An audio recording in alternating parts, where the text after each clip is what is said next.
Just double checking. I've got everything I need. I think we're good. Let's get started. 3, 2, 1, go. Alright. If you're on my Discord, then you know I've been working on this a whole lot lately.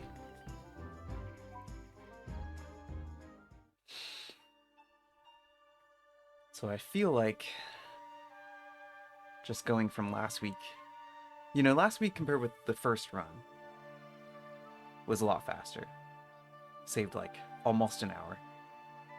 And then from last week to this week, as long as things even go like relatively well, with how much I've updated my knowledge of the game and my routing and stuff, we should be able to save an easy 25 to 30 minutes. And then the rest is like execution. Just being like, how do I do going through dungeons, and how quickly can I get through the fights? All that kind of stuff. And it should be getting faster. I'm still definitely, just like with a lot of the puzzles and stuff, my movement's not where I want it yet. But it gets better every time. I was able to practice the final boss gauntlet like 5 or 6 times in a row, so I feel like way better about the end, like the very end. Which isn't like a huge time save. Like, it wasn't that slow, but I can finish it like probably 3 minutes faster at the end too. So I don't know. It's just like a bunch of little things. What's nice about practicing the end though is like, you don't like the end. You're tired. It's been a whole long run, and if you're more familiar with it, then one fewer thing to stress out about. I always got to the place with Dragon Warrior 4 and Dragon Warrior 2 where, because I practiced the end so much, once I would get there, I would actually like relax. And I'd like this game to have that same quality. I never got that with DQ9. You can't relax at the end of DQ9. It's impossible. But yeah, this game, the ending is actually not too hard once you know the boss patterns and all that stuff. It's fine.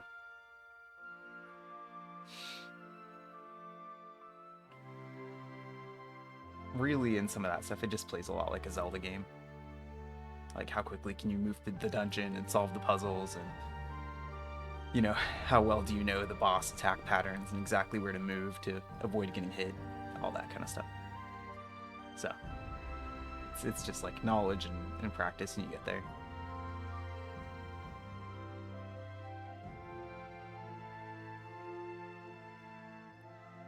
But yeah, I'm excited. I feel like this is going to be a good run today. It's always nice to come into it having practiced and worked a lot of stuff out. It's like a good feeling to know that unless something goes terribly wrong, you should be able to PB safely. It's a good feeling.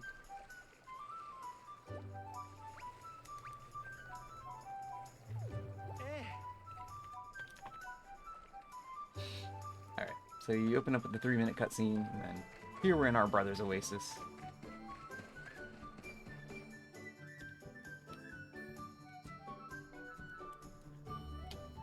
We've just got to do a couple things, but the first 15 minutes or so of the run is really just working through just like the same story stuff that's pretty much always the same, and it's very straightforward. There's kind of only so much you can do. You can always, clean up your movement and little things, but the very, very beginning of the game is extremely linear, and then it really opens up.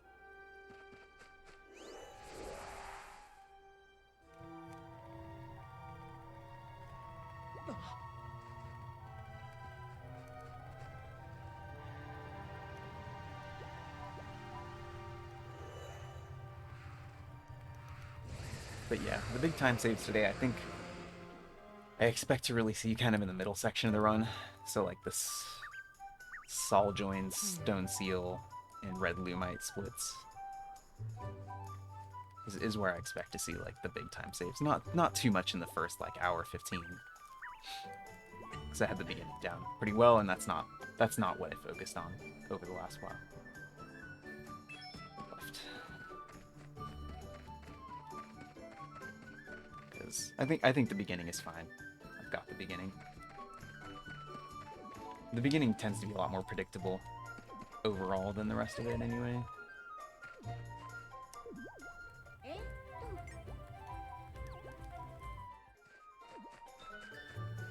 Alright, so here in the Brothers Oasis, in order to progress the story, we've got to talk to everybody in town who is capable of talking to us, which is everybody with dots.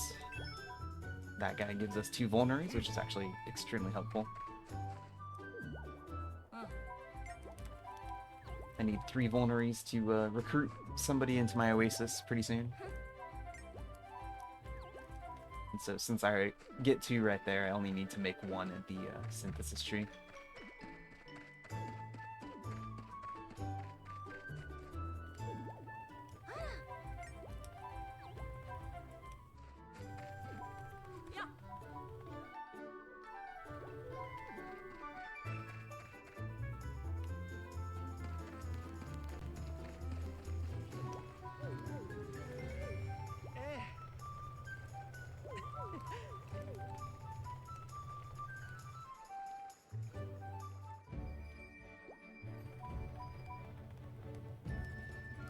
This is our brother teaching us about the Oasis and how it provides protection to everybody. And he's like, as long as the sky is blue and the rainbow is there, everything is great.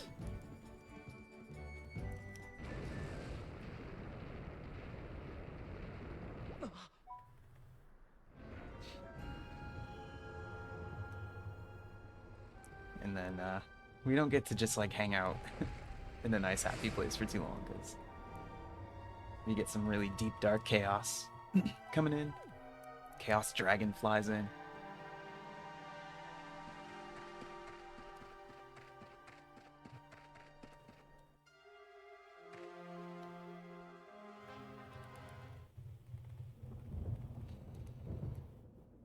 What's funny is though, like, this is like a really lighthearted game overall.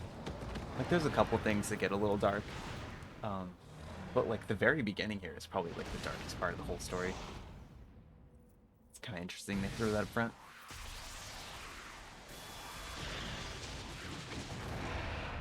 All right, so here we've got like several minutes of story that just goes by. The rest of the game isn't like this. It's all front-loaded, for better or worse. There is one 3-minute cutscene, a little more than halfway through the run, so that's kind of nice for toilet time. And then there's a couple like 1-minute ones if you need to run away for a minute. But no really long breaks. No DQ9 or DQ5 length of breaks anywhere, where there's just like a whole entire thing that goes along. You've always got to do some inputs after a few minutes.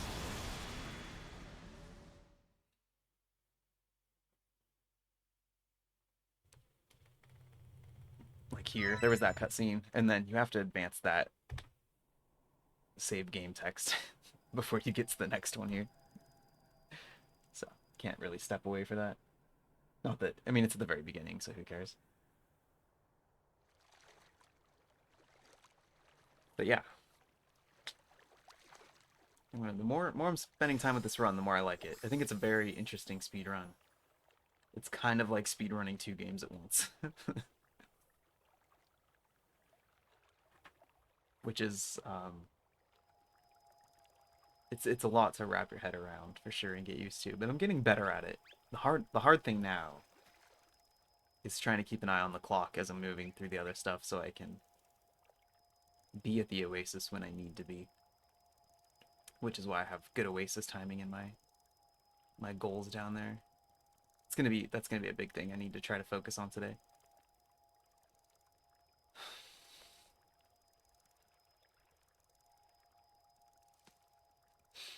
I also just probably temporarily added in a couple Ever Oasis follower emotes.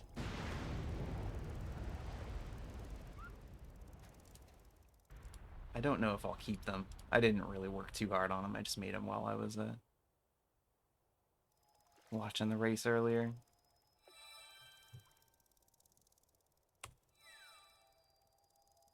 but I thought it'd be fun to have some Ever Oasis ones, not just DQ ones.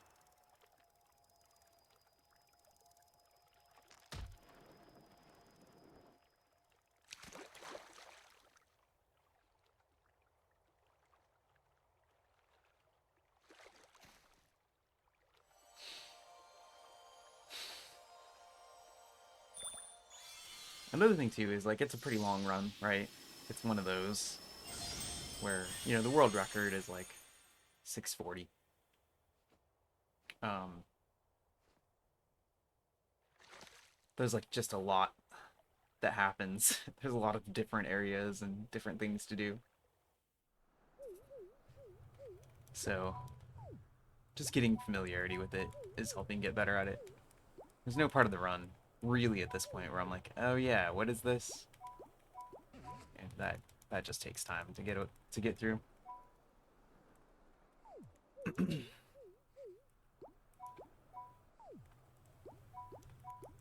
Couple, there's still definitely a lot of things that aren't automatic, but we'll get there.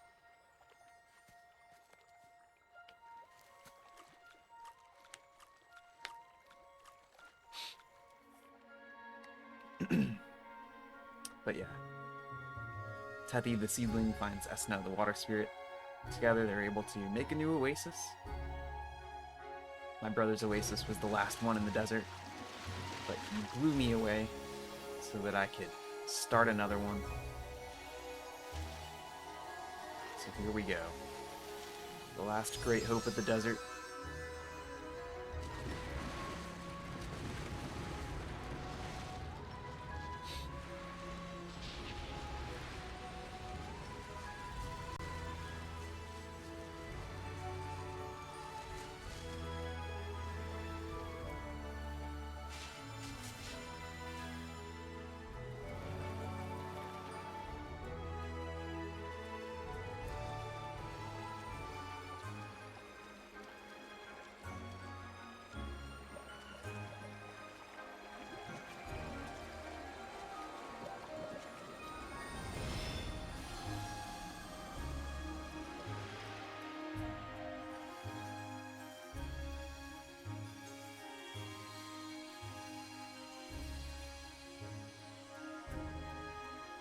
Alright, we've got our tree.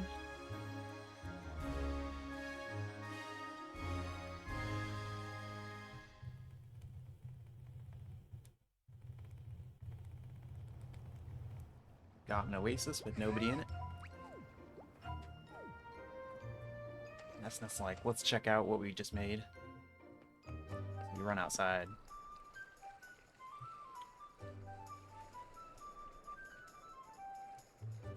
Looks like a nice place.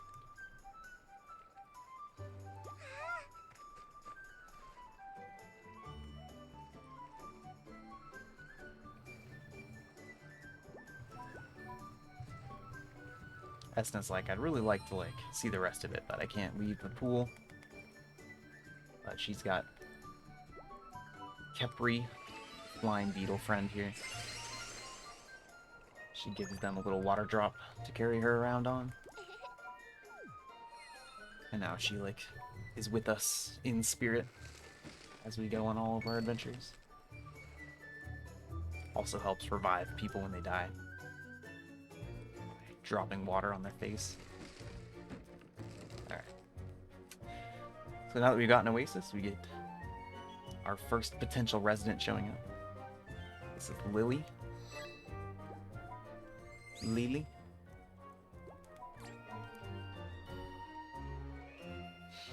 All of the names of the residents are almost identical in Japanese. The translation is actually extremely faithful from what I've seen, which is cool. The overall experience is really not very changed from the Japanese version, which kind of makes sense because if you look at the release dates were really close together and actually came out in the US first for whatever reason. You ready to hit right there?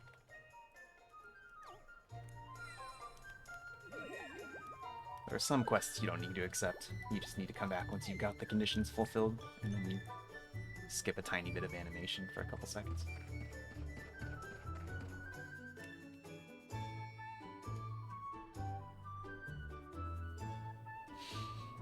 Yeah, I was talking about it a little bit in my Discord, but I noticed one difference, which I think is a version difference, Japanese to English, where I have to take an extra 2 minutes to clear out some chaos plants from the Oasis at a certain point in the speedrun.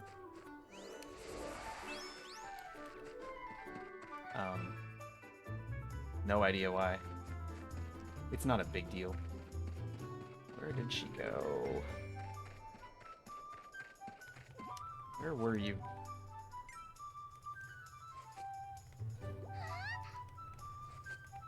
But now that I know it's there, it's not a big deal at all. Like 2 minutes inside of a, you know, roughly 7.5 hour speedrun. I'm not gonna get too hung up on it. As far as I'm concerned, the Japanese and English runs are still extremely comparable. Alright, we get resident number 1. All she wanted was some roseberries so she can make her little bloom booth. So we'll get that placed. Put that one on the left here. Skip that animation.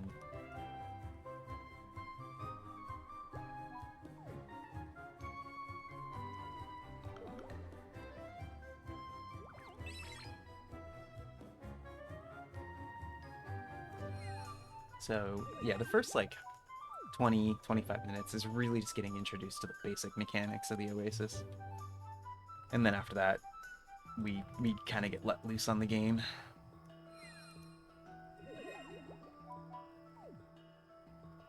Alright. So we've got Lily as our first resident. She's got her fruit shop placed. So it's nighttime. We get introduced to the idea that there's nighttime. Here's our bed.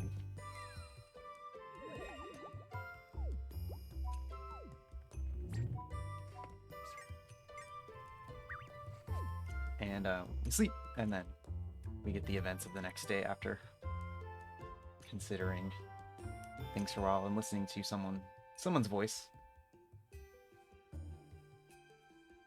Like, it's kind of supposed to be the voice of our brother in our head. But it says also, someday you'll be just like your brother. So I think that actually it's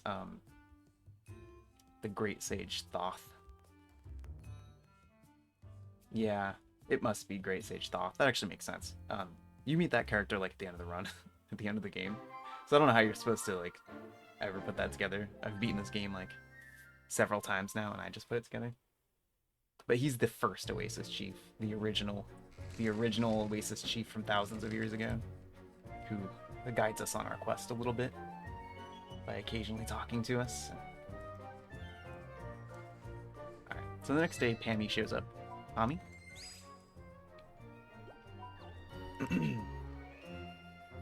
And this is going to show us a couple things. A little bit more on fulfillment conditions, but also restocking booths. We also, right there, unlock the fast travel option, but the only place we can fast travel is from within the Oasis to our room, where our bed is. So it's kind of helpful, but it's not too helpful. Alright, so a newt shows up.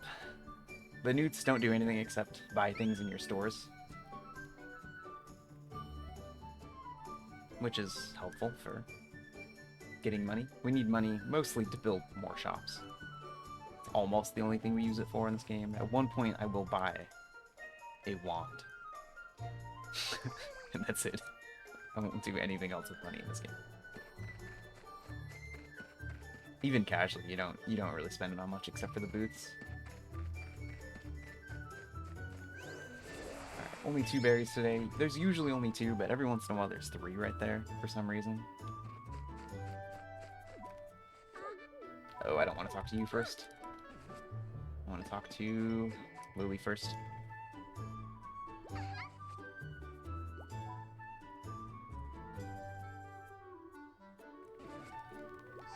And there's a lot of little RNG things like that.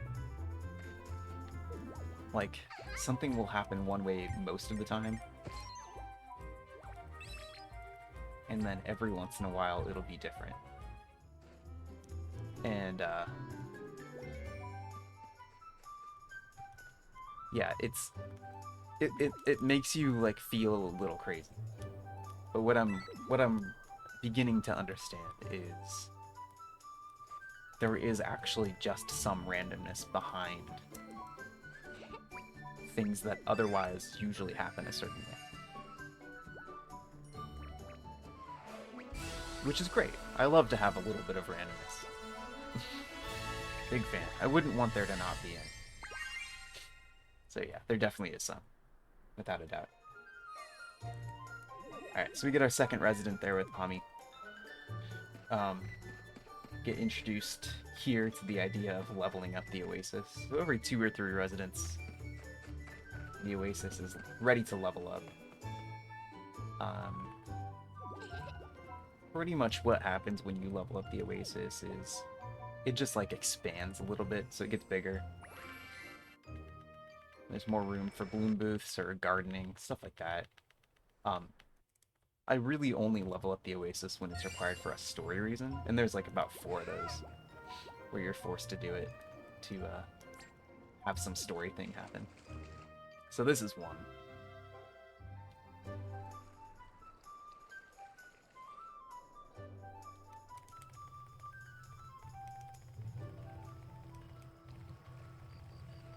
You can always tell, because after you level it up, come out here and you have a conversation with Desna.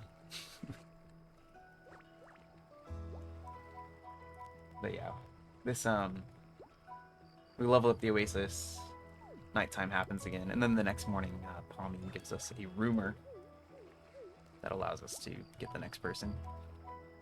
And just, you know, like I said, the first 25 minutes of the game is just really, really linear. So there's no deviating from any of this. It just kind of is how it is.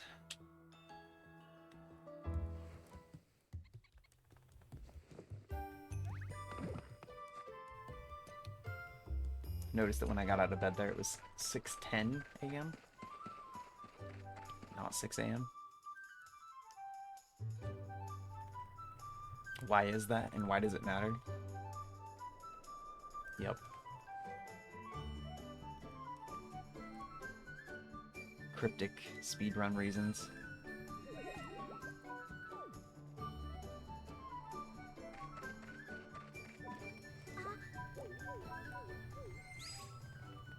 Okay, so Pommy gives us a rumor about a mysterious miner.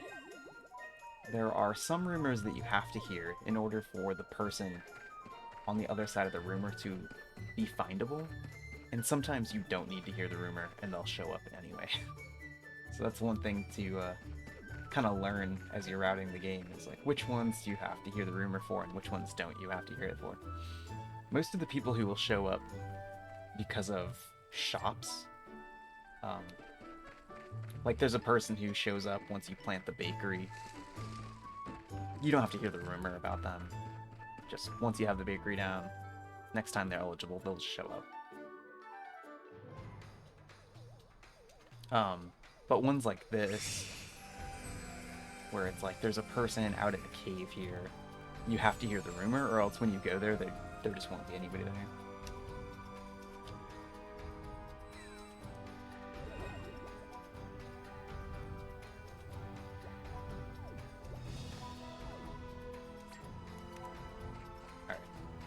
So we're finally out in the desert for the first time. We have to go to the Horned Cave, which is a cave between these 2 horns over here.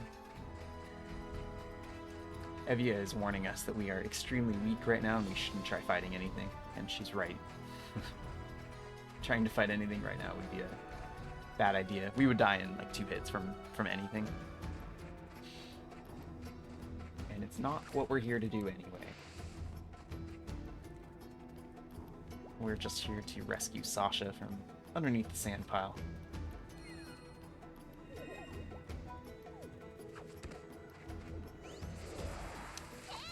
But sometimes it's hard to talk to people or interact with objects instead of attacking because it's the same button.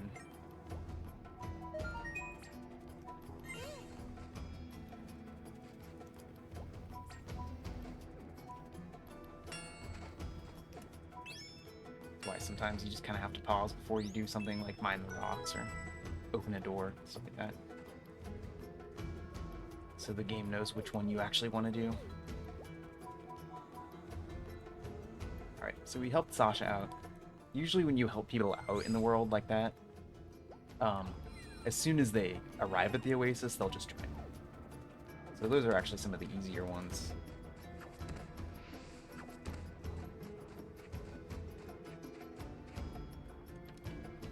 Okay, so from here, I actually don't want to enter the Oasis until it's 10 a.m. Because at 10 a.m. the next resident is going to show up, and I don't have anything else to do in the Oasis before then. But in order to get the person who shows up to join me, I need to have 3 cactus pulps, and actually need 1 more after that anyway. So I'm just going to go and get at least 4 of those on the map here. And not fight that guy.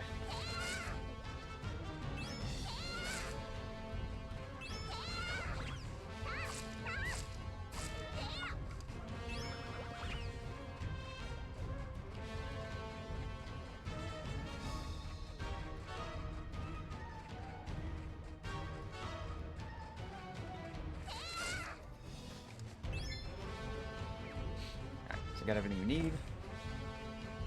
Should be arriving at the Oasis pretty much perfectly on time here. Just don't want to walk through the door until 10 a.m. Yeah.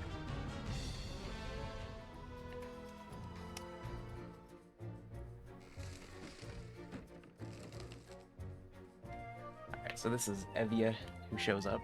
And she was already queued up when we started that morning. How do I know? I know because 6:10 a.m.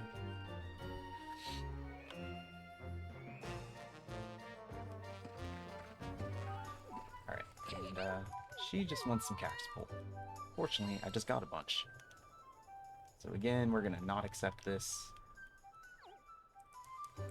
And she's gonna be like, ah, was my request too bothersome? Just like, no, it's fine, here you go.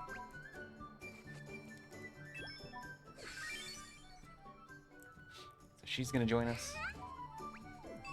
Resident number 3. In total, we have 33 residents that we need to have join over the course of this run before we can enter the second to last dungeon in the game.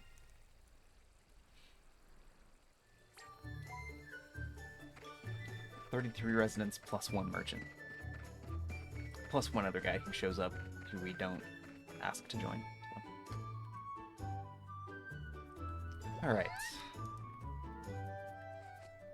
So, Sasha, who we rescued from under the sand, is going to show up at 2 p.m. So I just kind of have to pass some time. I don't have a lot to do before then. This is just kind of rounding out some of the introduction stuff. It's showing you how you can collect the money, which is duodems, little drops of water from the shops. I could restock this, but I actually don't want to yet. And now I wait. So there's going to be a couple spots like this in the run where we literally have nothing better to do than wait. More of them early in the run versus later in the run, but it's not too bad. I've been meaning to time how long it takes an hour to go by, so while I'm just standing here, I'm going to open up my stopwatch. As soon as we hit 11:30, I'll just hit start. And I want to see how much time it takes for an hour to go by. Hey Hack, thanks for the water boo and the Oasis. Good luck.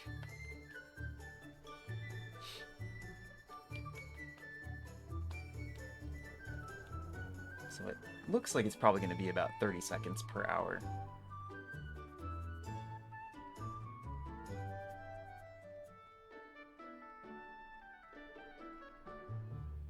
Yeah, yep, it's right about 30 seconds.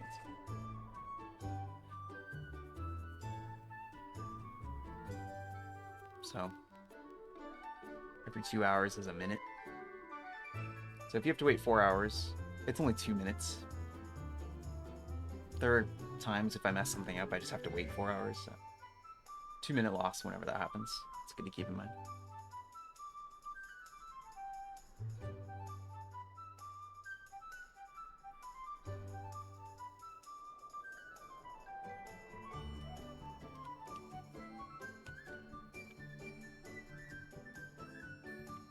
This one's not a loss, it's just there's nothing else to do at the very beginning.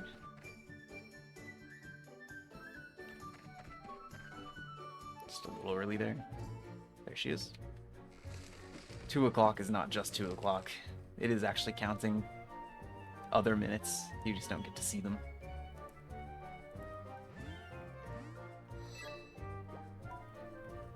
Alright.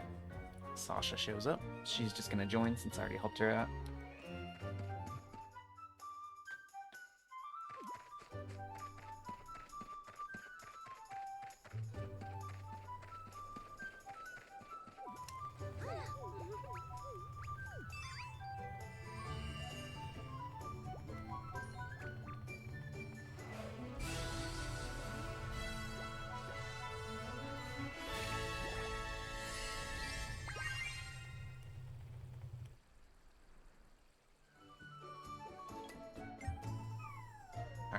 So we got a couple more residents. We need to level up the Oasis again.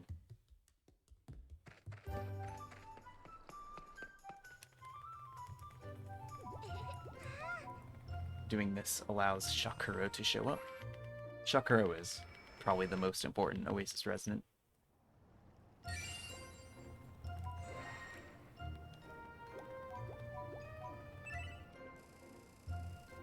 That's also where we get the rainbow protection. So now, depending on the health of the Oasis, we get a bunch of extra HP, which allows us to actually survive fighting things.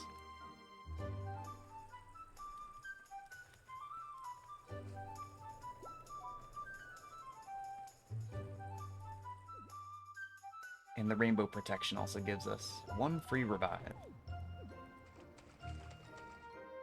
As the Oasis gets stronger, we get 2 and then 3 revives before the end of the game, and I actually end up using those pretty strategically, because sometimes you'll be in a fight and the fastest way to recover a character is to wipe the whole party out and then use one of your free revives to get everyone back up to full health.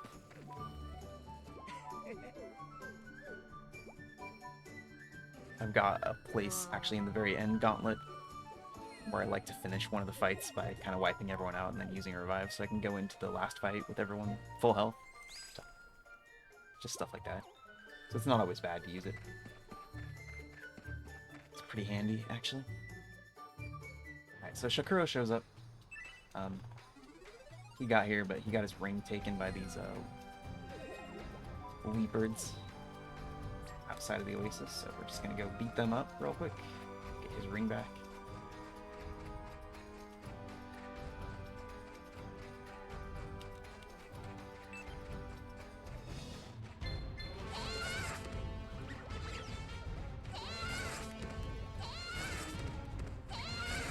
Nice. It's really nice to kill both of them before I get my the first cutscene trigger here. So we're gonna get 2 in a row. And the first one will interrupt your attacks.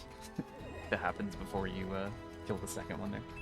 That's the first one I've ever pulled that off the way I want to. So that was good.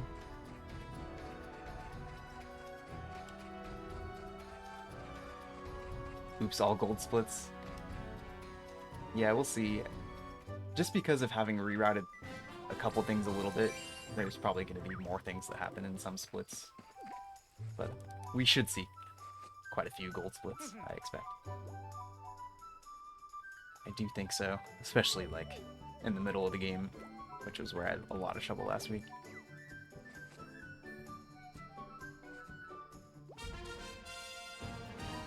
Alright, Shakuro gives us the synth tree, and he joins as well.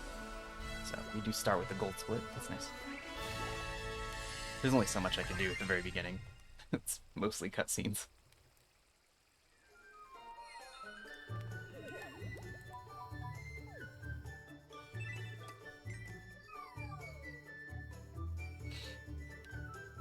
Yeah, I worked out many of the quirks.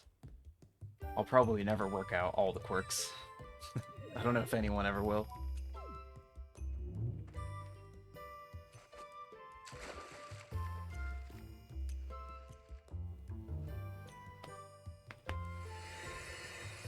But yeah, I'm feeling a lot better about this. I think it's going to be a good run today.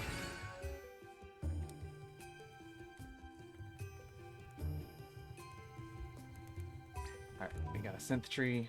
We need to make one vulnerary.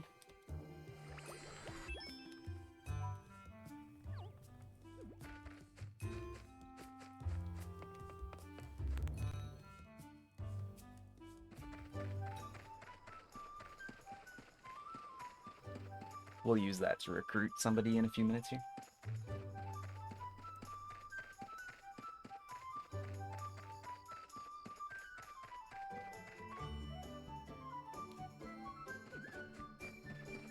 Now that we've planted the synthesis tree, Shakuro is ready to tell us about Roto.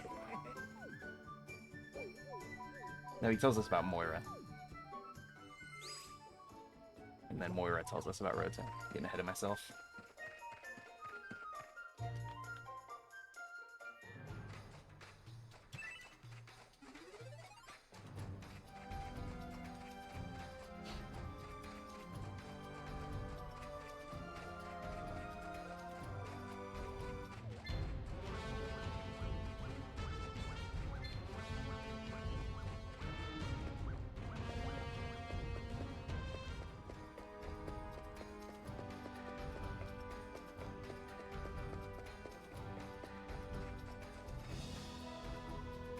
So there's quite a few of these dungeons that I kind of have to do them pretty quickly to stay on track with where I want to be.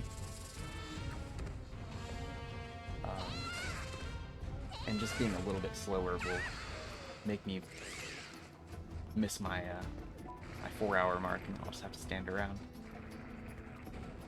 But the routing is tight, somewhat on purpose.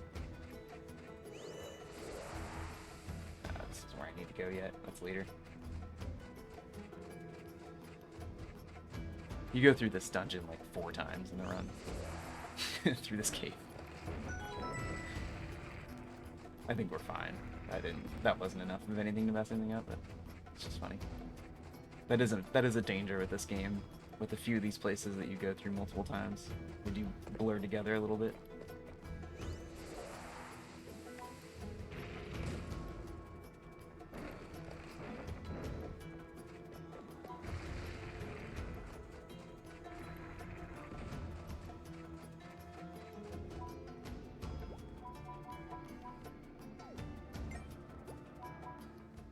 Alright, so Moira joins. She's going to show off her spear skills with the monsters that appear that are weak to the spear. We were just forced to fight one without a spear, so I'm supposed to clearly see the difference between weapon advantages here. Which is nicely designed, of course. We use that combination of attacks. You can kill them in 2 hits. Heading back. Trying to get better routing on a lot of the fights just like that too. Just because all the little things add up.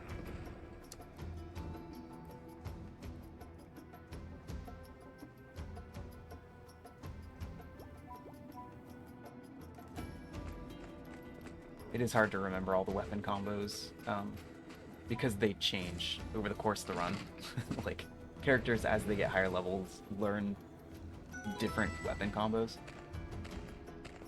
So like the XA combo there is not the one that will be effective with spears later in the game when I'm using other spear characters.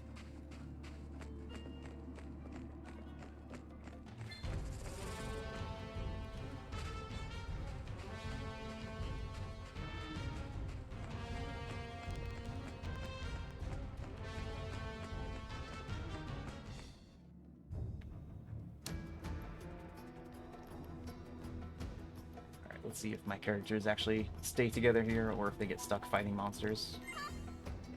Seems to be 50-50.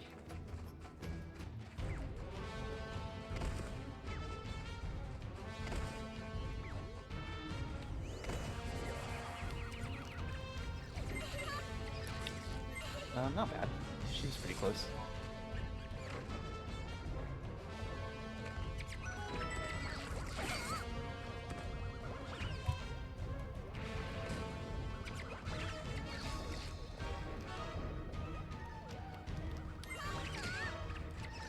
He was also actually in a pretty decent spot there. Sometimes they're just like down the hallway fighting fighting monsters. Okay, so this fight can go really elegantly if the bombs work out. I've practiced this one a little bit, because it's cool when it works. We'll see.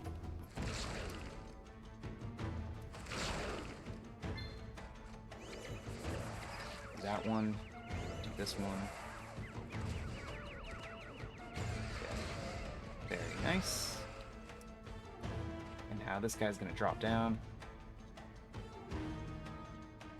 The first fight tends to go a little bit more reliably than the second one, but we'll see. That bombed and get closer. Nice. Perfect. Couldn't go better than that.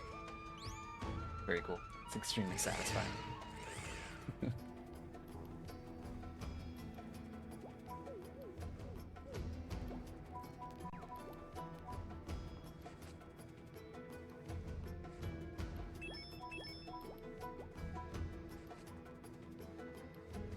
Alright, Moira gives us a bunch of stuff. She's like, you should make a better sword with this. But we're gonna ignore that. Casually, you probably do it. So that you can synthesize a better weapon. Just doesn't make a big enough difference to us. Then we get introduced to the Aqua Gate, which gives us instant transportation back home.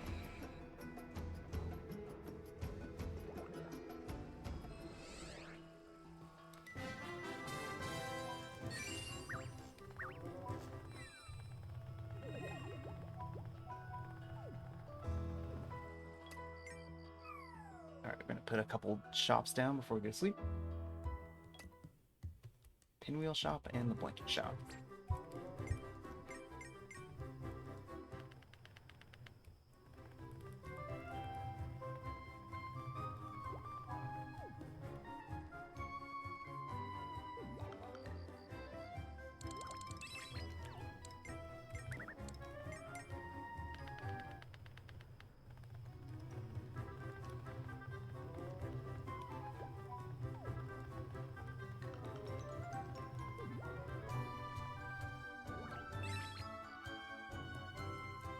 Alright, so this portion of the next day from 6 a.m. to 10 a.m. is like really tight.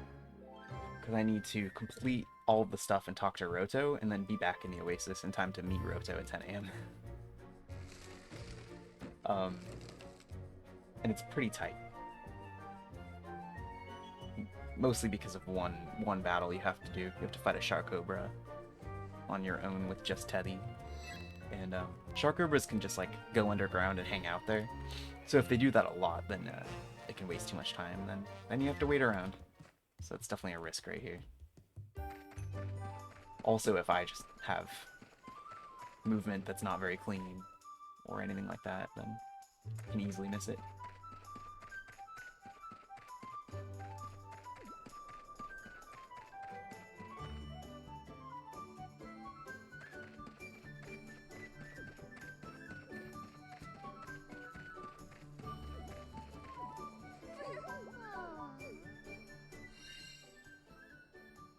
So Moira's the one who wanted the 3 vulneries.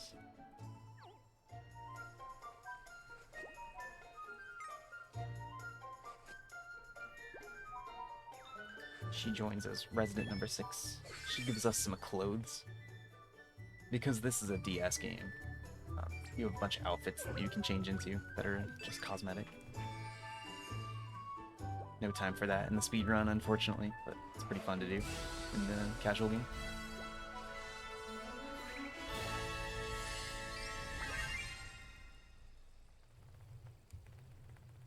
Alright, we need to get her rumor, because she tells us about Roto.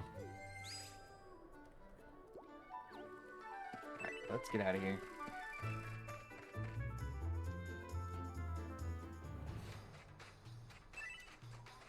Alright, so the Pottery Cave is, not all of the caves are as easy to identify as the first few, but it's the one underneath the giant pot.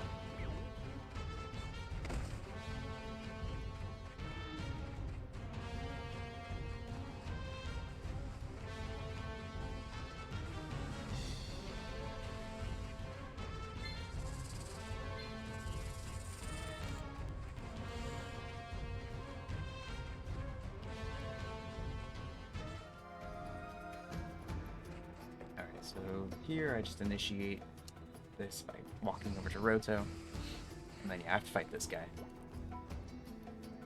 So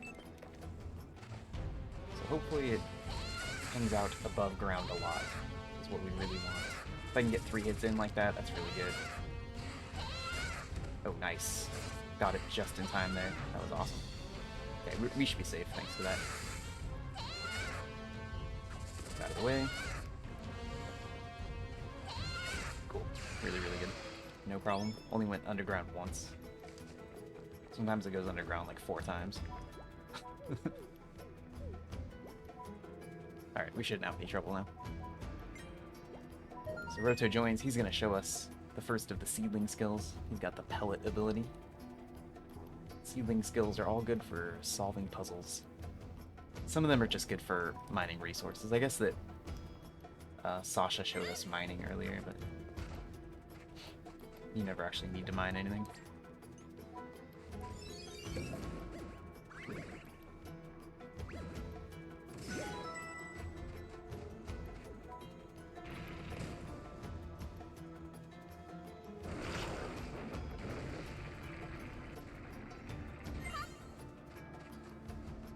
Alright, so we go this way. And ignore these guys. Those guys are weak to Roto's weapon. So they're trying to kind of show you that, but because we don't actually have to fight them, we're not going to. And then here we have the entrance to a dungeon, but we're not going to go in the dungeon yet. We're just going to get the warp point. We can't enter the dungeon until we have 3 people in our party. That little stone thing in front of the door is like, there's three rocks. So the whole idea is like one person stands on each of them and then you can enter.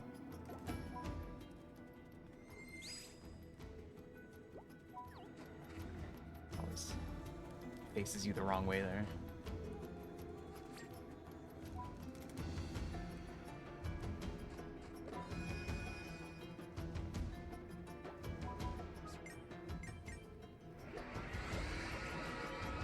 Cool. That was super clean, so we'll see a nice big time save on the Roto join split.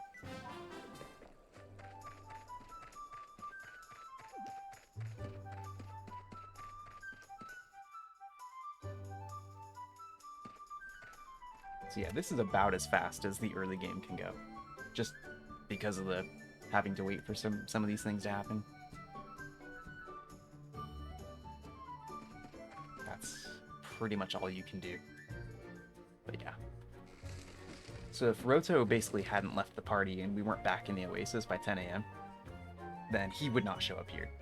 He would show up at like 2 p.m. Well, he shows up 4 hours after he leaves your party, actually. So he might show up earlier, just kind of depends.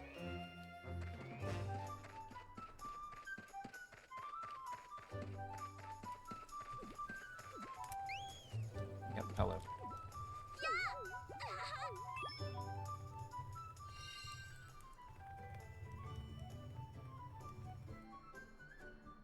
Alright.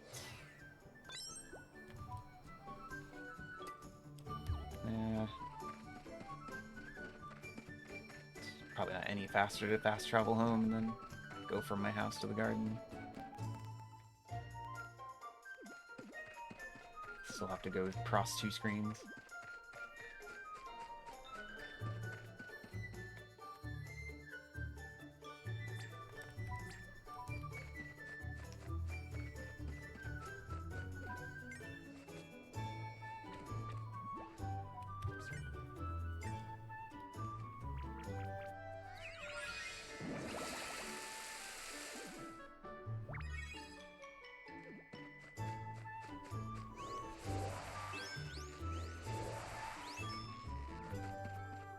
those while we're here.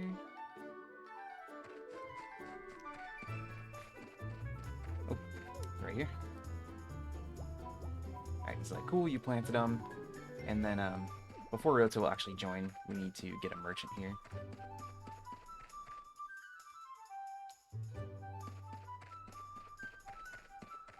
So we're gonna head back to the Kidon Caves for the second time and do the thing I automatically started to do the first time.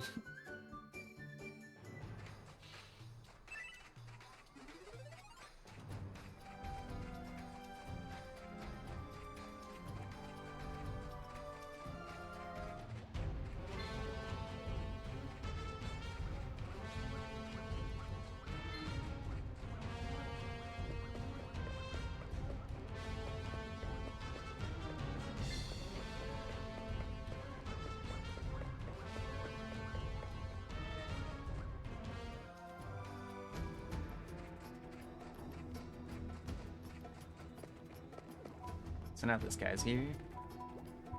He needs us to get an item from an evil pot in the back. So at this point, we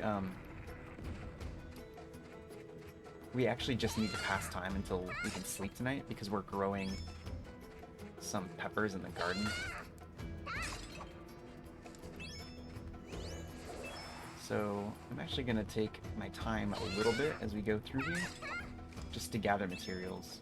What's really nice about this cave is it has all these pots, and inside of these pots are like the main materials you need to restock like the bloom booths that you actually care for most of the way through the run. Hey Sandrina, yeah, you're right at the beginning here. So it's a good place to have to spend a little bit of time, and it gets us in really, really good shape for quite a bit of the run. Alright, and then this one is the evil pot.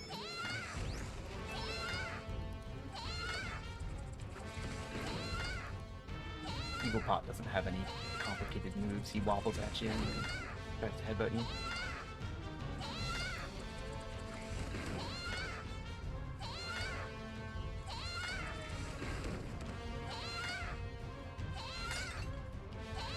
And then his pot breaks and he can't do much. He tries to throw dirt at you if you let him. He's gonna hit me. No? Just barely out. Alright.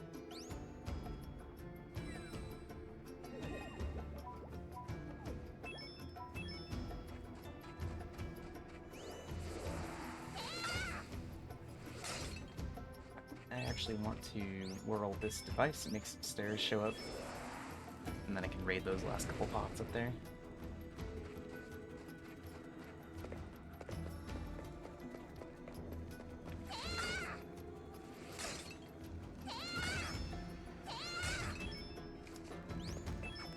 So yeah, snakeskin, leaper fur balls, and spider threads are all kind of the most useful materials for me.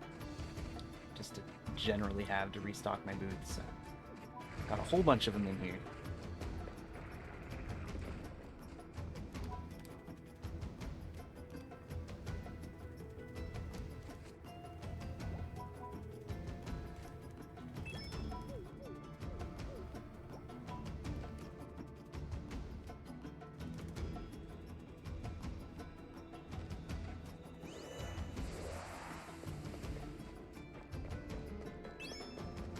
Petrified branch is the thing you need for the pinwheel shop. The only shop that's good for, but I do need a few.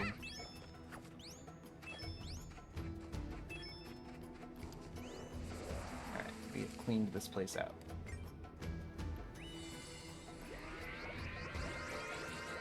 $5:40, so it's pretty good timing. The merchant's gonna show up and I'm gonna go to bed as soon as it's 6 p.m.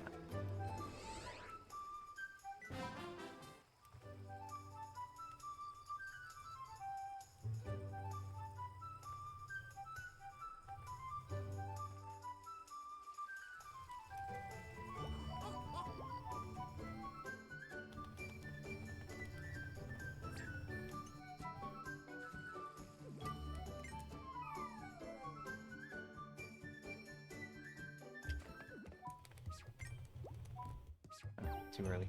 Too early.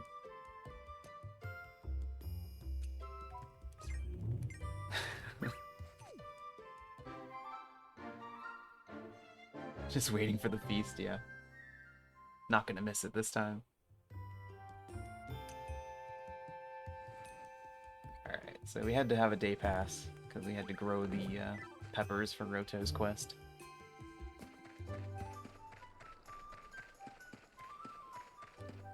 Roto thinks he's just gonna come here and sell some vegetables or whatever, but he's actually gonna be the legendary warrior. He's got no choice.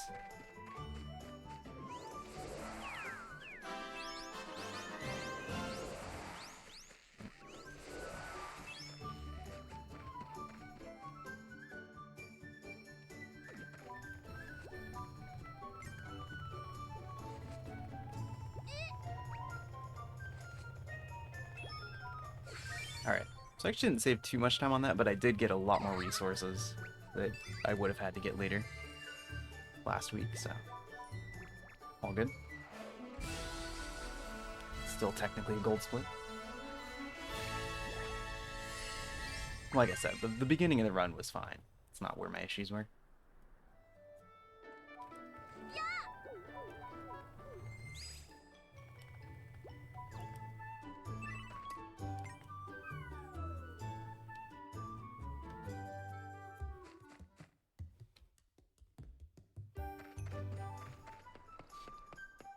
Alright, so we have to level up the Oasis again. Later on, we don't have to level it up every single time it's eligible. Just have to make story triggers happen at the early game here.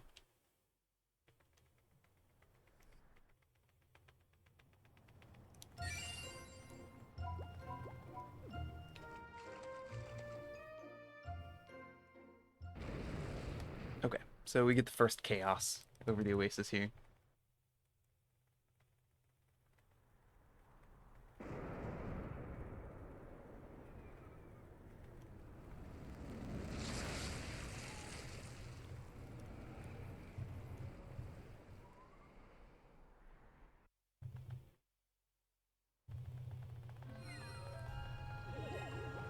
We have to clear out all the plants. It's pretty easy this time because the Oasis is still fairly small. The second time we have to clear all the plants, it takes a little longer. And you don't have to do it in the Japanese version, at least as far as I can tell. The one advantage.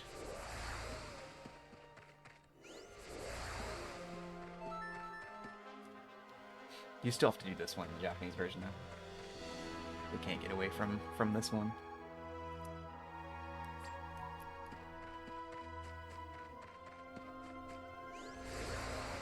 These are always randomly placed, so you can't predict exactly where they are. That time they were all really clumped together over there, which is nice. It's not how it usually is.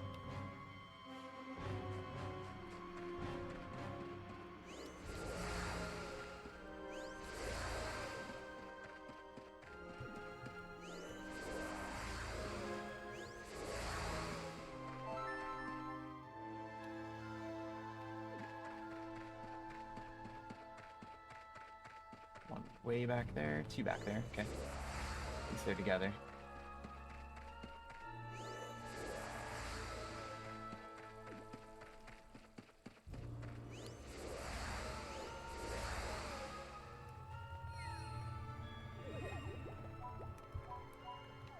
Do those ones last because the next thing I have to do is talk to Shakuro, who's always right there.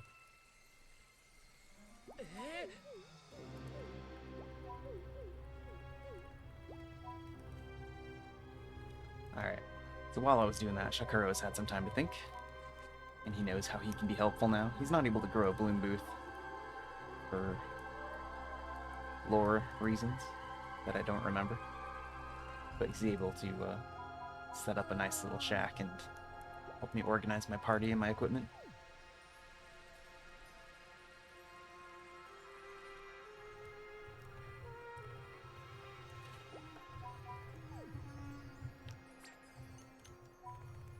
So we're gonna put 3 people in the party.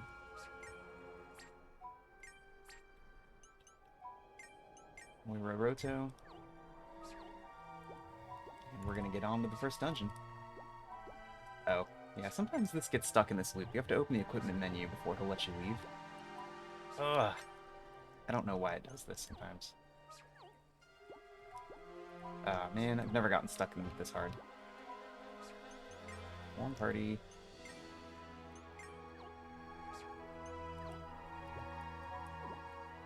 Okay, that actually got me out of it. Now let's get Roto again, please.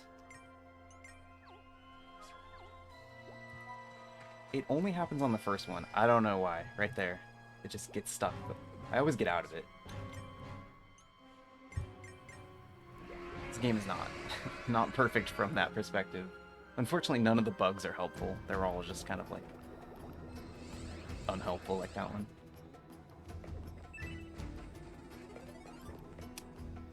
Alright, got the party together pretty good there.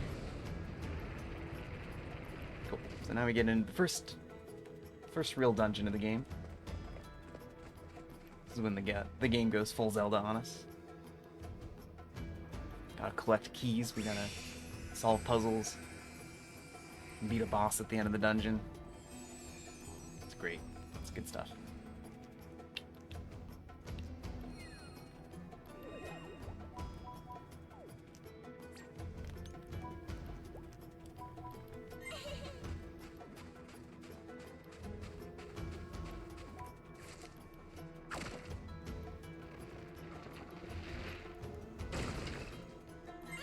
So, just to even get in the dungeon, you have to solve this puzzle that uses both of them. So, these guys are quite obviously your characters to take this dungeon with. Fortunately, you're not forced to like switch anyone else out, so you just take them the whole way through. Alright, so there's snakes under both of these tall sand piles.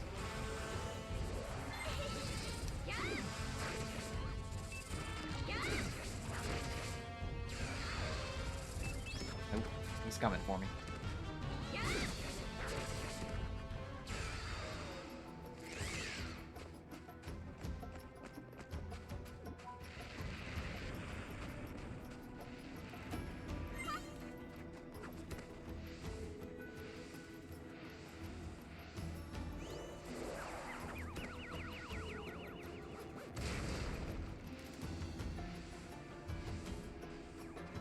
Alright, so I want Moira over here, like that.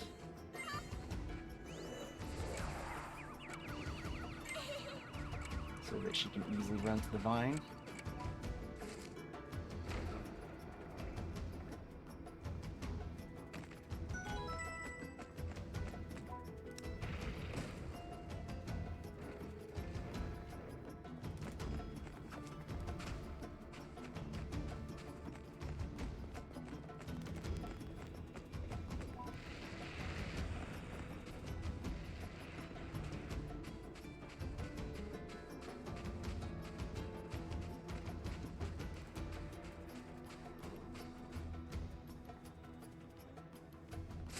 Shows up. They're trying to introduce you to the idea of sand monsters here.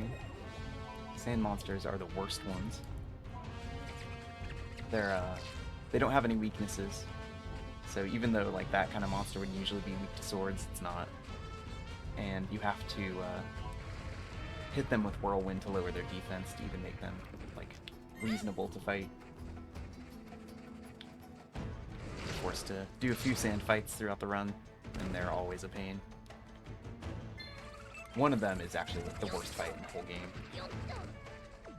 Where you fight 4 of like these guys that are made of sand.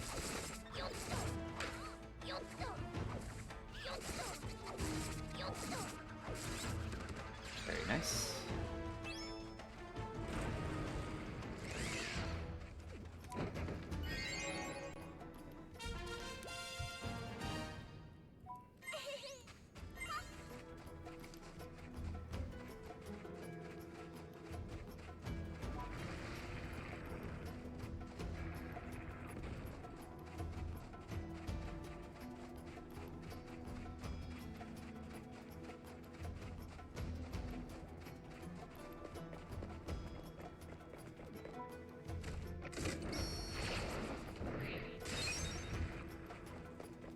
So this is extremely a puzzle room. The first thing we do is pull this switch on this door.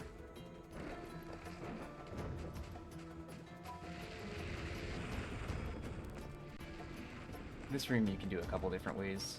You can choose to not activate this scene until later if you want to just keep working on the puzzle, but you've got to do it sometime because you got to get through that door. So I just do it now so that I can activate this warp point and then save about 2 seconds warping back here instead of running back here later. I don't even know if it saves 2 seconds. It might be like pretty much identical or lose 2 seconds. I don't know. It's just how I do it. But yeah, we get introduced to Shoot there, who is actually the big bad.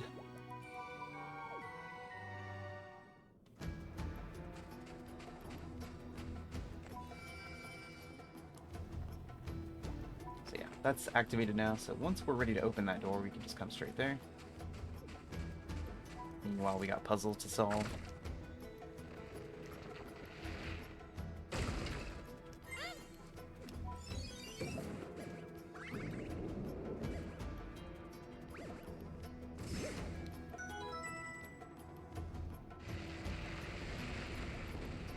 So we're back in this room. We hit this button which raises up the sand. And then Moira is going to hold the right switch. Not the left one. Left one just makes some monsters appear in a classic Zelda fashion. Alright. This is gonna be another Roto fight.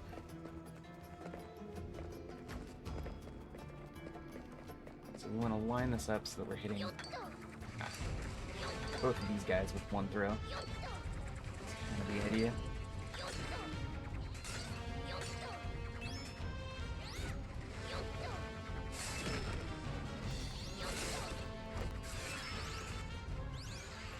Alright, that was actually pretty good. Not the easiest weapon to aim with, but that went quite well. So this room, we start by blowing this away. And then we go to Moira.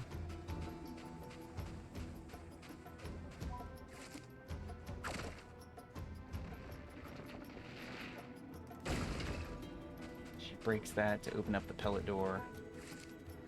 Moves this one so we have a ramp to get up to the next room.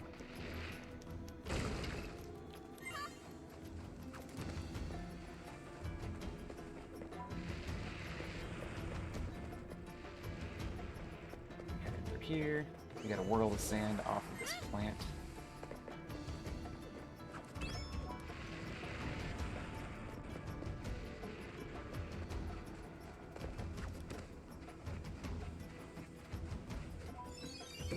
Put it all together.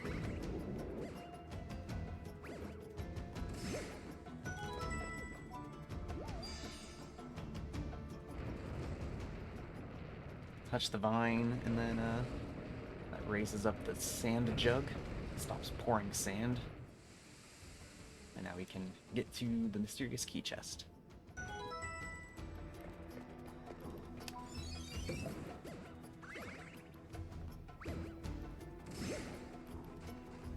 This way.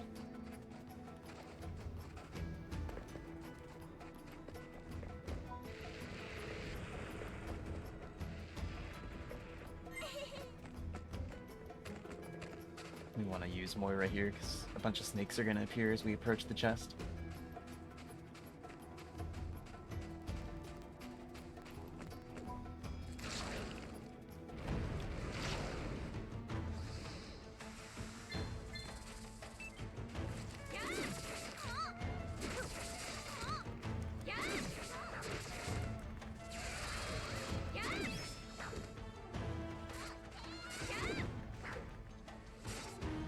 A little bit too far away there. Two more are going to appear, including a bigger one. This guy.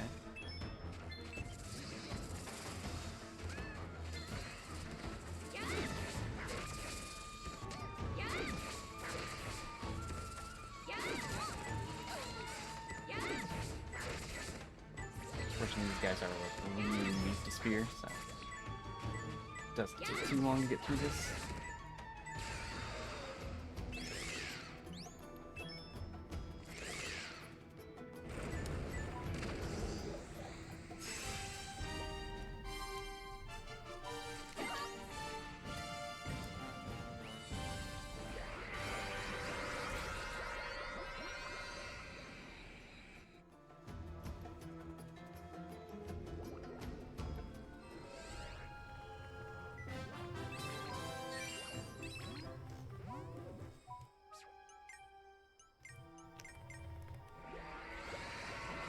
get through the door and fight the boss.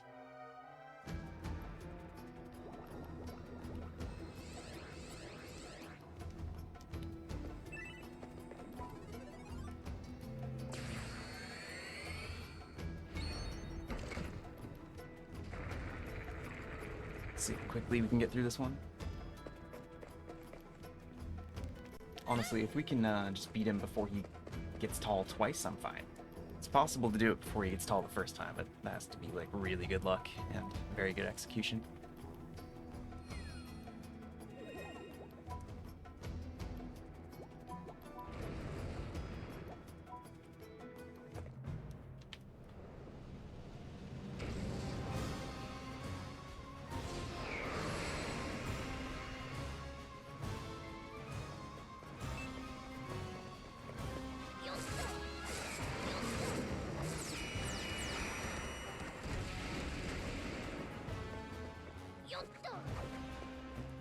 Get off there.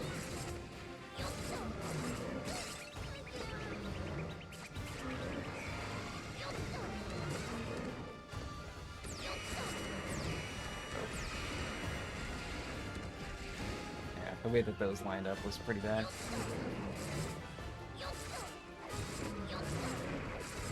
Alright, so he got tall once, but we'll get him before he gets one more out. So there's nothing to do here except stay away. Be ready to whirl away the sand that appears in front of the weak spot. Get Roto out of this sand pile that he was standing in for some reason. Alright, that's fine.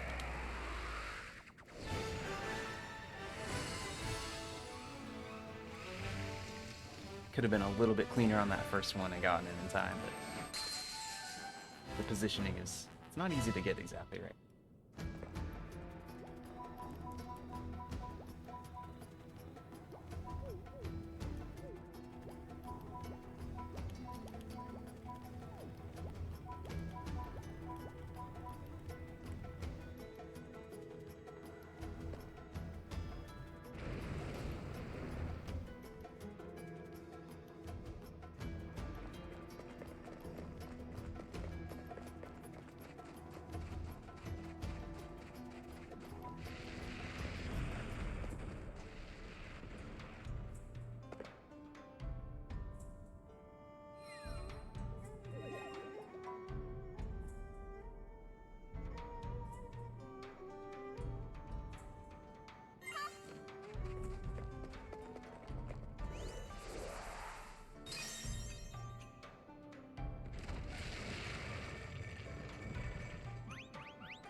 Yeah, I could probably get the beginning a minute or two faster, but that part of the run is clean.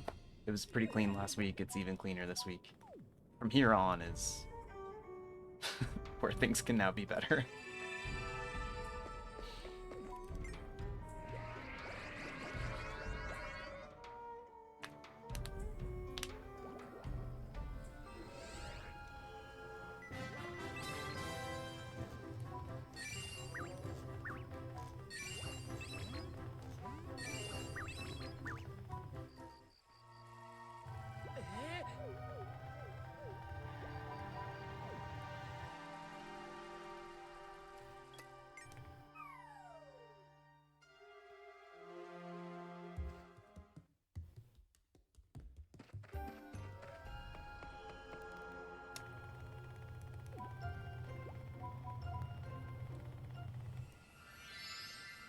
Alright, got like a 45-second cutscene here as Esna does her Sailor Moon.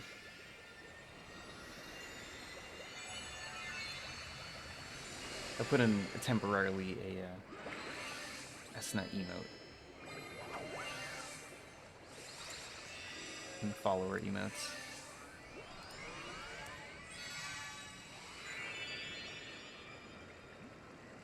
Which is pretty cute.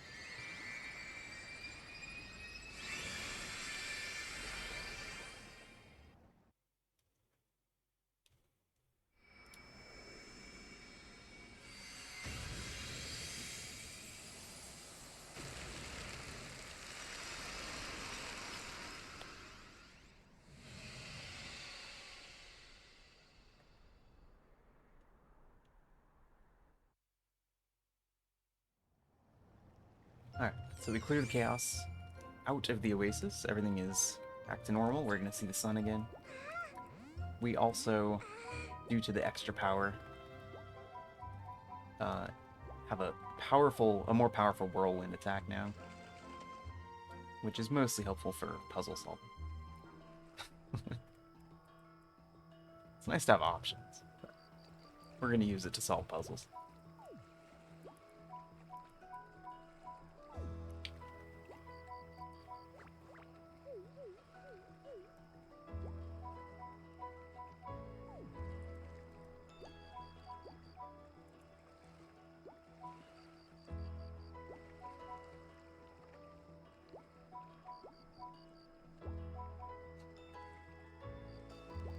Yeah, I threw in a couple Ever Oasis ones, since we're playing the game a lot. And there's so many cute characters in this game.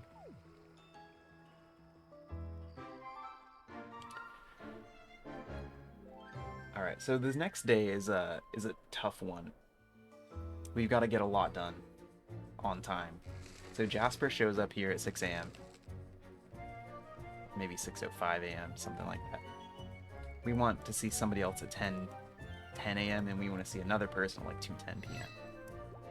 And in order to make them all appear when they need, I need to get a lot of stuff done. So this is one of the tighter segments right here.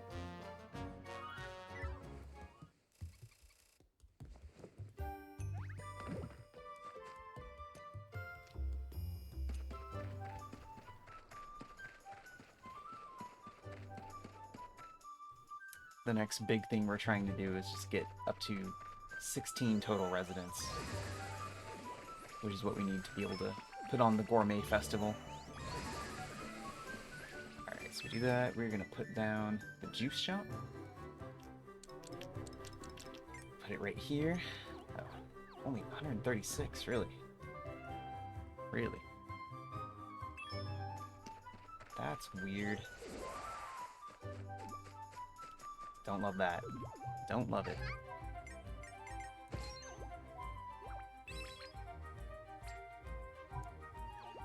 Okay, I just need to remember to come back. Actually, I don't want to forget my boosters. I'm just going to put those down now. Pinwheel shop is novelty.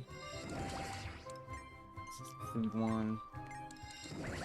Fashion over here. We will come back and get the juice shop. I think it's fine as long as we can do it before 10 a.m. But we will see. Let's go talk to Jasper.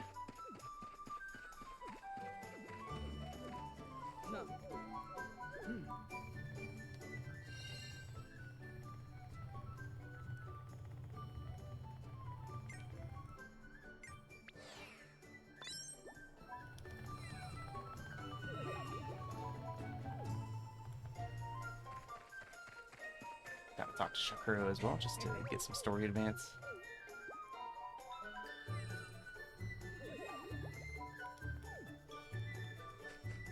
He wants us to go visit the Circa settlement, so we are gonna head sort of that direction.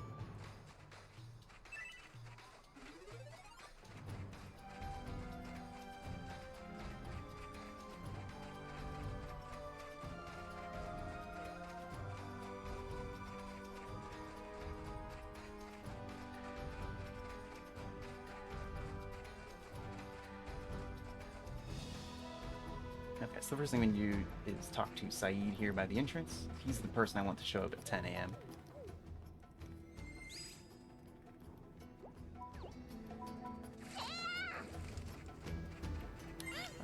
And now we're going to prepare this puzzle section for when I'm ready to do it, which is not anytime soon.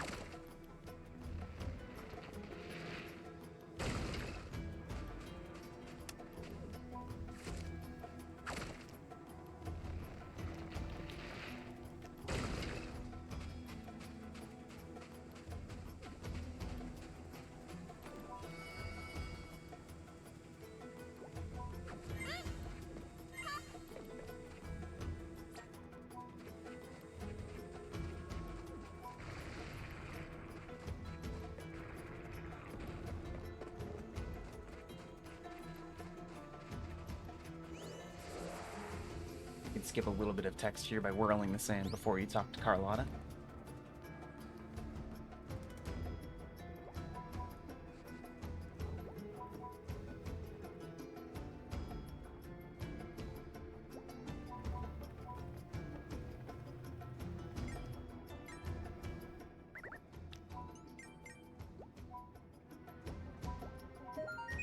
And we just gotta watch the clock here. We want to make sure we're back in the Oasis before like 9:50.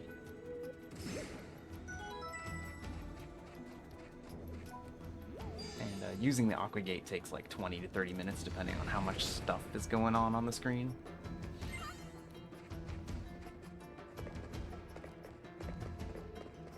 So I'm probably just gonna do it right. I can't until I do this, okay. That makes sense, because she's temporarily in your party.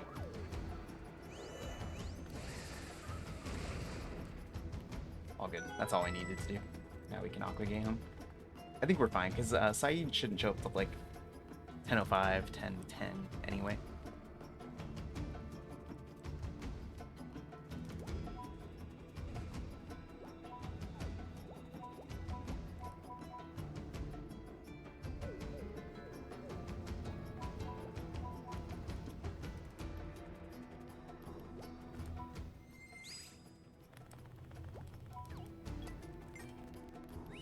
Get home and see if we can place that juice shop.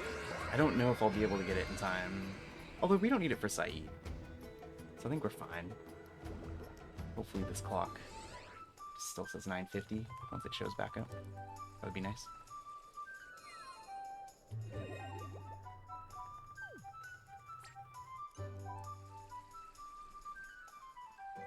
It says 10. I think that's okay for Saeed though. 10:10. Yeah, we're good. So all of those points right there where you're like, all right, is somebody gonna show up on time, or did I get off a little bit? Those are always like the nerve-wracking parts of this run. So every time it actually works, it's like a relief. Okay, cool. Oh, not quite yet. I need to get some duodems before I can put this down. It's so weird I don't have more money right now.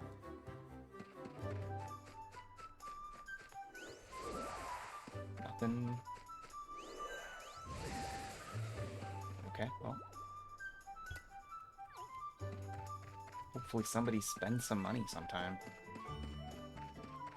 It's definitely like an RNG thing. It's usually not too tight. Just right here for like a minute.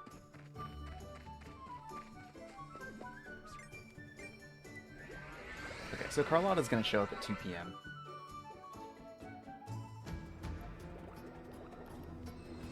So we gotta make sure we're home in time to see her.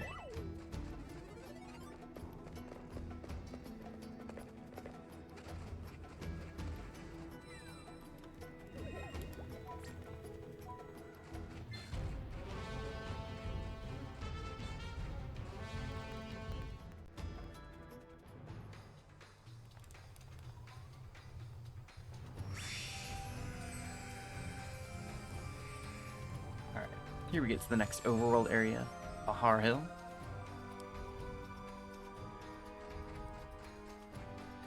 So the thing we really want to get done before it becomes 2 p.m.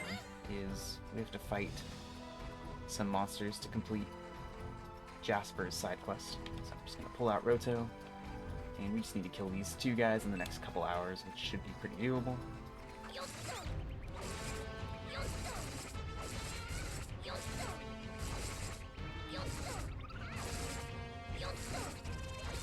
Really nice.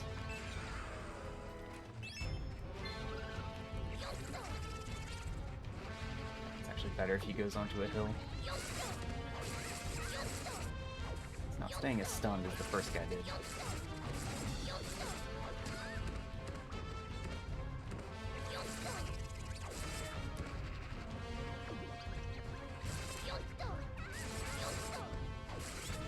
All good.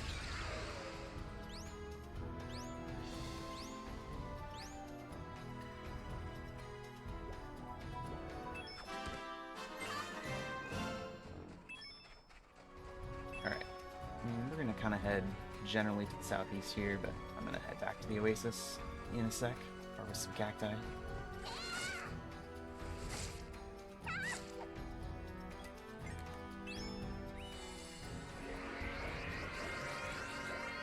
I need 10 cactus leaves at a certain story point in a while, so anytime they're around, I'm just gonna grab some until I get up to 10.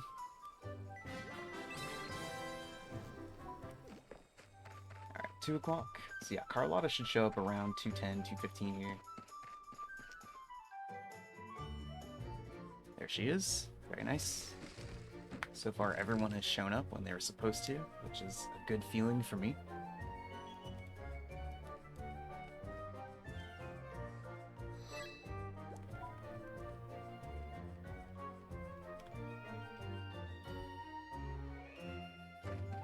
Alright, maybe I can put my shop down now.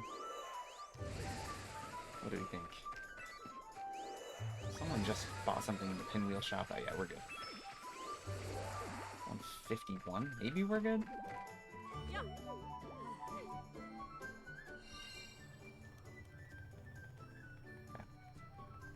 Doesn't really matter when I talk to these people and have them join. I may as well just do it if I'm around them. So here's Saeed. He just needed some snake skin. I got plenty of those when I was in that stone cave breaking pots earlier.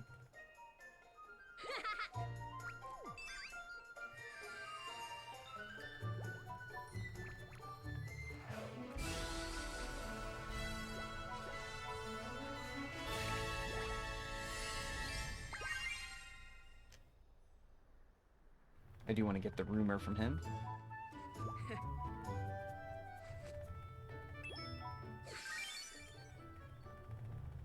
Alright, well, accidentally talk to Jasper instead. Don't forget to get the rumor from Saeed.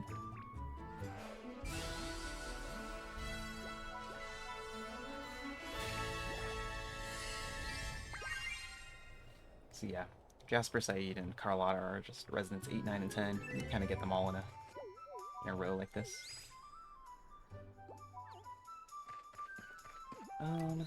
Juice shop? Yeah, alright. We're good. I'll put that down.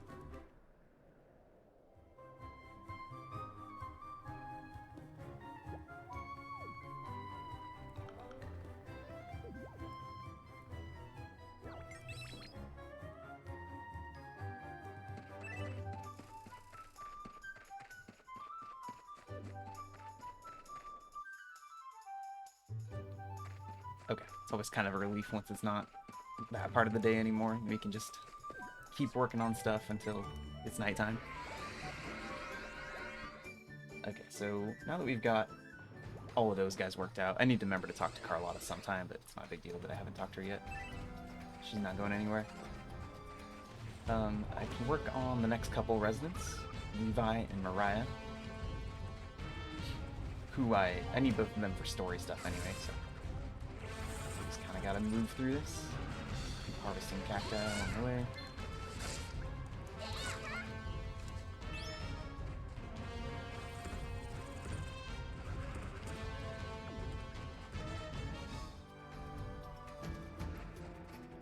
Alright, it's gonna be another Roto fight right here.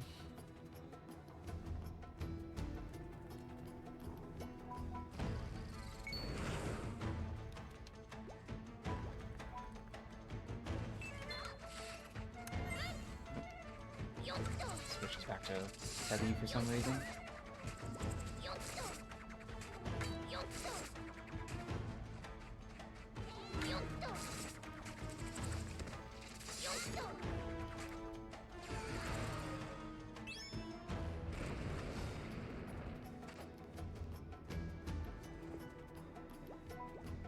Alright, we got a transparent wing there. We do need a few transparent wings for somebody who joins like almost at the end of the run. But they need a beetle chin sooner than that. So every time I fight beetles, I'm keeping an eye out for a beetle chin. There's a really good chance that I have to like, grind out a few beetle fights just to get it.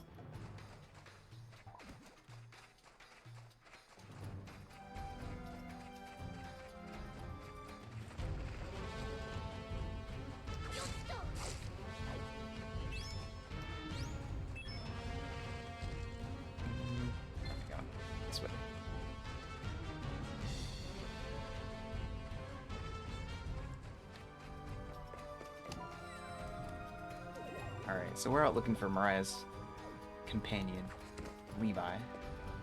And Levi is, he was out looking for a snack with these trees. We're not actually going to find him, but we have to examine both the tree locations before we can head back to Mariah and actually meet him.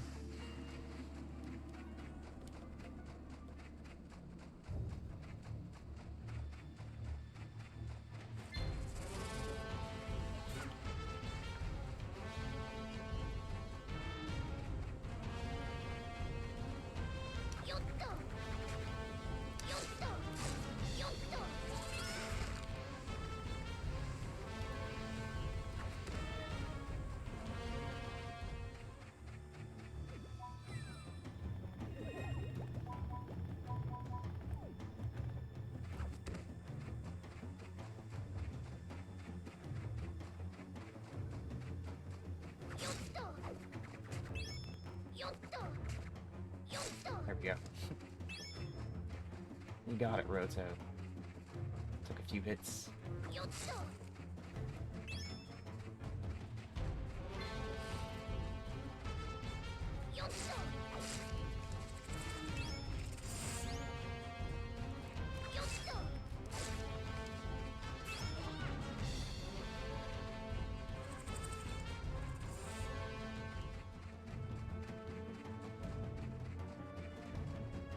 Okay, we don't have all the cactus leaves yet, but we're about halfway, maybe a little more. And we'll have opportunities to finish that.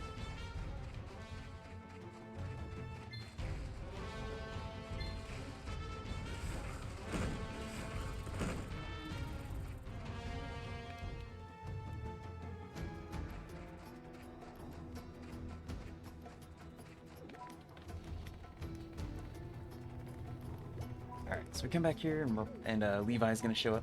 Levi's the first Circa that we meet. They look like this. They carry big hammers.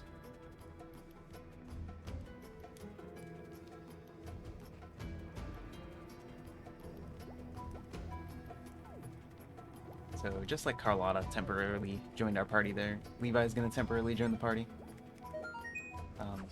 So that he can show off hammer skills.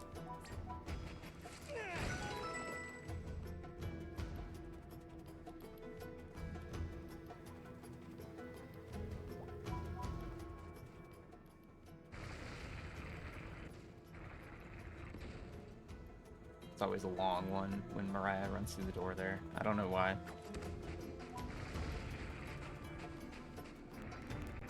Alright. Gotta fight these guys. So, this is where I hope we get a Beetle Chin drop right here. It would be really, really nice if we did.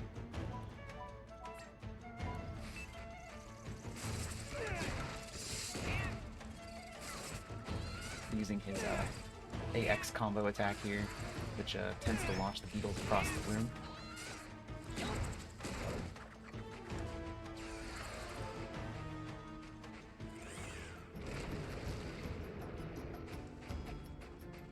I don't think I got the item I needed, unfortunately. But I'll double check.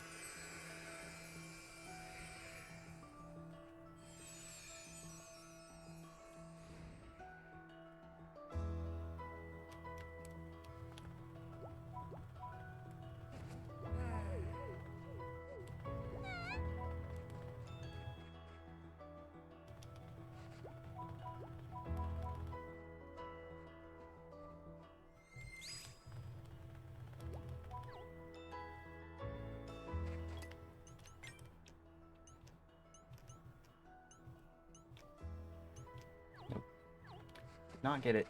That's okay. That's normal.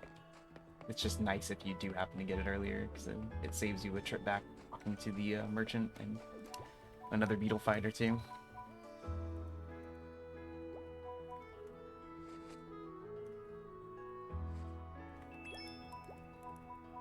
I need those to get a resident to join my my Oasis in a little while. But the only place I can get the item is to trade Beetle Chins with that merchant in the settlement here, so it's nice to do it while you're here. Alright, head back to the Oasis. We're going to talk to Carlotta so that she can join. And we got a card to start filling out for the Gourmet Festival. Just on the main road. You know what I'm actually going to do is... So these sprites that show up in the fountain as the Oasis grows, you can whirl them and they'll give you like a random tradable or usable item. Like a material. And I think there's a small chance you can actually get a beetle chin from that, which would have been incredibly useful.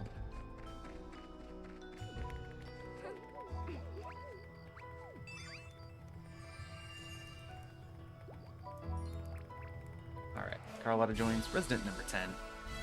So far, everything's on track.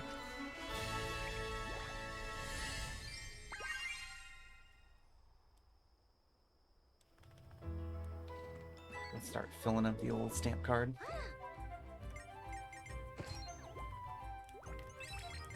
Oh, actually...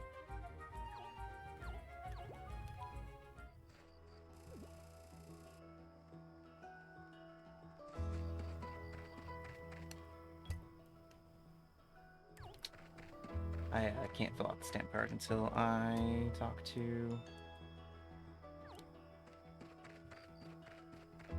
the merchant, because he gives you the card. Okay. Trying to be efficient with my routing and I end up just losing like 40 seconds.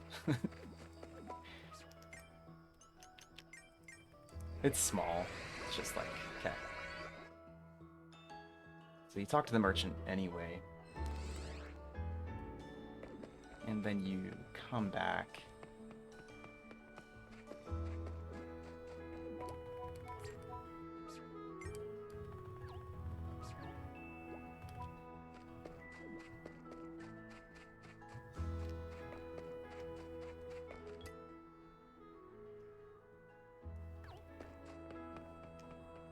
Oh no, I just need to talk to Shakuro, and I just keep messing this up. Okay, so you don't talk to the merchant. Shakuro is the one who lets you start doing the Gourmet Festival prep. It's cool. We gotta save some time saves for the future, right?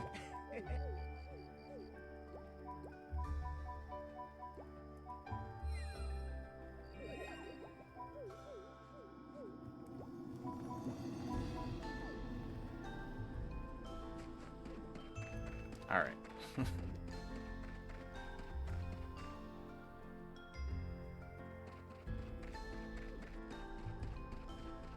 But now it's late, so the shops are closed, so we'll just sleep, start tomorrow.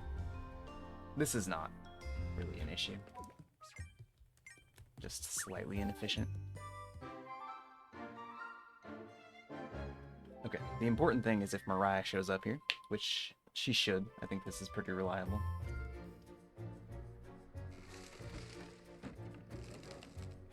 There she is.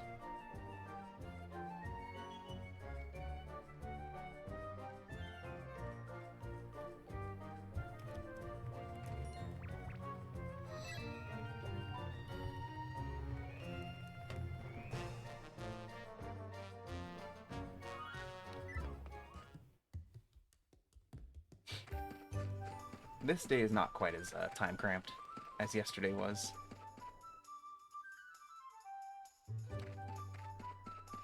We've got a lot to do, but we do have enough time to get it done. Okay, now we've got the stamp card. So we can start filling this up.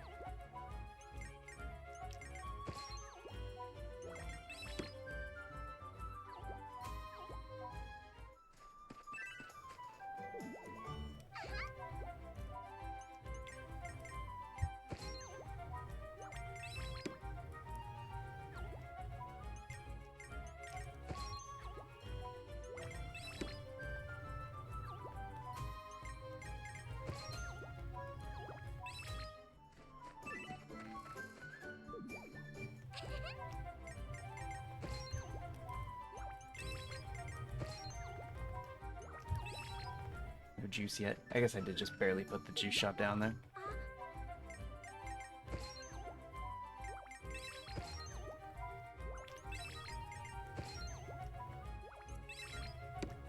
Okay, halfway filled though. That's good. We've got time to fill up the other half. Let's go talk to Mariah so she can join.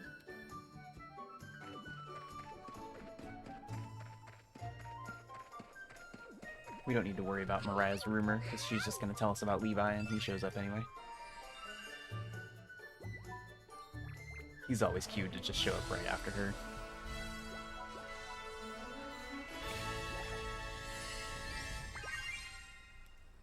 We do have a rumor about Sabite over in the High Wave Rift. So we're just gonna go find him right now.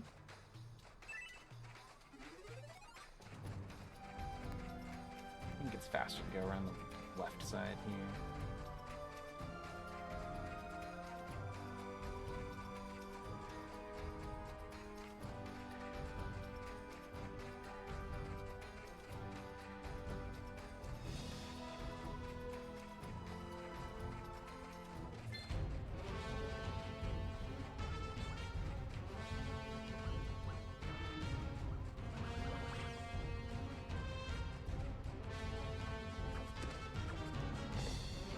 So this one's also a little tight.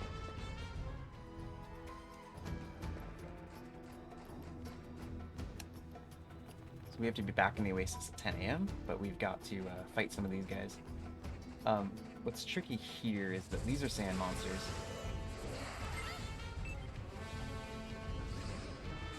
So they take a minute to beat.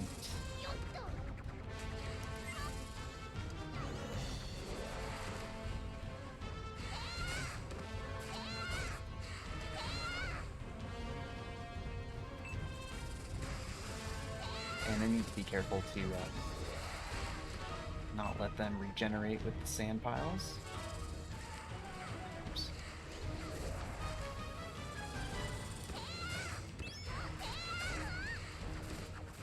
(9:20 a.m.) Probably not going to be able to do what I want here, unfortunately, in time. And I don't want to miss Levi, so we're just going to finish this in a minute. You can see that a lot of time was going by as that Aqua Gate was moving on, and that's because of like all of the action on the screen. So it's something you have to keep in mind. Like it can be a pretty quick Aqua Gate if there's not much going on in the room, but if there's like monsters and stuff, then you have to plan for like a lot of time. If I'd left there like 10 seconds later, it would have been too late. But yeah, all right, Levi shows up.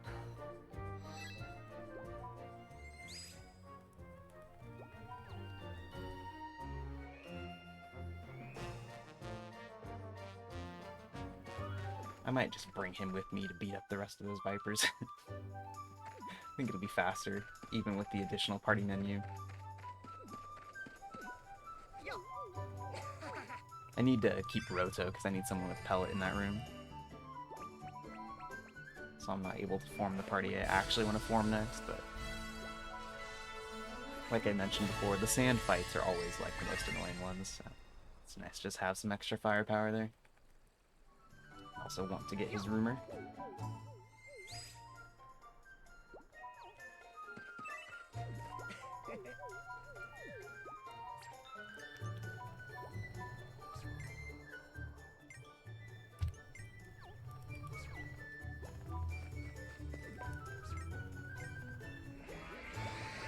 Okay, let's finish this up. We want to be back in the Oasis at 2 p.m. so we can meet Sabite, but we've got to save him first. So. Now we just have no choice but to get this finished in time. So let's lure the snakes back out.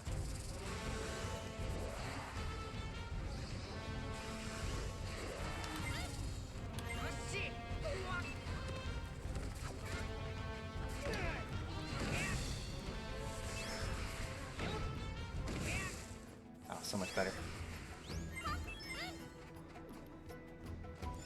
I don't know if that was all of them. I never remember with this fight if there's 2 or 3. He looks like he's still scared, so there must be another one. There is.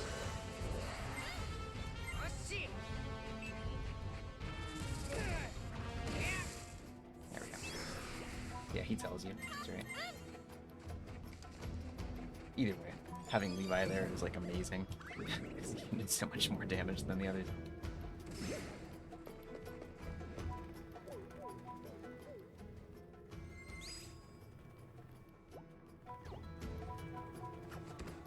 Alright. Nothing else to do here.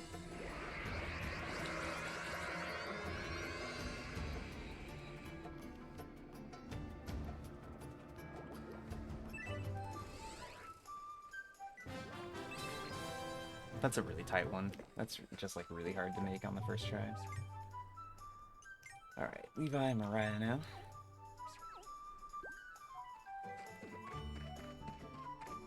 So yeah, this fight should show up at 2 p.m., 2:10 p.m., somewhere in there. Meanwhile, I can just do some booth stuff. Sort of just waiting around for the next part, honestly. Actually, I should go try to get that Beetle Chin. That's what I should do.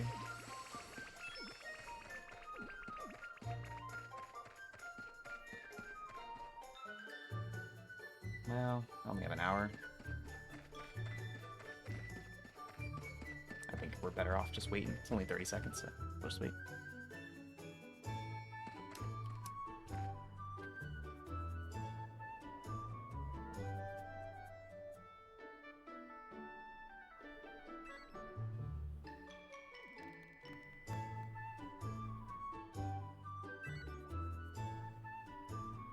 Gonna wait until like 2:05-ish. Don't let this guy push you through the door.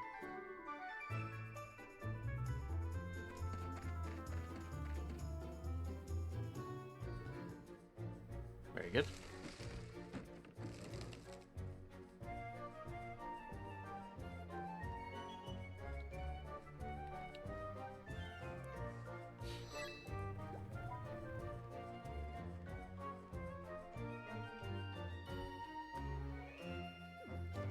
Oh yeah, I made a couple little Oasis ones since we're running the game, just so we had some.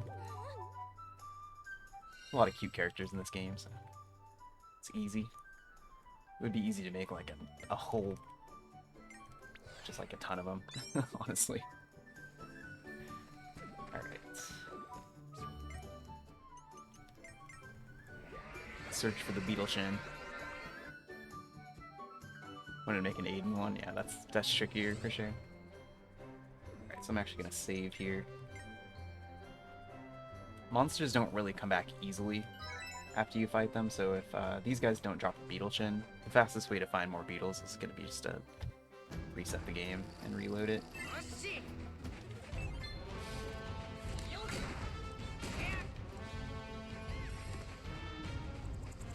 Oh, he's not dead. He's just almost dead. Anybody hit it? Anybody? There we go.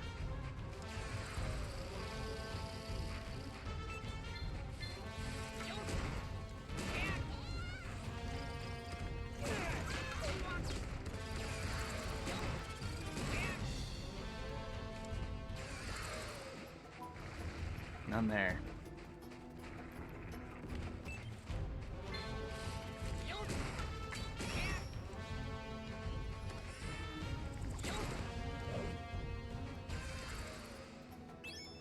Just a transparent wing. Yeah, okay.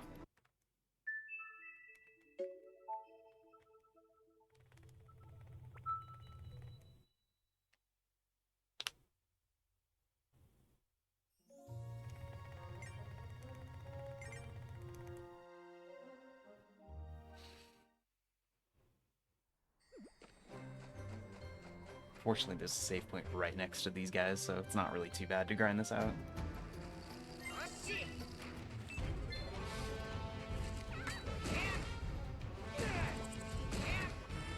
It's probably faster to do it like that. And I'll chase him across.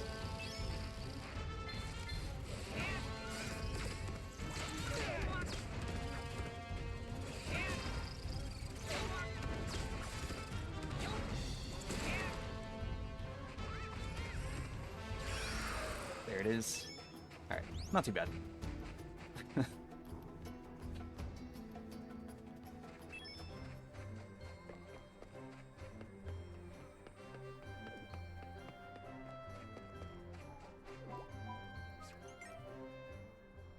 bitter pulp. Need just those 3. Wait for the maximum number of these. Maximum number of these. Oops.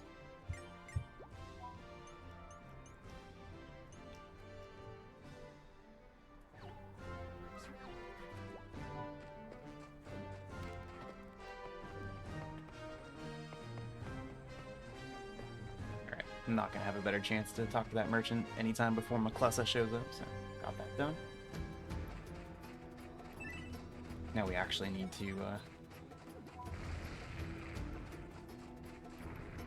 move on with the story.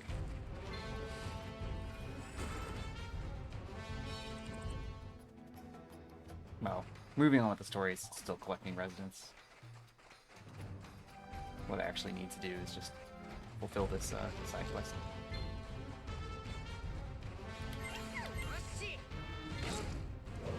Keep getting cactus leaves on the way.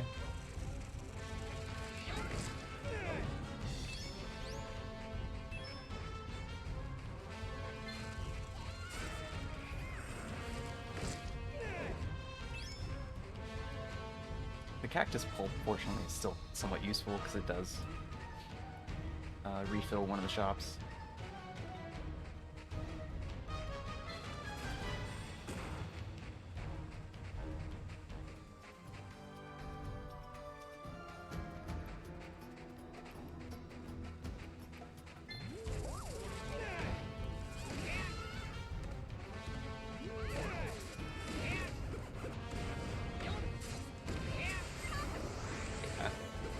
Figures.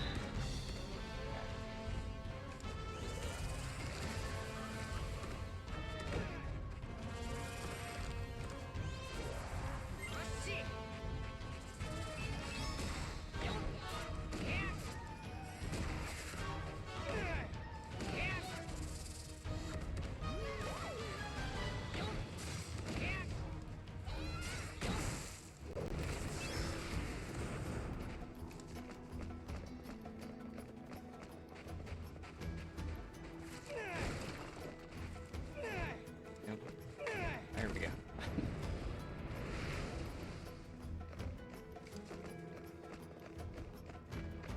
Need to activate this warp point. We'll be coming back here later.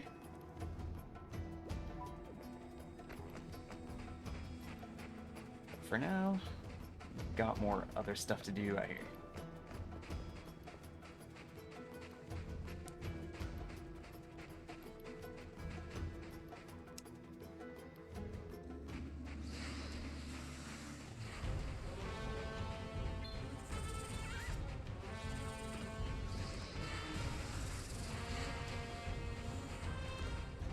Ignore all these guys. Where's my little path through here?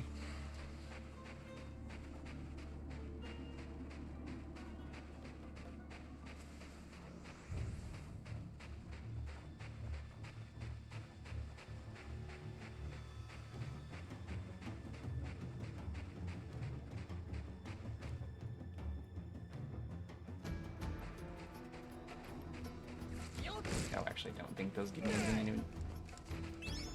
Just pull. Oh, maybe. What if you can get leaves from those?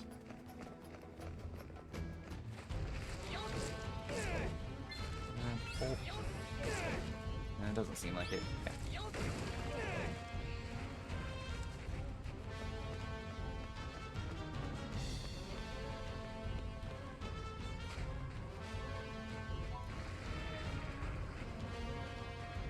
Alright, so we're just here to talk to somebody else who we want to become a resident. It's too bad that you can't get up to that warp point at the top of this map, but there's a story-gated barrier in the middle, so we're just not able to do it.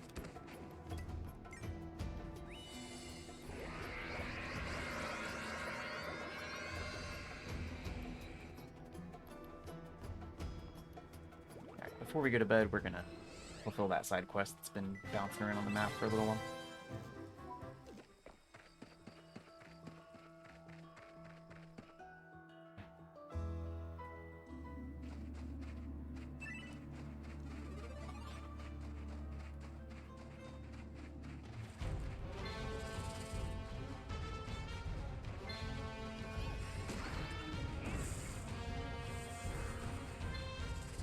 yeah, making really nice progress to 16 residents here. Most of the way through it. These parts of the run are always so weird, 'cause, like, it's hard to feel the progression. It's not like running through a dungeon or something. Especially when you're doing the part where you're just, like, moving a lot of different things along slightly. But it is kind of the way to do it. Probably, yeah, exactly. It's just, like, a really weird thing about this run. Like, you kind of don't know until the split, like, how efficient was this actually.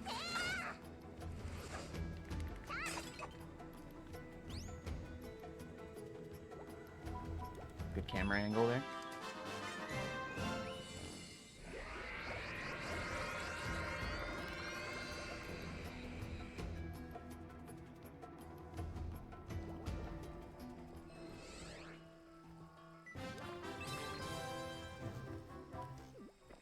Alright.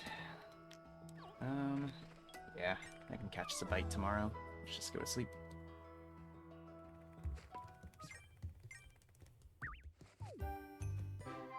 Okay, so hopefully our shops have sold enough stuff that we can put down the scarf shop and the ball shop.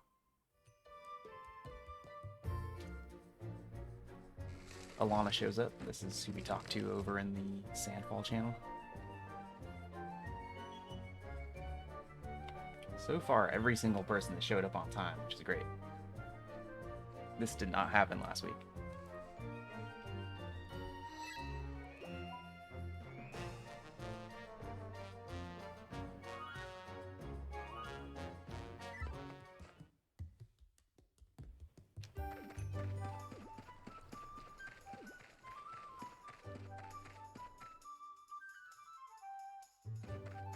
Alright, so Sabite should be here somewhere.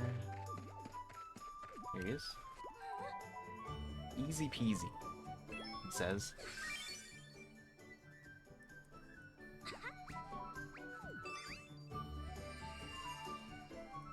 Resident number 13.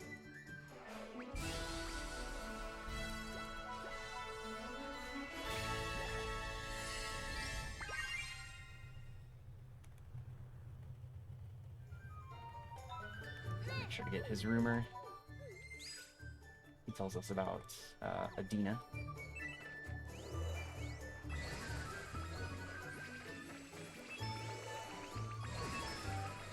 Alright, that looks like that's probably enough money. Alright, so this is the novelty shop. So we're just gonna look at ball shop right here.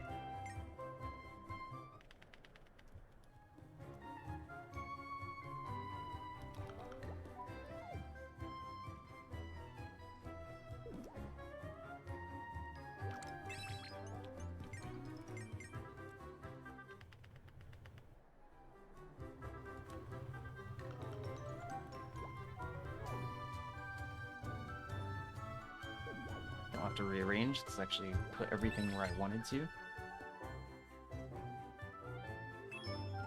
And let's work on stamps here.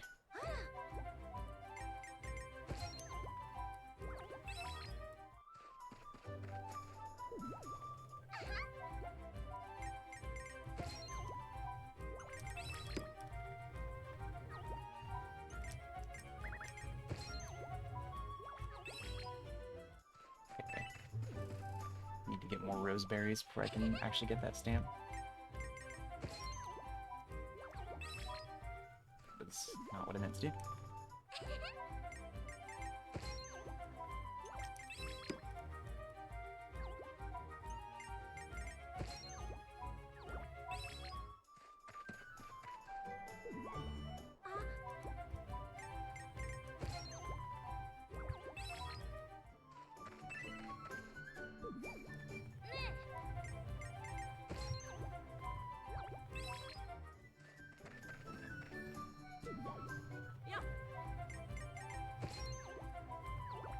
Alright, so once we're ready for the festival, we will definitely have the stamp ready from those last restocks there.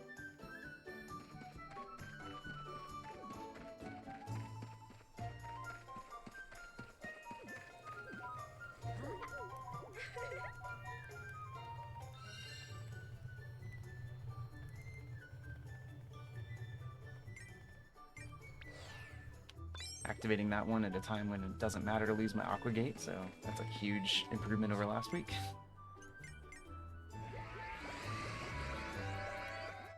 It's all helping. We're just about done with this section, actually. The last one's come really quick. Just need to pay attention to where I am at 10 a.m. here.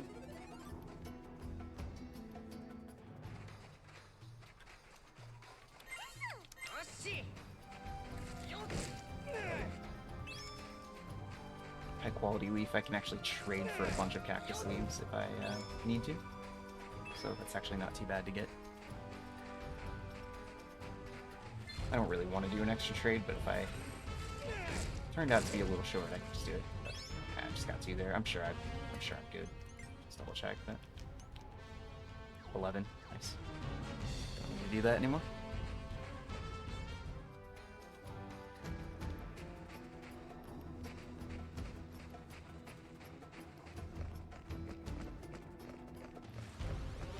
Ooh, I forgot to... Ah, man, I forgot to do something. It's not like a huge deal. It actually might not matter at all.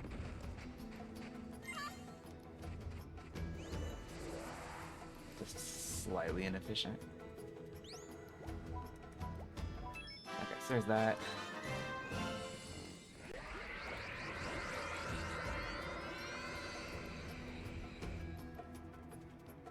Yeah, you have to wait around until 2 p.m. anyway, so we're good. I'm not going to lose any time. Go up to the Prover's Cave here.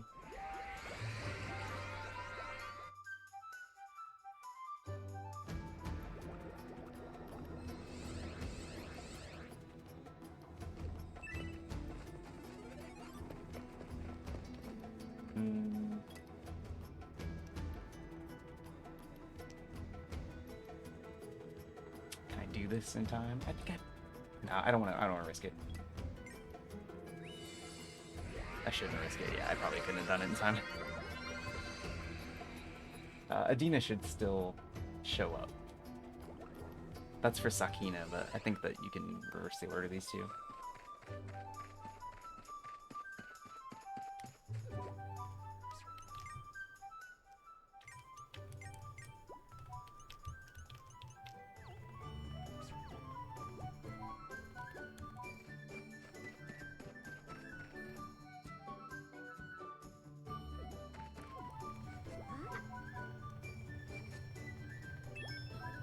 Cool. There's Alana, 14.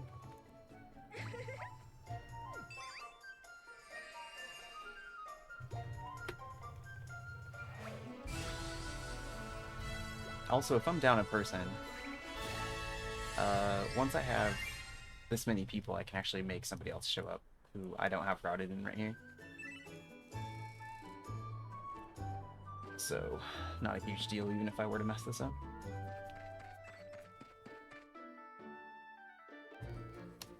But it looks like we'll be fine.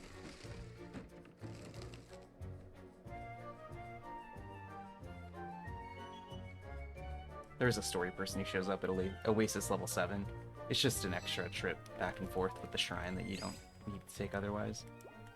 If you want to use that one.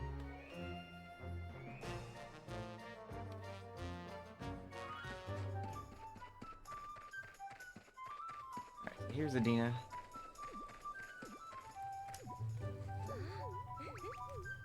She's just here because I put the ball shop and the scarf shop down. The residents that show up because of shops are like the most reliable ones.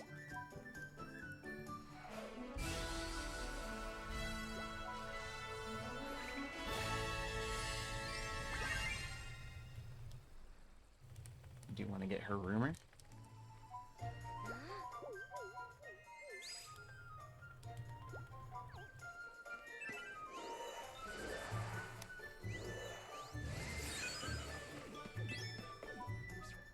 Okay, so back to the Aqua Gate here.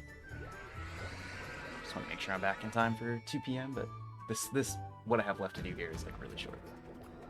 I actually might be able to do this and get to the place where I progress the story.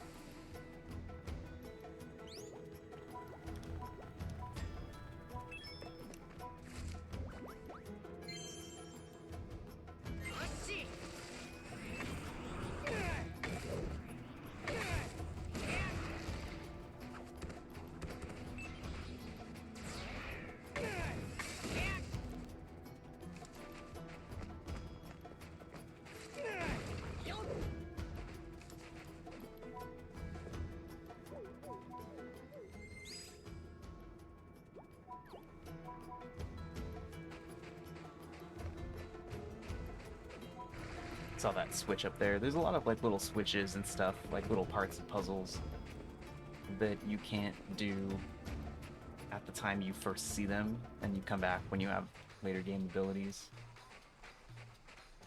There's one in that room that you can only get once you have the crossbow. Pretty much always they just lead to items that let you enter the bonus dungeons. So when you play it casually, it's like kind of fun to gather those. When you play it for the speed run, it's just like there's literally no incentive to do any of those. So that's my entrance to the next dungeon that I can't enter until I've done the gourmet festival and talked to the mayor and stuff. But we are placed in the right spot. Let's go see if we can fill up the card while we wait for 2 p.m.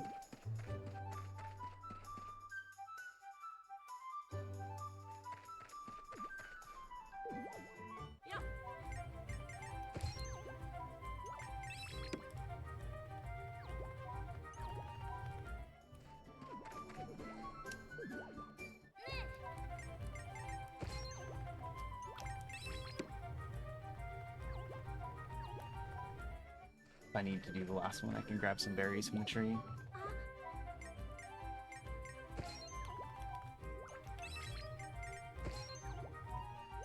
Oh, we're good.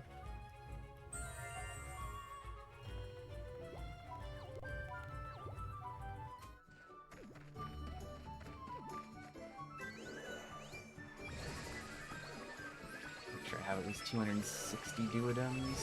Yeah, we're good. I need 260 to buy a wand before I enter the next dungeon. And yeah, that's everything before 2 p.m. on this day, so we are on track. Feels good. It's one of the major points to be on track.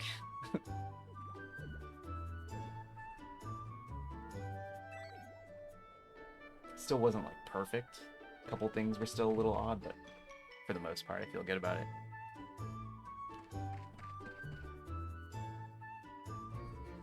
Alright. Sakina shows up on time. Resident number 16.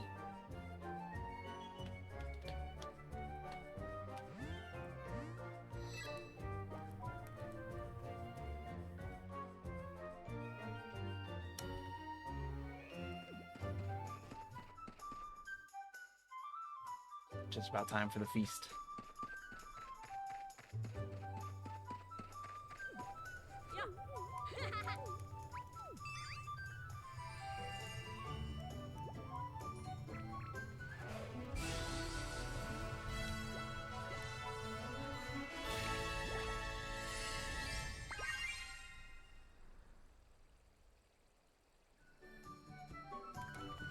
Nope, think you need this rumor. No, you didn't. It's fine. Just wastes like 3 seconds.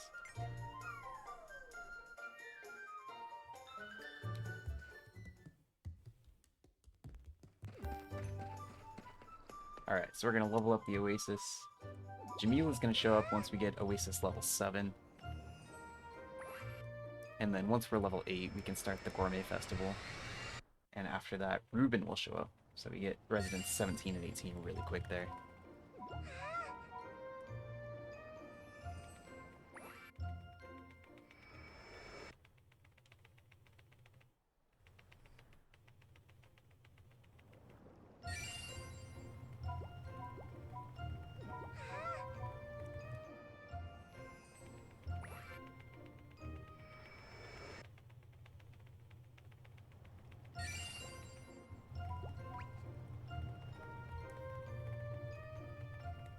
Here's Jamila.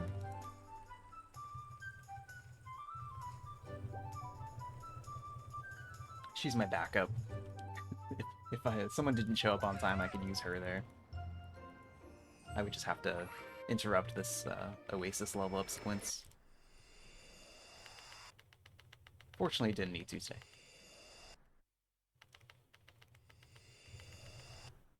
Oasis level 8 is a big one. So the big ones... Basically, there's 2 big ones at level 8 and level 15, where the Oasis, like, really transforms.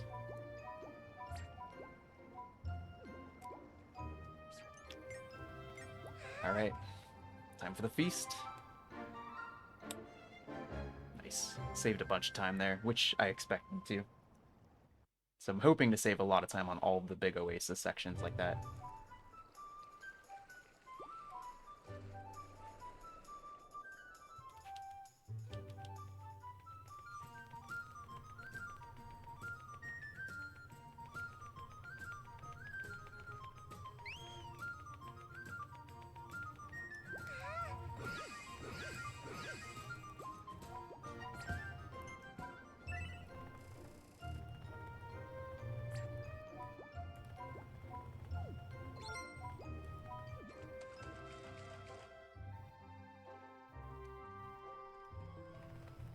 Alright. Cool. Good pace so far. Just keep this up. There should be some really big time saves. Not really the green Lumite split, not so much. But the next three after that is like where all the time savings are right now. The next one is just another dungeon, and the dungeons are I think I could probably do it a little faster, but not terribly faster. I was always pretty okay at the dungeons.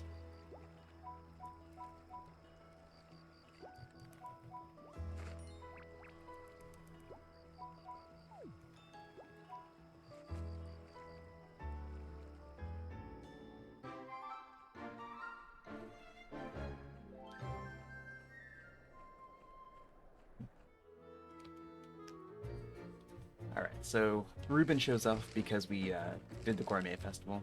Every time we do a festival, somebody shows up automatically. So that's 3 of the more reliable resident recruits. And actually all 3 of them are extremely useful for the speedrun, because they're actually pretty powerful.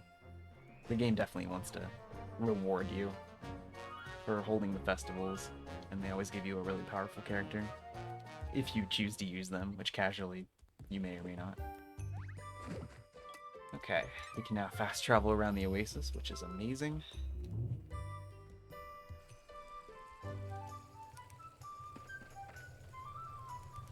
Alright, so Jamila just joins automatically here.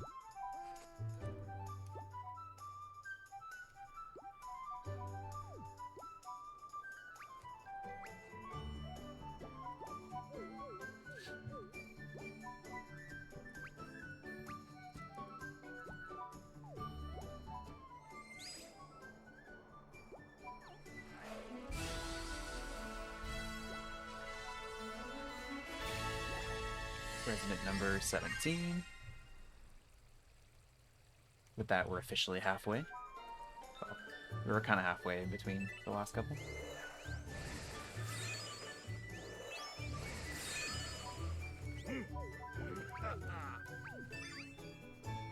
Alright, so Ruben is the guy that I needed to get the Beetle Chin for so that I could trade it for the Bitter Pulp and give it to him so he would join me.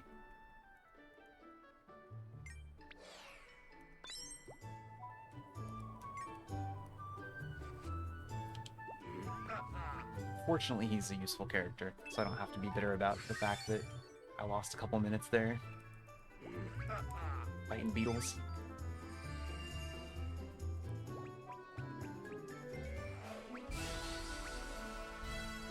But yeah, that whole section could probably be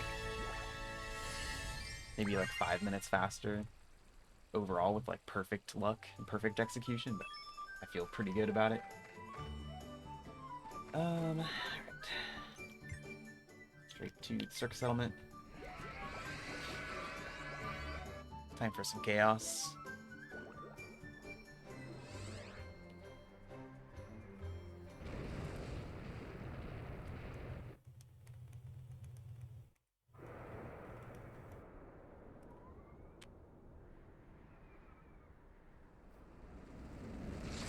Close my window real quick.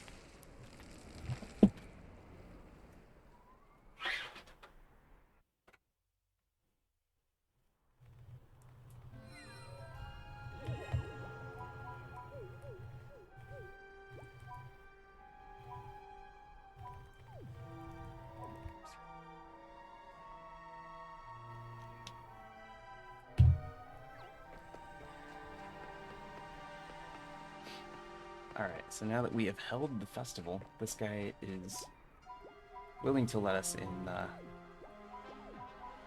Ocean Necropolis. Also the fact that that chaos made like an earthquake happen and a bunch of his people are trapped in there is also his motivation. But he was going to let us in anyway, supposedly.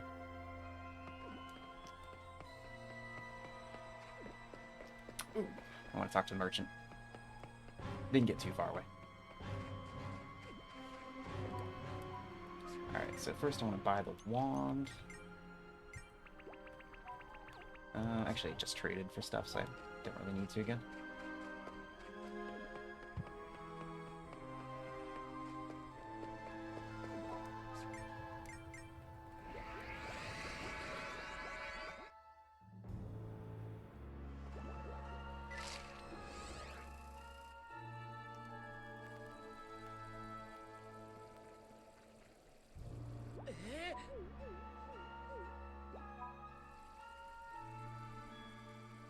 Cool, so we're just gonna head straight into the next dungeon. We have everything prepared. Our Aqua Gate is literally in front of the door.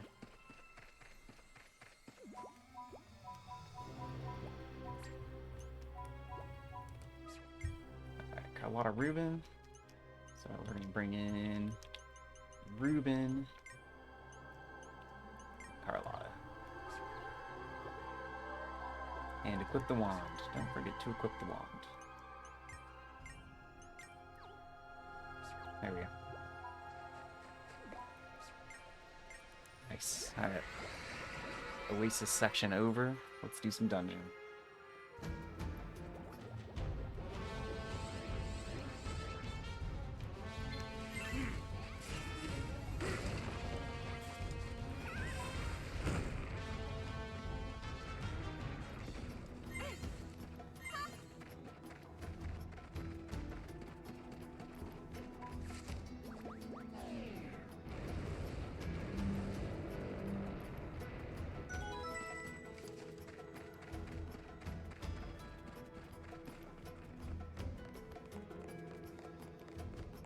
Yeah, the real trick for this next area is that you use the wand to light these crystals, which makes the room light or dark, and the configuration of the room actually changes depending on whether it's light or dark. That's a lot of what's going on in the next dungeon. Right, get rid of the sand piles. Let's lower this guy's defense.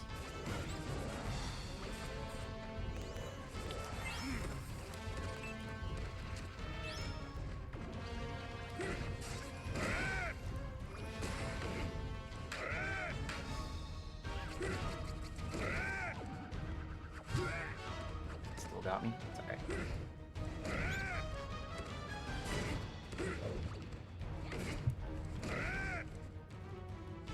One more hit. There we go.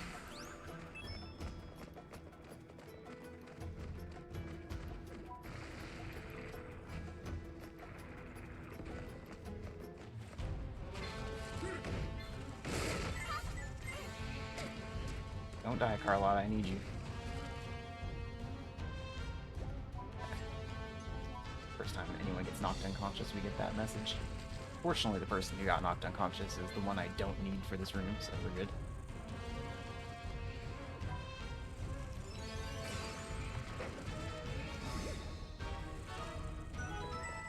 Forward with her. Hopefully Levi kind of joins me.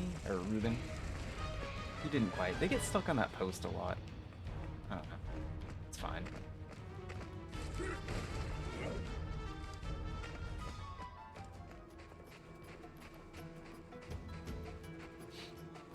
Okay, so now we're in the real dungeon, Ocean Necropolis.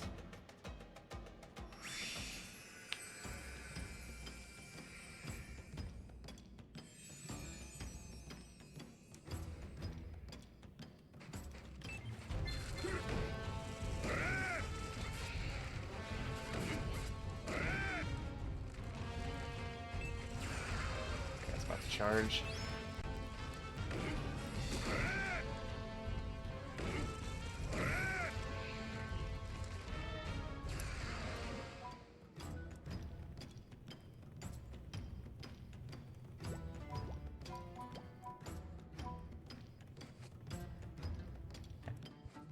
We get less texture because we didn't bring Levi.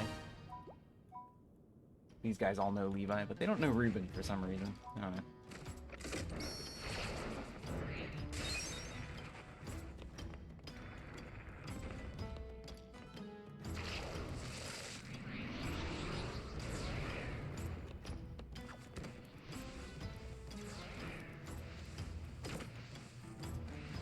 Intended for you to whirl the sand piles and then use Paraflower to get across this room a little faster, but by the time you've done all that, like, actually slower than just going straight across.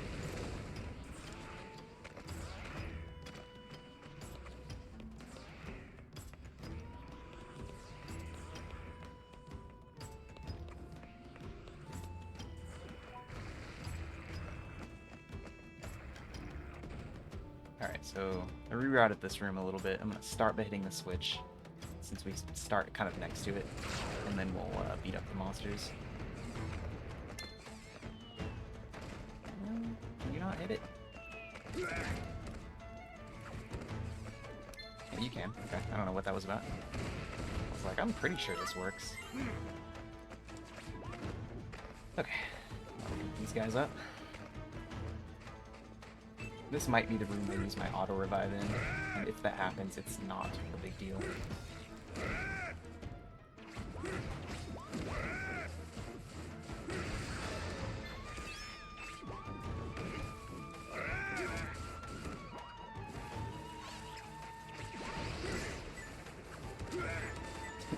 Okay, well, since I just rolled right into that, it's definitely going to be where I do it now. Just need Teddy to die here. He's not going to be able to do much with the wand. So just trying to die as fast as I can there. We can get the party back.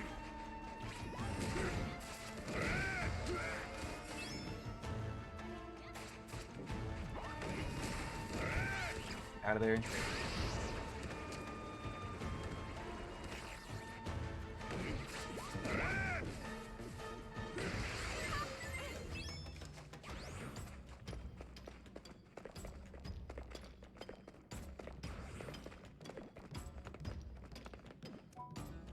That was a pretty bad room. Definitely a lot slower than I'd like it to be. Wookie.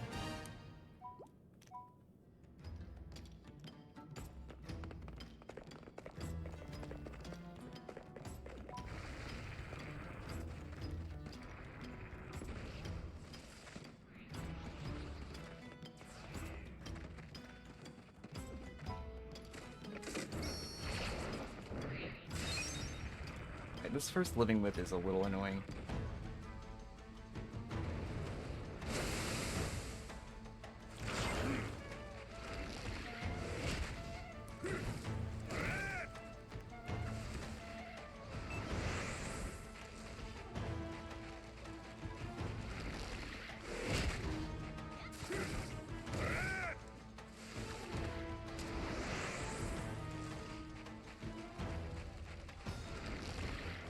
Not much of a better technique than to just make it do that 3 times.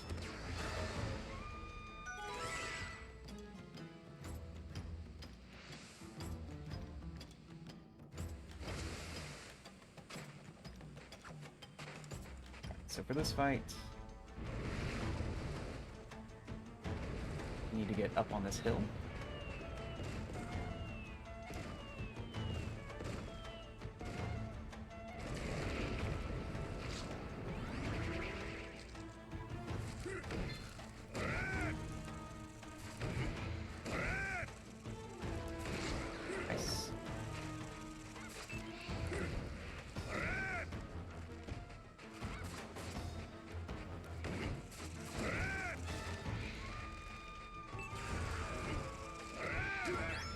Too far away.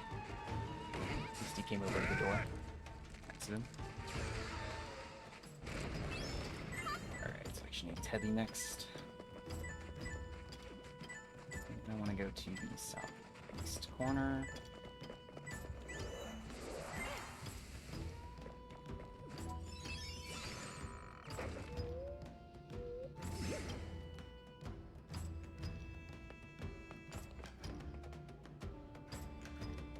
party shows up right there, which is nice. You don't have to take any one way around, as long as you just start walking the right direction with Carlotta.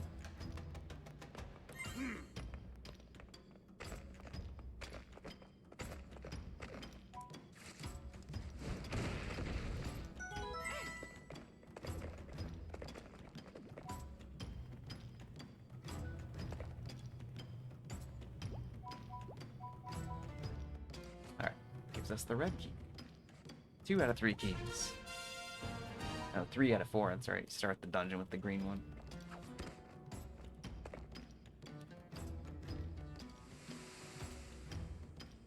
Alright, if we walk too close to those sand piles, then sand monsters will appear, but unfortunately, we don't need to. Alright, this room's... well, not this room. The next room sucks. This room is just this room.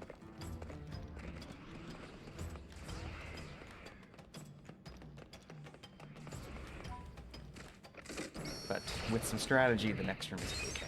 So I've worked on this room a little bit.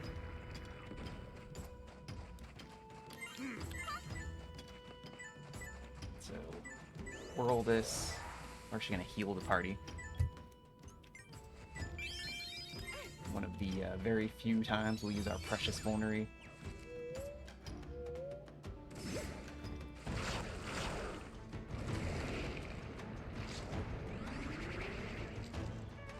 And then she's gonna hide behind this rock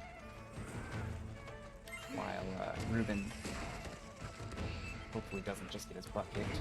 Beats this thing up. It moves over here,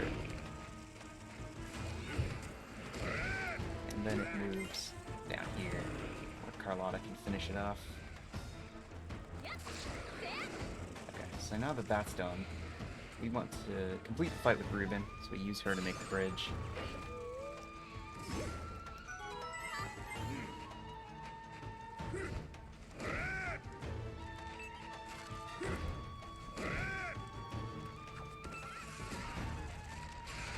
That one's gone.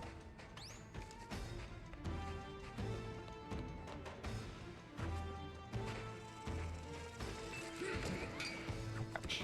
He was ready for me. It's too bad. I was really hoping we could fight the other way. Just to beat the room a little faster. But that was good. That was like literally like a minute faster than how I did that last week. It's a very tricky room because you're separated. That one thing moves around a bunch. Okay, so here we actually start with you. Get the rocks. Get a Teddy.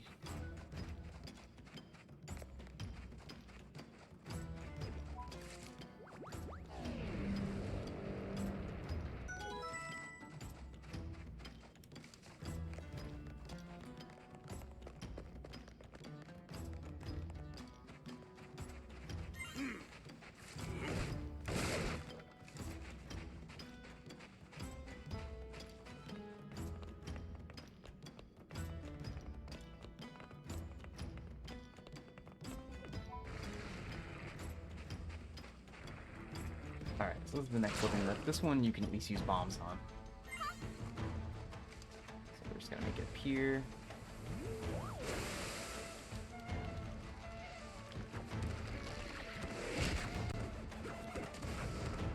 Alright.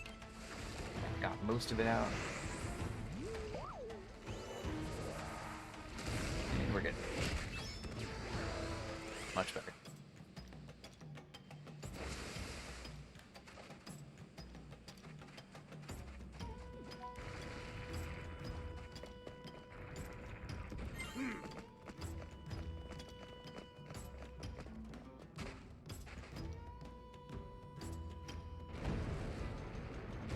Whole bunch of fights in a row as we get toward the end of this dungeon.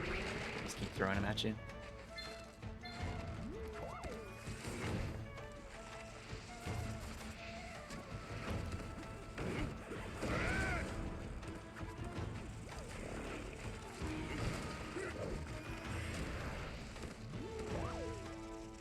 Just gonna leave that bomb there and see if it gets somebody. Oh.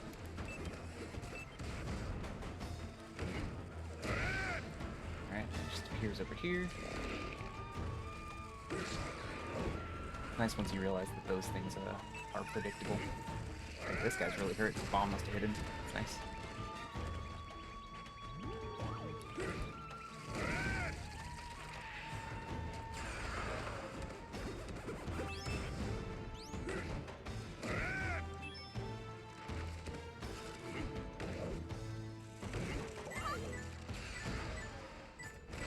It's a good fight.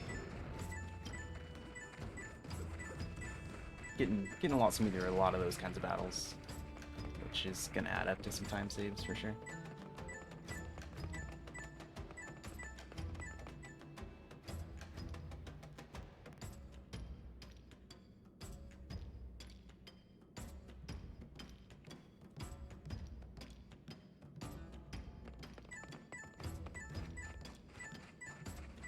Alright.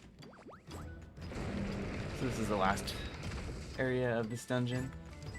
One last big multi-room puzzle.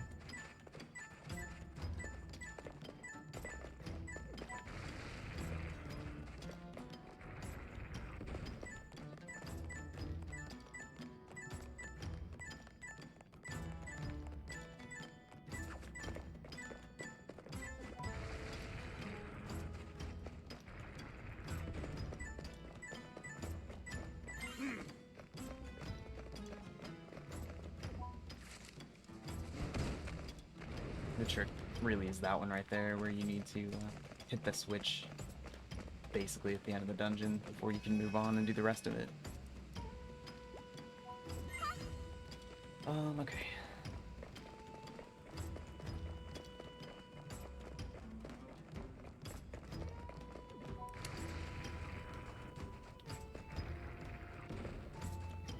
So that switch made these stairs appear, so I can do this now.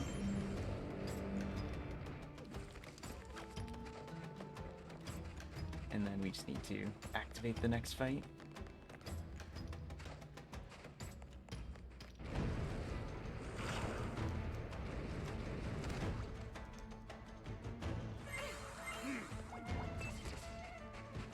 I have to fight this guy first because he's the more dangerous one, so I don't want him just like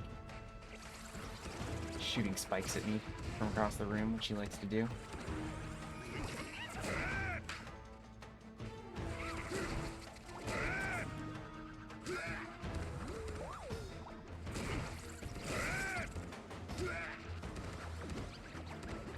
Blown up.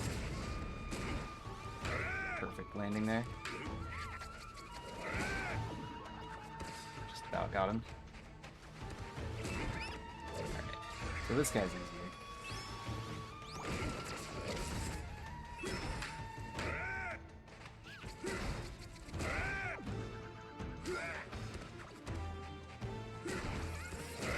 Unfortunately, I don't know if he's going to do me the favor of just hanging out next to a bomb and it blows up.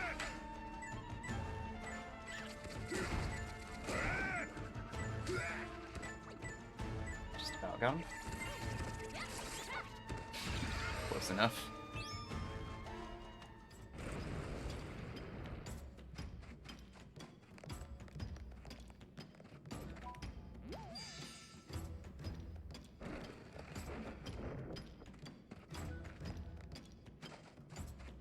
Oh right, you have to wand the crystal first, and then you move on.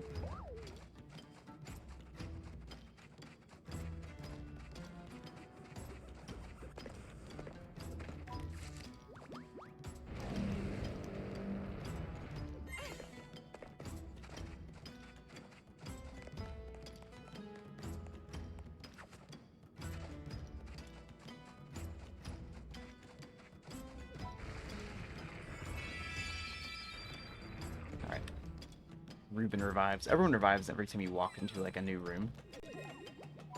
So there's a lot of times when, just like in that last fight, I'll be pretty reckless because I know that somebody dying is not going to be a huge deal. So I may as well just try to get more damage out.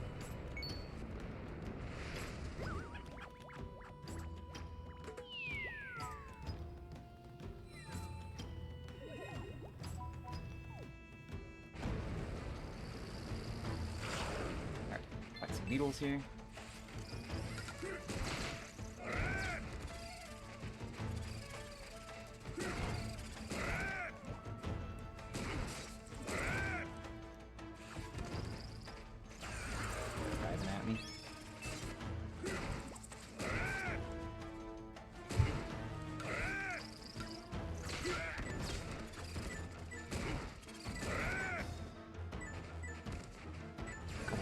show up here.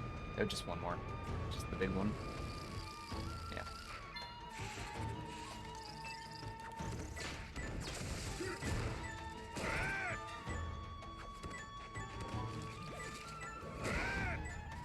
Couldn't get my combo there because Ruben was trying to revive Carlotta. I don't really want to die here. Not.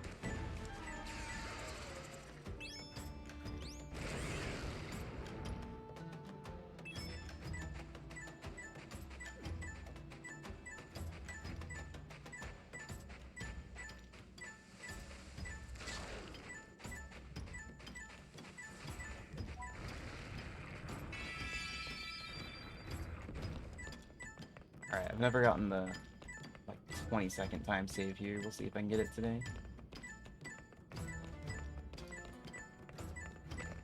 Alright, Ruben hits the switch. And then you move to Teddy. Teddy very, very carefully, very carefully walks off the edge.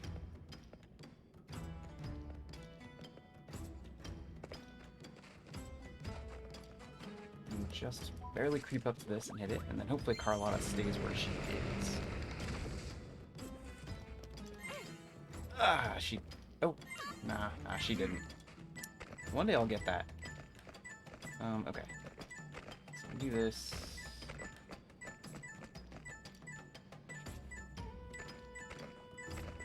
And that goes all the way around here.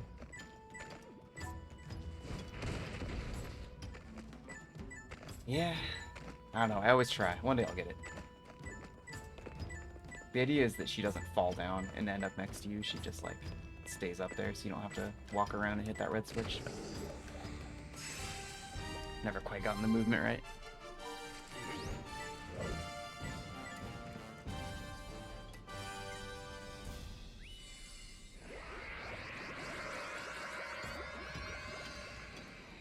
Alright, we're ready for the boss fight.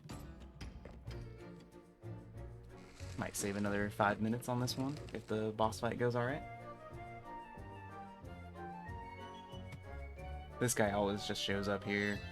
There's two merchants that show up that kind of get in the queue of people. Fortunately, this guy's not like interrupting anybody, so he's fine. But it is one reason to take an extra warp on, in addition to it being faster to get to the end of the dungeon this way.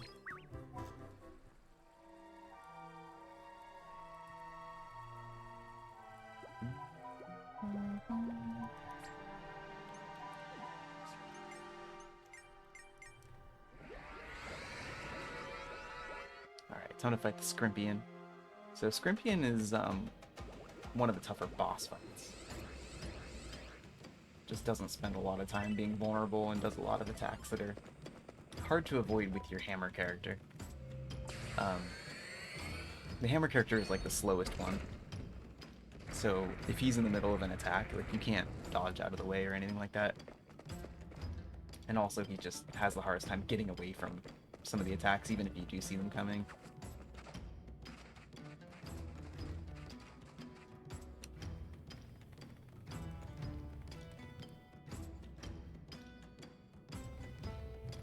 So sometimes you just kind of get beat up. Hopefully it'll be better than the last couple times. We'll see. This is probably the worst fight on the Japanese runner's world record. He has a pretty hard time with this guy.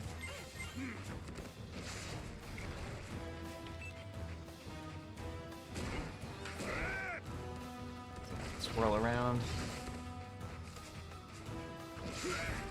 Got me. Yeah, that's the kind of stuff right there. It's just really hard to avoid it with Ruben here. And again. You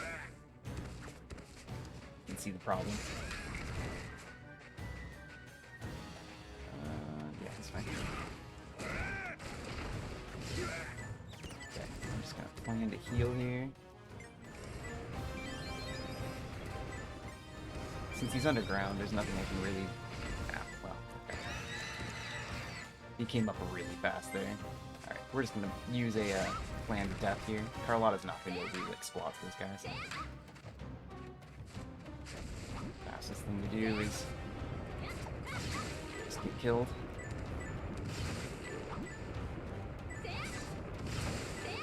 Oh man, we could be doing so much damage with Ruben right now. So that this attack with like the green things that come out of the ground is like a phase 2 attack. So it doesn't happen until you've done enough damage. Alright. Here it comes again, so we got out of the way. Ugh. Oh man.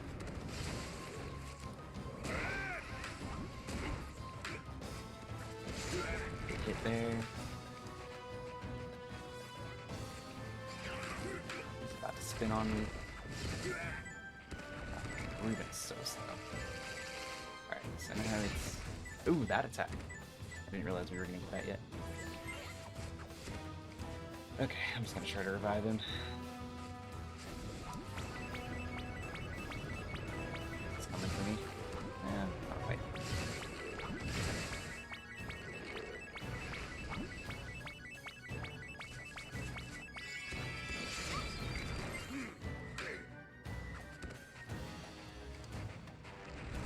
What are you doing next? Okay, you're doing this next. Get some attacks out there.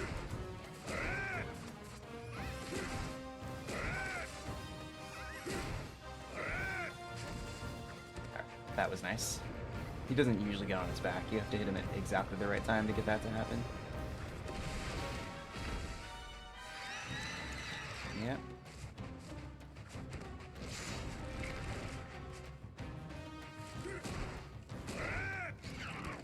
Just gonna keep hitting him here. Take that one on purpose. This is the slide forward attack. Getting close. Jump around.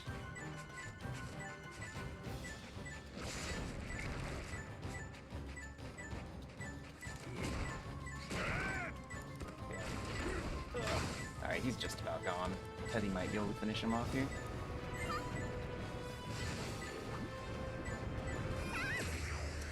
Nice. Okay, that still wasn't very good, but good enough.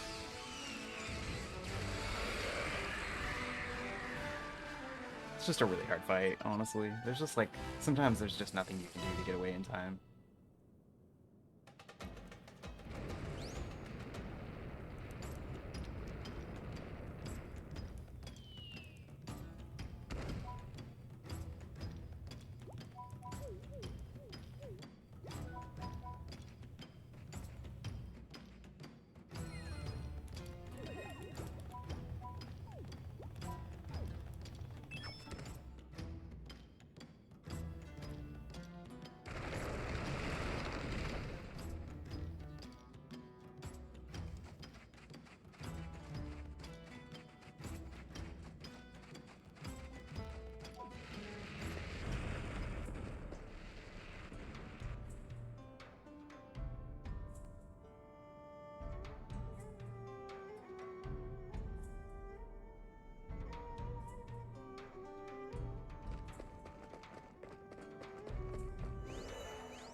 Maybe a few more minutes there. And like I said, that one didn't have a big time save built in, because the dungeons aren't where it's at. The next few is where it's at. So let's see how it goes.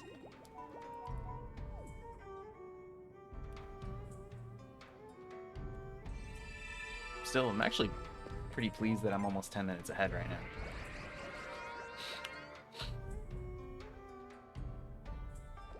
It's going quite well. Yeah, everything has been gold, that's true.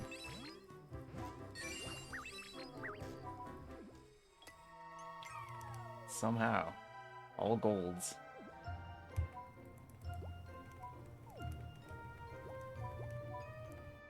Alright.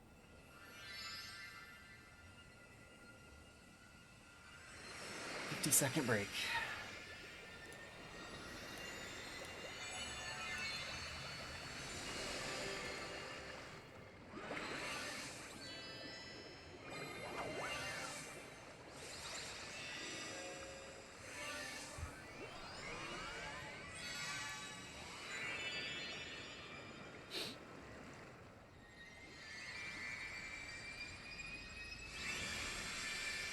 12 and 10.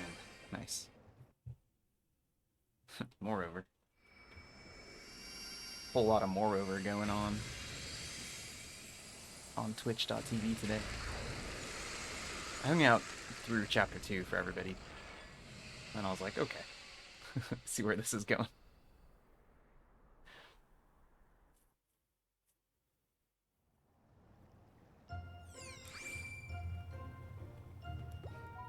I'll be interested to hear how it all went.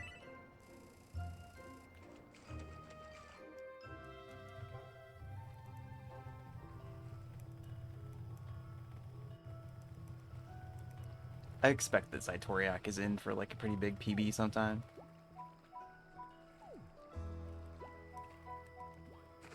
He's definitely got it in there. One of these times he's gonna get just like a huge improvement.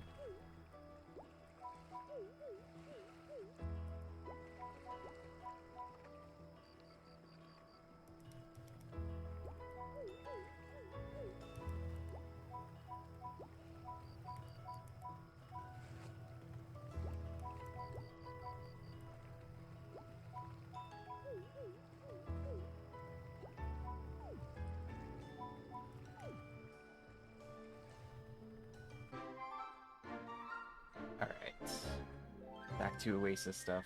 So we got some pretty time-sensitive stuff for the first part of this next day. Newbit is going to show up. This is one of those ones where like someone shows up in the morning and it passes time. So the first next resident probably isn't going to show up until like 10:15. Why is it like this? I don't know. I don't know why it's like this. It just is.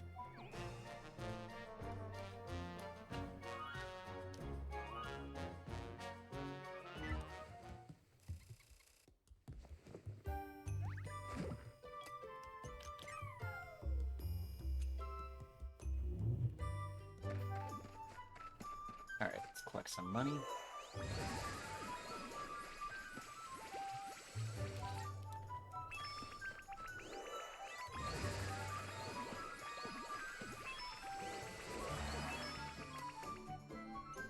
We're gonna put down the sash shop and the balloon shop now.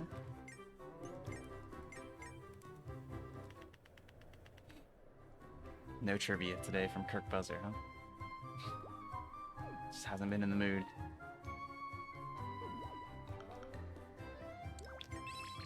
Sash shop and balloon shop.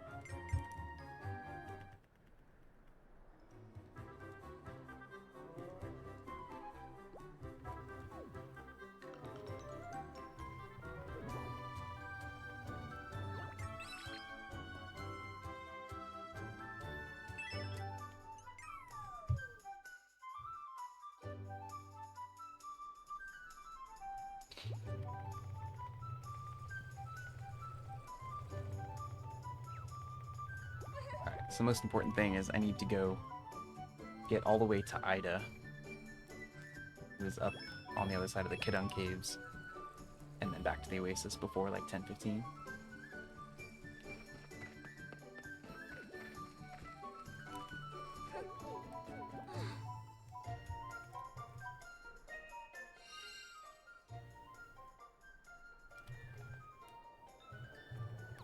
Didn't need to talk to Newbit yet. I was like, did I need to talk to this person? No, I can't possibly have had the materials to fulfill that side quest yet, because I haven't been to that area.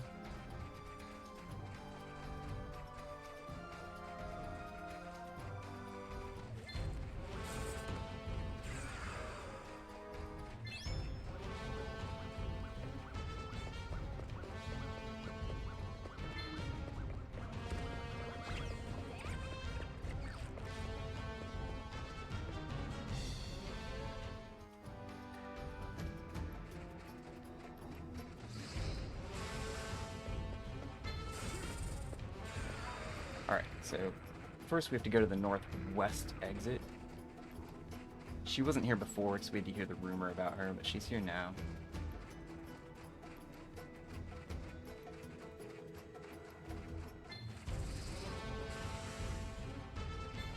I have a little bit of time to burn here, so I can break a few pots on the way back.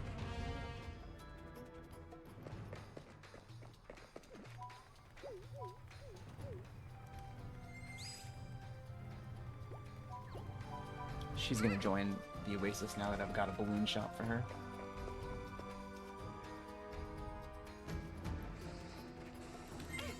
We'll use Carlotta to break the pots here.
Very good. Okay. It's all making sense.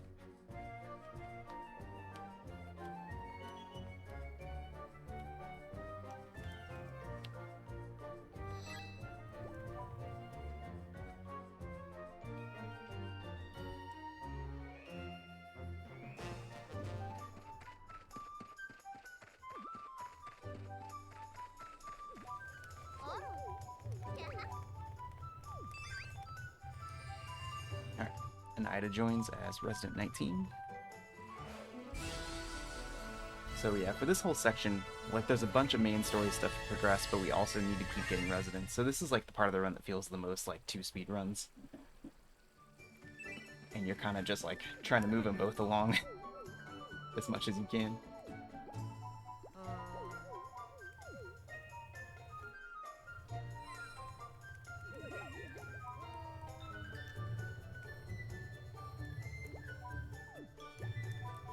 Like 2 separate games. But yeah, alright, so the next thing we have to do on story is be here at midnight. So we're just gonna get a whole bunch of other stuff done while we're waiting for that to happen. Can make really good use of this time. First thing we're gonna do is get this warp pad over here activated, because we've got to come back here like 2 or 3 more times in the run.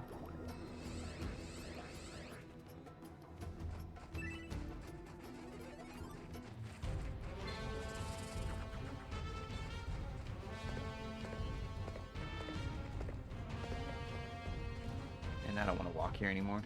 Can't get the warp pad earlier because there's a boulder on it.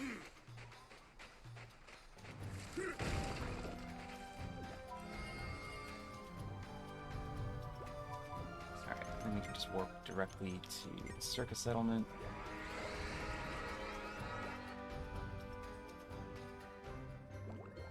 We're good on cactus leaves, don't need to worry about any of that.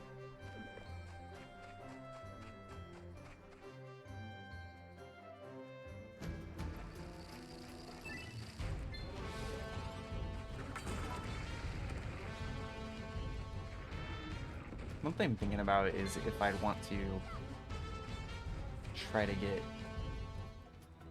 Ida earlier and get Alana later, so I can not double dip the Sandfall channel.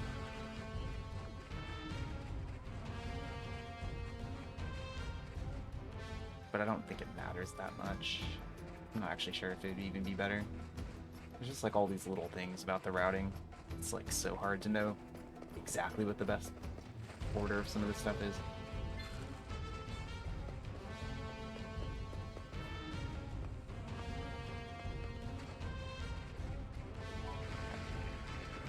Just keeping an eye on the clock here. Want to make sure we're back in the Oasis at 2:15.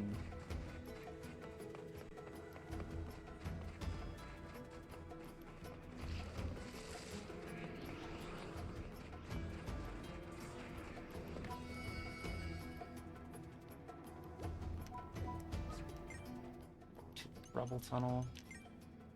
Although we actually need to complete this and then get back to the Oasis because we have to talk to the person on the other side of this. Yeah, so here we use Roto. Oh, there we go. We set this puzzle up earlier. So now it's just finishing it out with the pellet.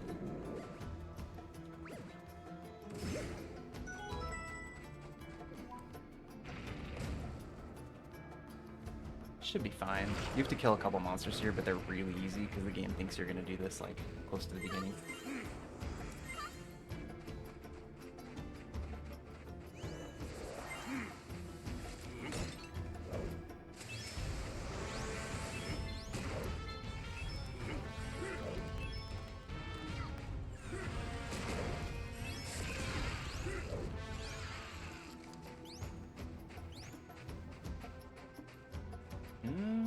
Oh, I missed this guy. That's annoying. Alright. And we're gonna catch this dude in the morning. Because that was too slow.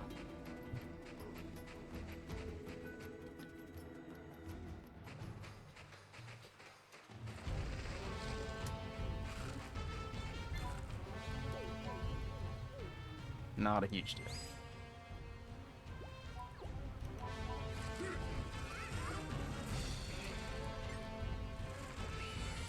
Austin's queued up now. There is like definitely some buffer in here. So if I get behind a person, it's really not an issue. As long as the important ones show up when I need them. Okay. Let me just double check. I'm gonna give them a little bit of time here. Yeah, Nuba just joins.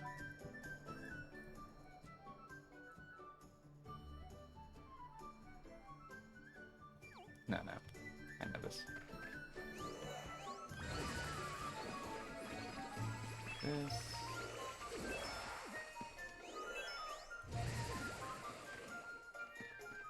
Just wait until 3:30 here. Just to see.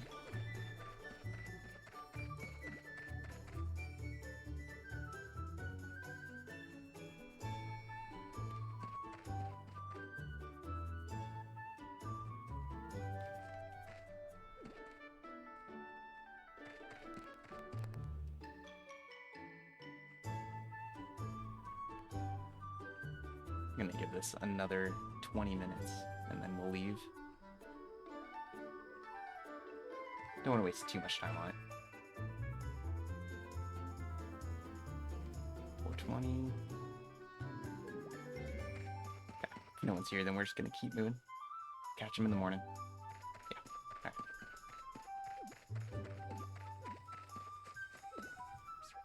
Warp to Sandfall channel.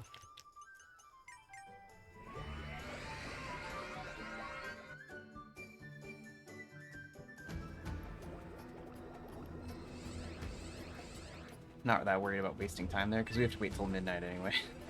So it's like, I always end up standing around for a while. Figured I could stand around there and see if someone showed up. Okay, so this is the next area, the Kalari Wood Sea. We're gonna grab some cactus stuff so we can actually get Nubit to join. Austin will show up sometime. I actually want Ruben in front here so I can easily harvest cacti. It's not easy to harvest anything with a wand.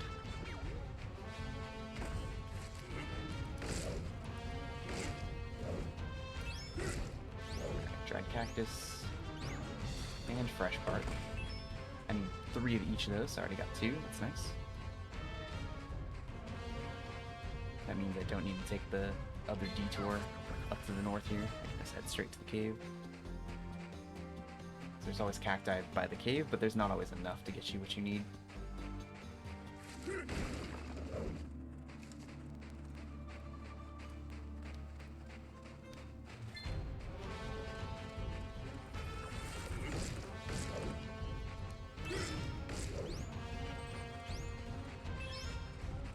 We're getting fresh bark. There's some dried cactus. Alright, we're definitely good.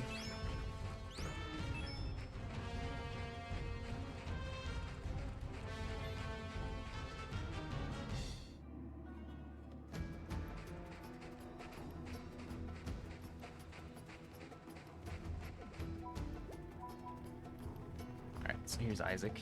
Isaac has the leaf wall ability. This is where we're going to show that off.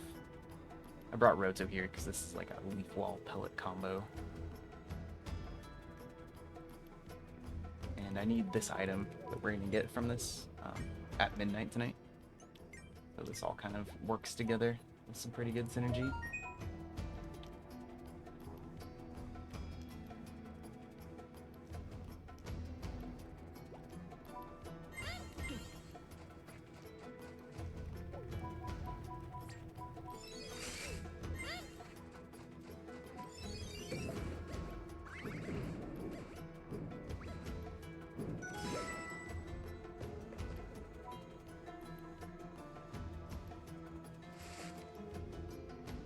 Alright, so yeah, this is like one of those places where you've got a little bit of time. Often not a lot to do with it.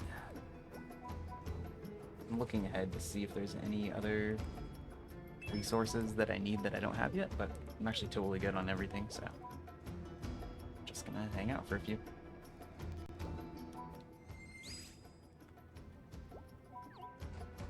Alright, and we're gonna leave the aqua gate here in front of this door. The next place we're going to be able to go after the story progresses.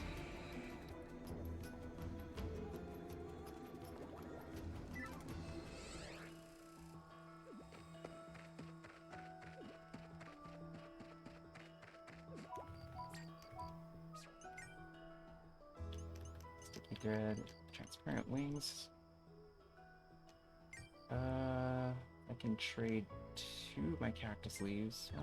I don't mean trade 1. Trade 1. Anything else? Even fruit? Nah, we're good.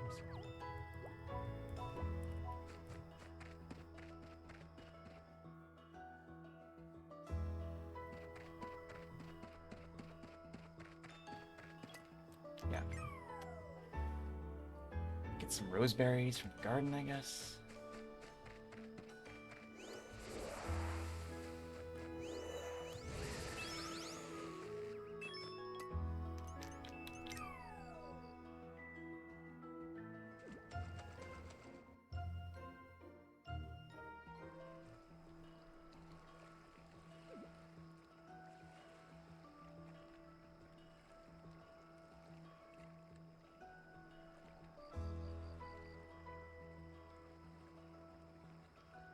So what's rough about missing Hosni there is tomorrow morning someone's gonna show up.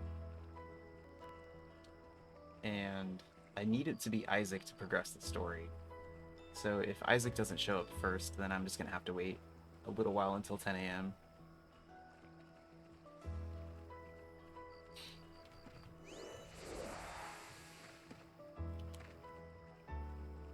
But yeah, that's a tight one, and I can get it with good execution. I just was a little bit too slow there. I'm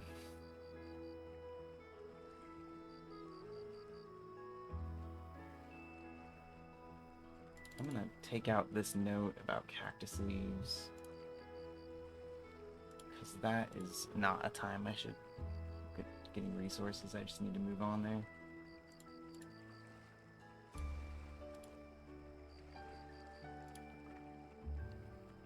So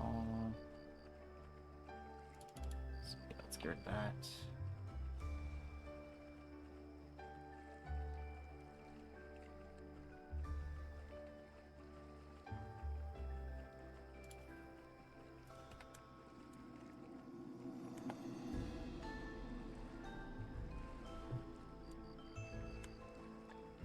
So part of my problem there is I wasted a little bit more time than I should have on breaking pots and getting some resources in that cave. That's really what that came down to. Because I need to finish up the first section before I go to the Oasis at 10 a.m. And I had to go back and finish that up, which actually put me behind like 20 minutes, and that's what I lost. So, updated it, won't make that mistake next time. It's all good. Time for sneaking.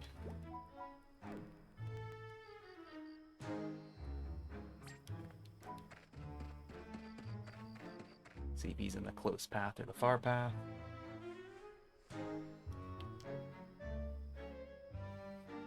close one. It's nice. Now just don't startle.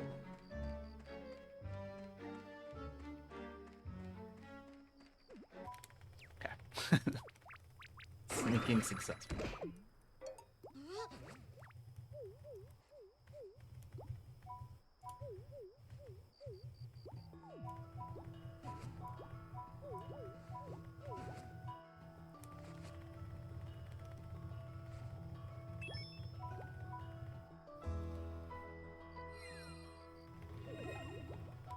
Alright, so now we need to find Evia.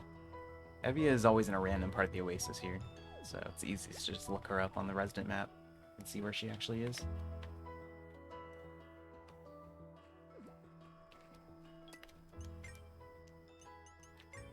She's at the Fountain Plaza today.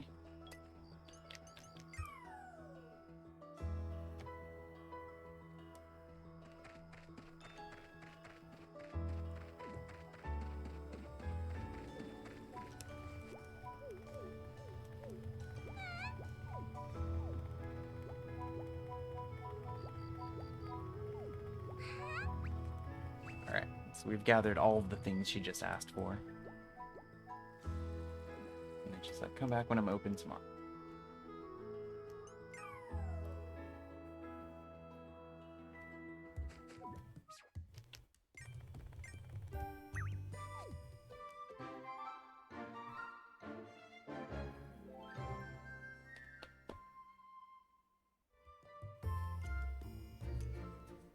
Alright, so let's see who shows up. It'd be great if it were Isaac. It's probably not going to be. Yeah, it's not.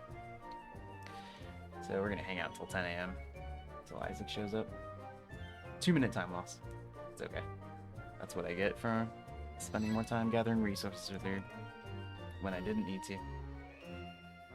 Still, losing 2 minutes is like nothing compared to the kinds of time losses I had before. Okay, to the juice shop.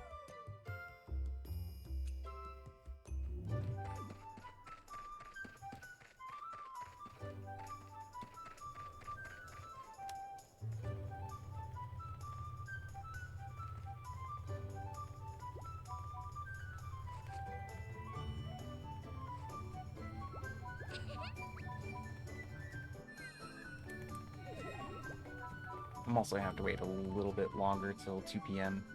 to get Saul, but that's not nearly as much of a wait.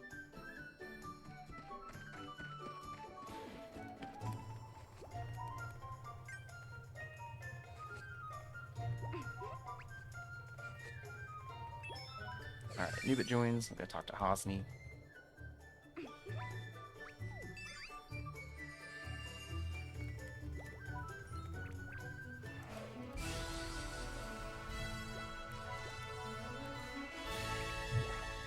It's 20 and 21.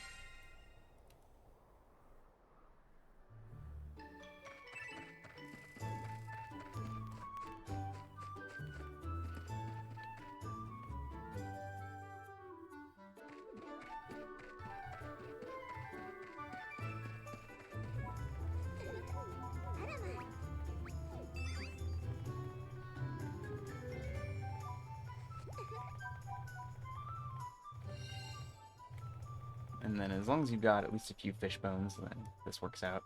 I've never not had fish bones, because you have to fight a few fish in that last dungeon. But it's definitely possible you don't get the drops. In which case, if we got here, I would just go fight some fish. But I'm glad to not have to worry about it.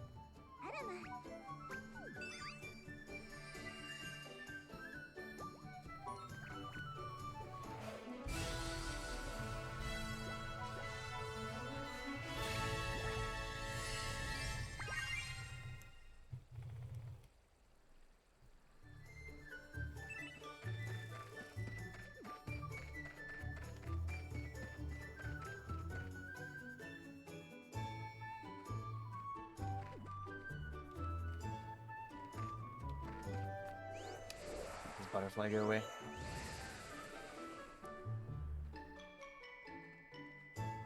Okay, so it's gonna be... Drop my DS. About 1 minute of waiting here.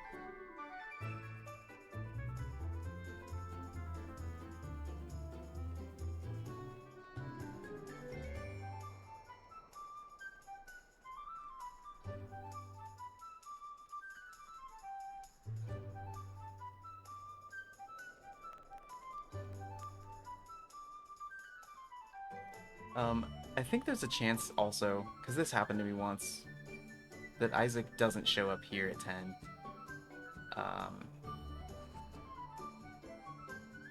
Yeah. Actually, I might save. I'm gonna go save before 10 a.m. just to see if that would make a difference. This also might be one of those ones where you have to take an extra warp here. I'm gonna warp. We're just gonna warp, so we get an extra warp in the game, because that seems to impact some of these. Because I've got a warp built in here if everything was on track. Warp, we'll warp home, and then we're gonna save. Let's see if we can not lose a whole day to this.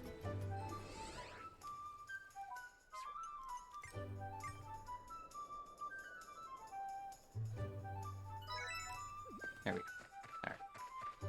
Hopefully he just shows up, but Isaac is probably the worst one out of like every resident.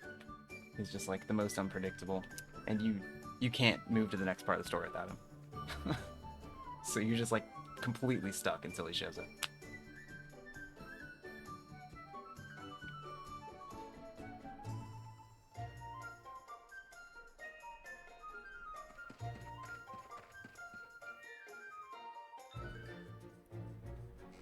Okay. Good. I think it's the warp, because when I did that same thing that I didn't warp, he didn't show up there. So I think he's got a warp built in for some reason. I don't know why.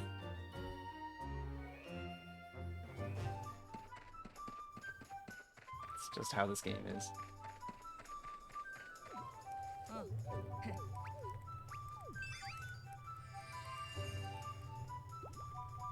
But yeah. Isaac has showed up. We're good. Runs free from here. That's the worst part.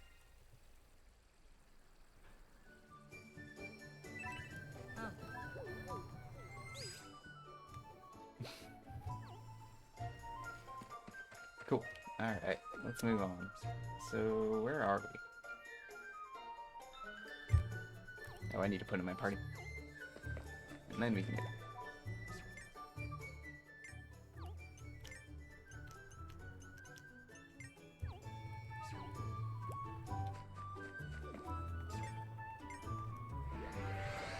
Whew. That section right there has lost me like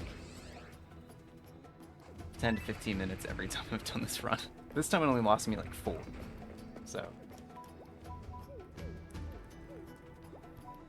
we're improving.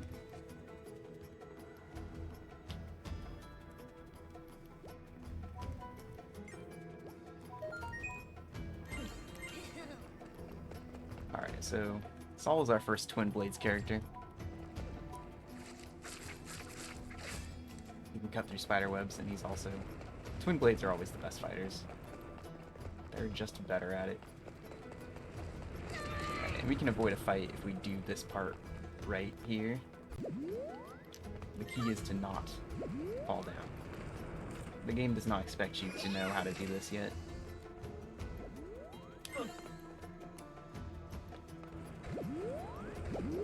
If I stayed on Teddy, I would have activated the fight. So. Fortunately, I have a backup. Since Teddy just fell off. Good job.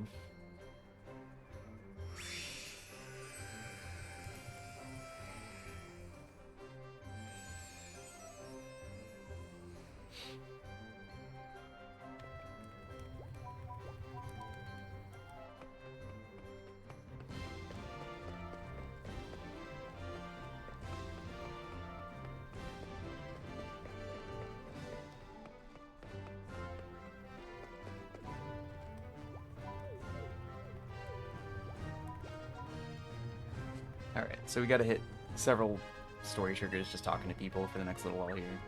He also gives me the card to start filling up stamps for the Novelty Festival. So I can do that when I'm sitting around sometimes.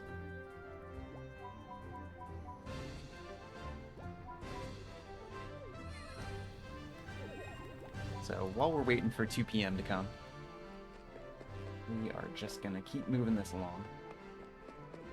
What's nice is if you were in a settlement when the next character would show up, they're good. They stay in the queue. So settlements are safe for some reason.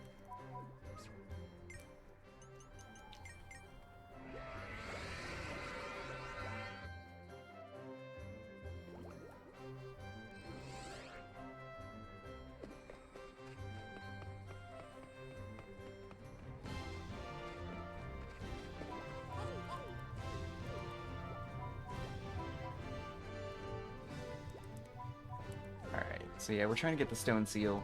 This guy's like, I'll give you a stone seal if you give me some 5 sprite wheat seeds. Some monsters took them from me. Well, no, the other merchant knows about that, and then this merchant's gonna be like, monsters took the seeds. You gotta go kill the monsters to get the seeds, to grow the plant, to give to that guy to get the stone seal. Anyway, it's basically like a whole... It's a whole fetch thing, basically. And it's extremely easy to, like, forget one of these steps.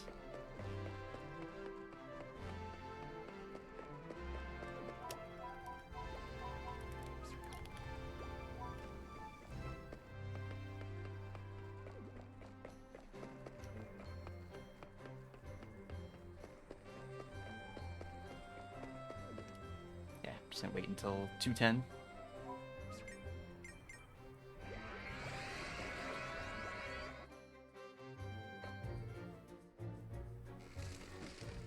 Saul shows up right on time.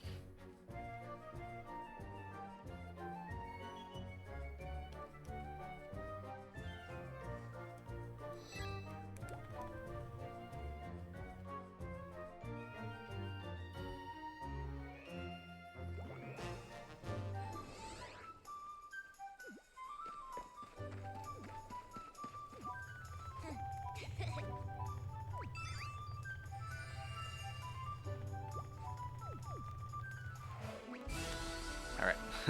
There's one of the big time saves that I knew I had. It's definitely there.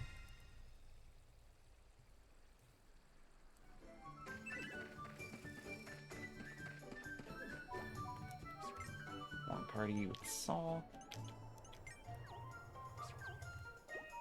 Alright, let's start working on the Novelty Festival real quick.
Getting pretty close, actually. Usually this one doesn't get too full. Might fill it up in the blanket shop.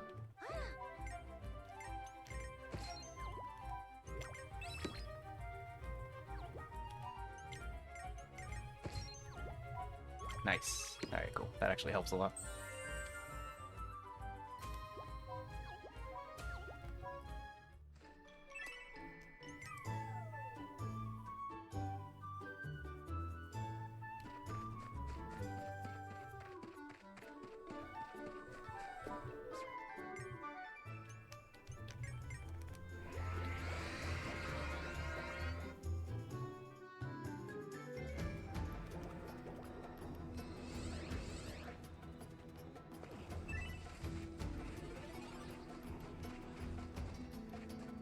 Alright, we're gonna move along that main story quest here.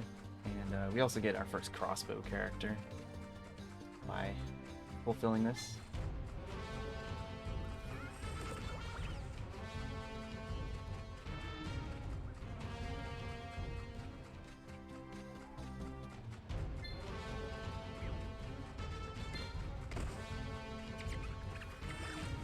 So Saul lets us access this part, which we wouldn't have been able to get to before.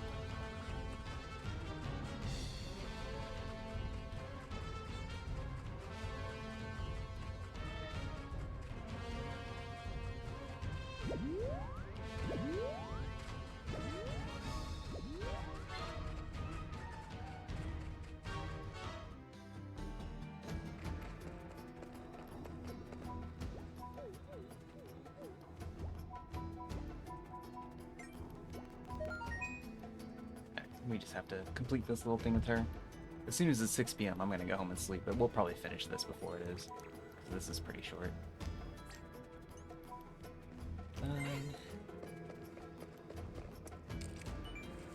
Actually, I can't leave here while I have a temporary party member anyway, so it doesn't matter.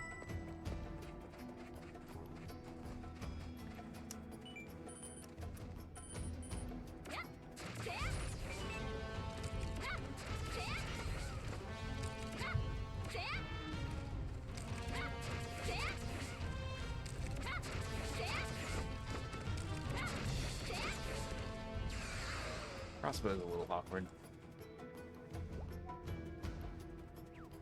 Just because like it's like a long delay after you hit the button before it actually shoots out, so it's hard to combo.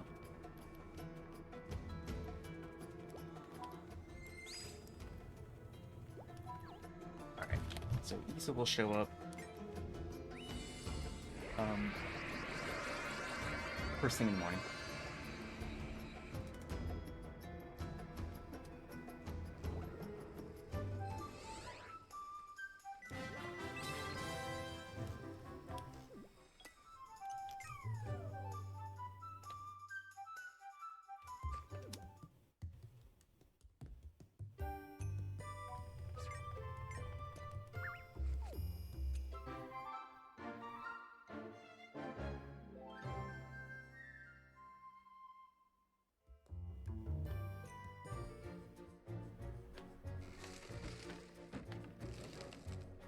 So she'll be here. As long as I place the snack shop, we'll get Maclessa at 10 a.m. and then we'll be on track. Because the next person just shows up after the novelty festival, so we won't be behind anymore after that. Not that we're really behind, we're fine.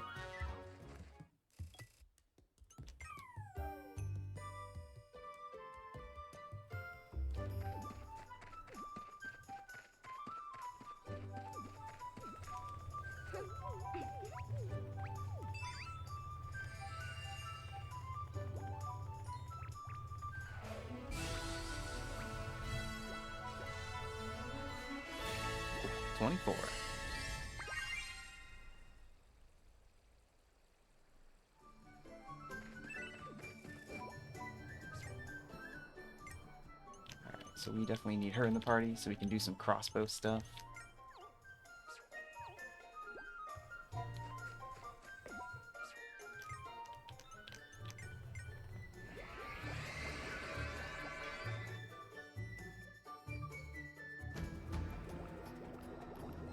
Keep an eye on the clock here. Need to make sure I get back in time to get some money for my shops, place the snack shop, and then be ready for Maclessa at 10 a.m. So she uses her crossbow to shoot that one.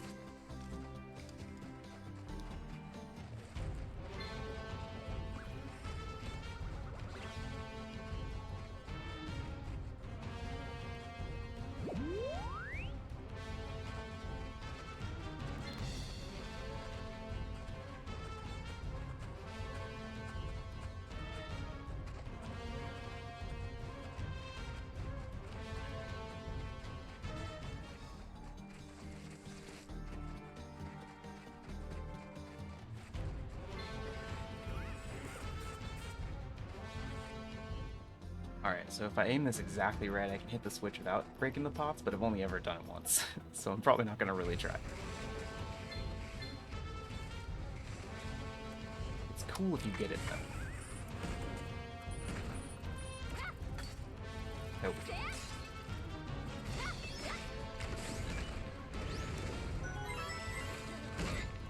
Ooh, I got hit. Got hit.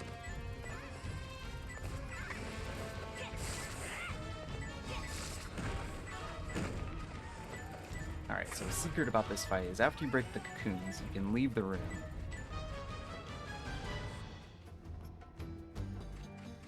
And when you come back in, you only have to fight one monster instead of like the 3 that were in there. Because the cocoons were spawning monsters, but they don't come back. But I'm going to finish my Oasis stuff real quick, so I'll have to rush through that fight. Let's get on the main road.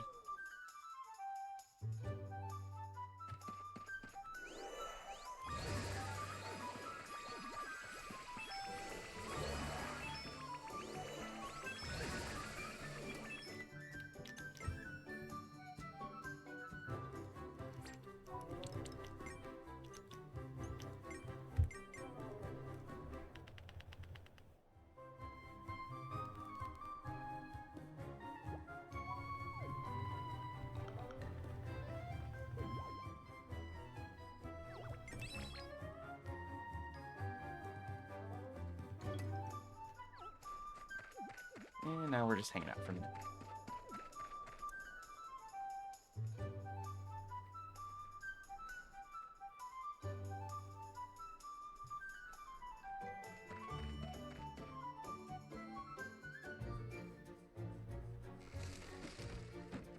Sure is nice to just have these work.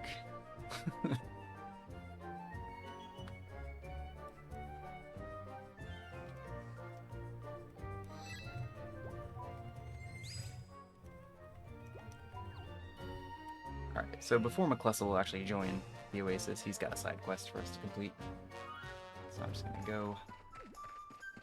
Ooh, I don't want to accept it until I, yeah, we'll come back.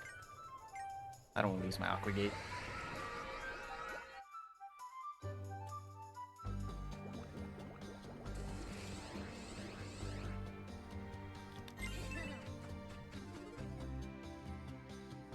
Cool, so like I said, when I left here there were 3 monsters, but now all I have to do is beat this one.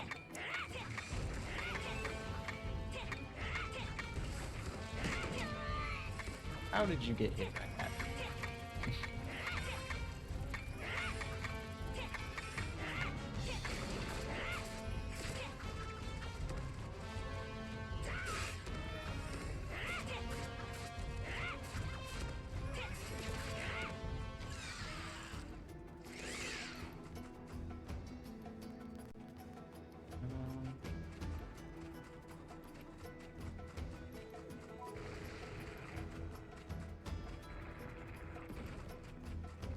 Alright, let's get this activated. Now we can accept McCluss's quest.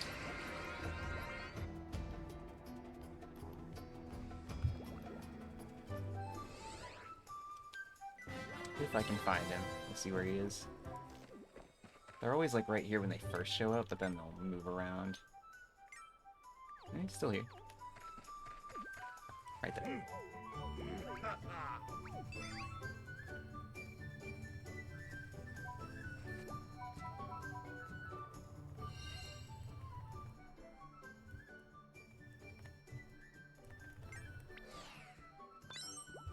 Okay, so the nice thing about this one is his side quest is actually pretty close to the next story part we have to do. So we got those seeds, so we go back to the Lagora settlement to talk to the merchant here.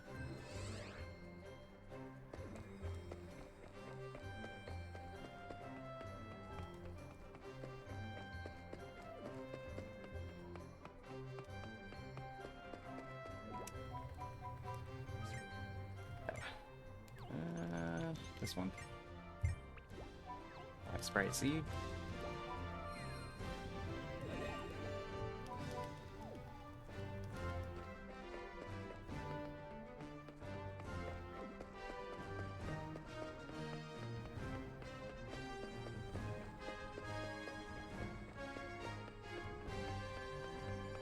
And right on the other side of this cave is the monsters we have to fight to complete that side quest. So.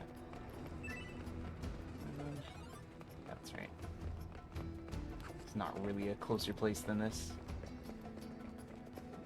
Let's see if we can not get hit by a boulder running through this.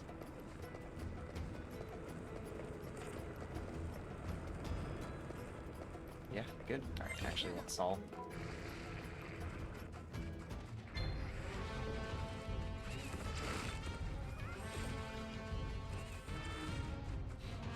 I had so much trouble with this fight, playing it casually, and it's a little weird to me now, because it's actually not too bad.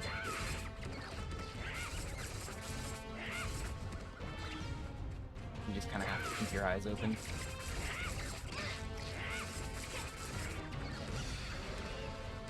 Oh man. This guy joined the fight, and he's not even one of the ones I have to kill. He doesn't have the thin thing over his head.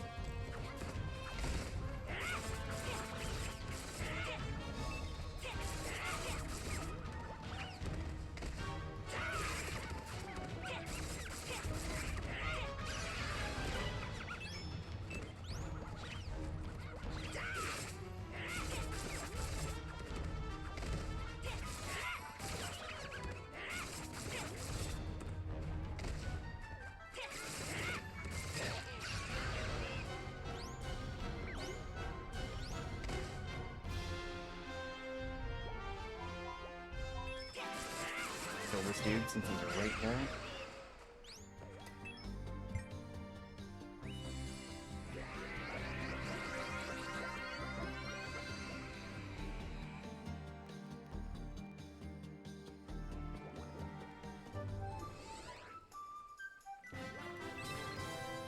Alright, Mikosa should still be right here. I don't think they move that fast. Maybe? Maybe?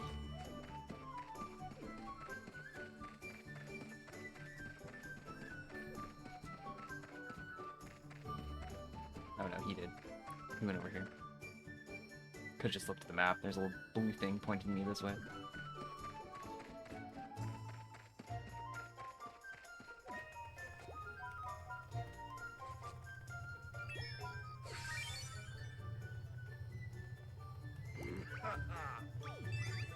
Okay, so I have to level up the Oasis before I'm allowed to plant this seed for some reason. Like, my current Oasis can't handle it. It's too strong of a seed.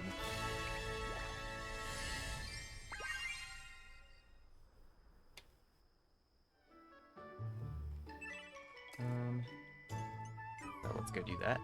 And then we'll head to the garden.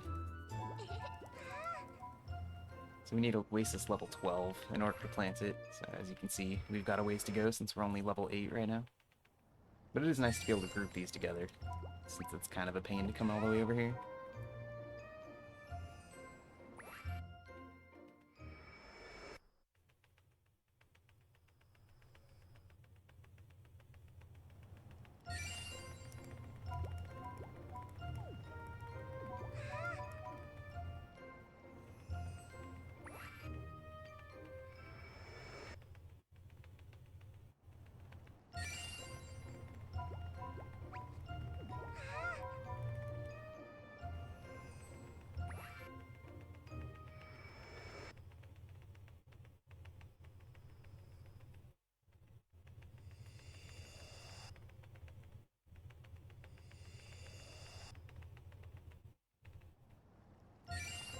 Alright, level 12. So the garden is better now, you know? So now we can do it.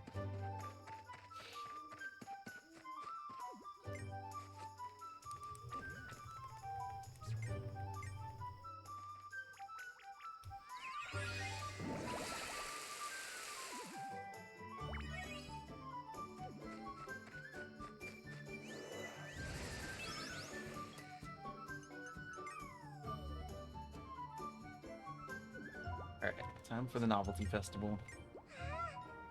It's really nice that I have that ready to go.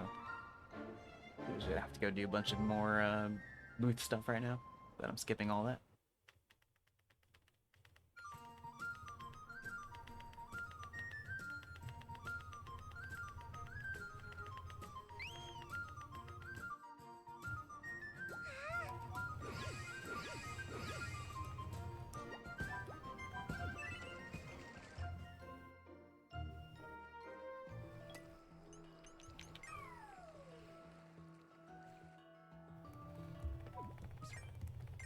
Alright, so since we did the Novelty Festival, Bakbauk is gonna show up here. Who has my least favorite name. I need to see what it is in Japanese, because maybe the pronunciation makes more sense.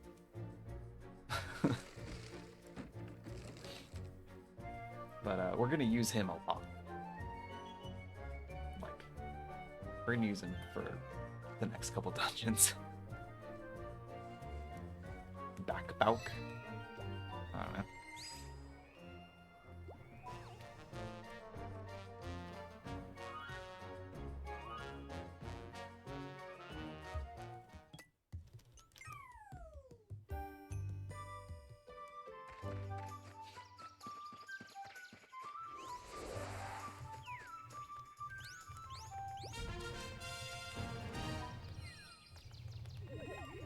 Alright, so we get the 5 sprite wheat.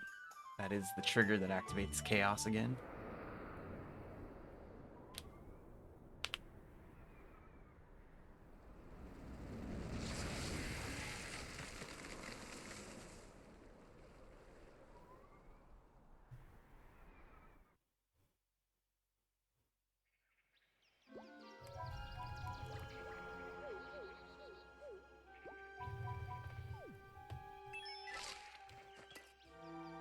Get my berries. This is also the one I need to clear the chaos plants for, so I need to think about the most efficient way to do this. This might be the way to go. It's like, as soon as it happens, maybe just clear it out. Level 2 for this. This is one of those things that's a little awkward, because I didn't realize I had to do it for a little while. And the Japanese run doesn't have to do it.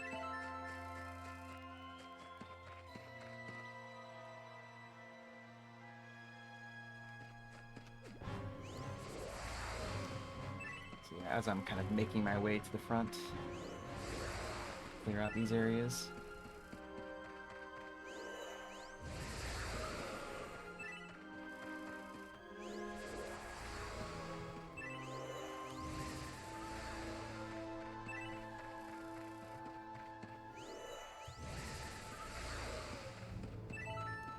Alright, so garden's good, main road's good.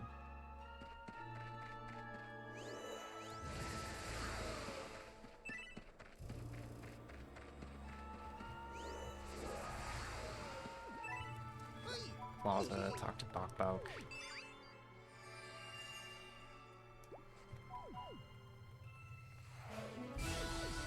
Joins us resident 26.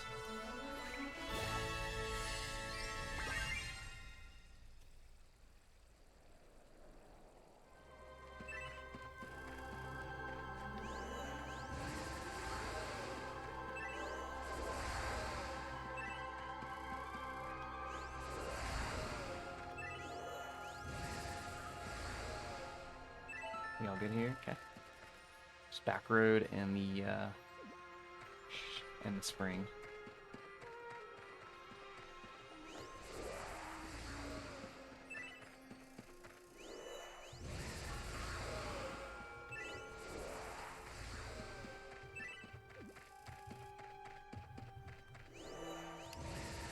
You know, I'm not ever gonna come back here again either, so let me just get my money.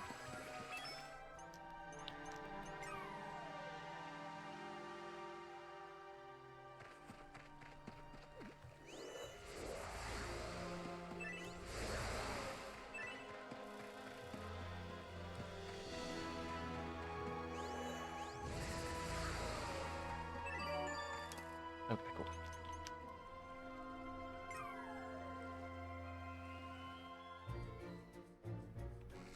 Merchant shows up. So I actually had it routed in to come back here in the middle of the next dungeon, well, at the very beginning of the next dungeon, so that this guy could show up. Because this guy actually gets in your queue, and he'll push back the rest if you don't make time for him. So if I have to, like, go clear chaos right there, and then he shows up, that actually kind of works. So actually, that routing might be the way to go. Feels pretty good. So I'll adjust my notes later. Let's bring in actually you and you.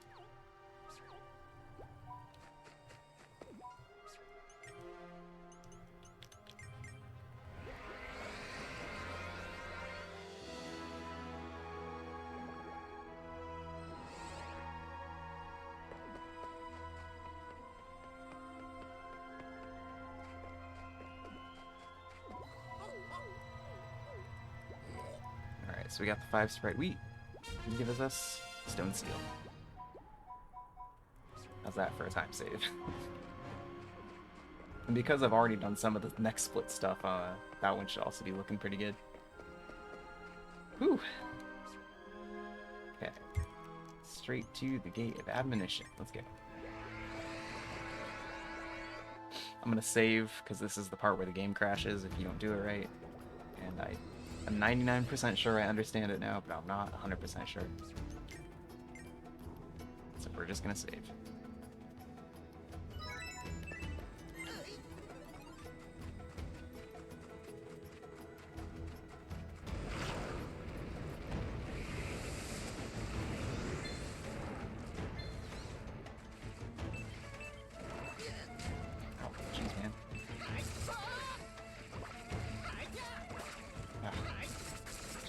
Target this guy.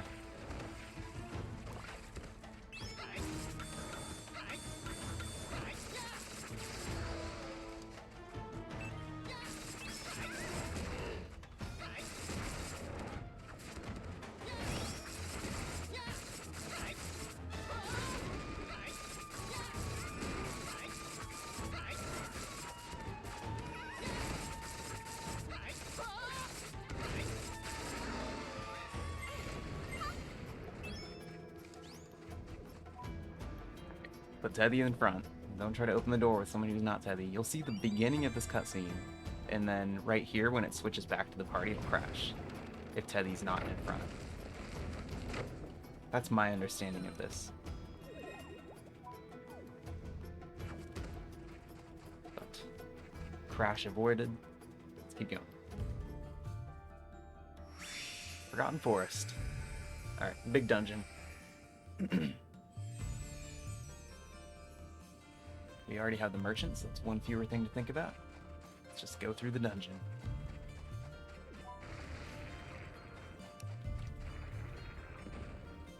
This place is actually really fun. I really like a lot of the dungeons in this game. They just have like really good pacing. It's even fun once you know how to do them and you just kind of run through them. It always just feels pretty good.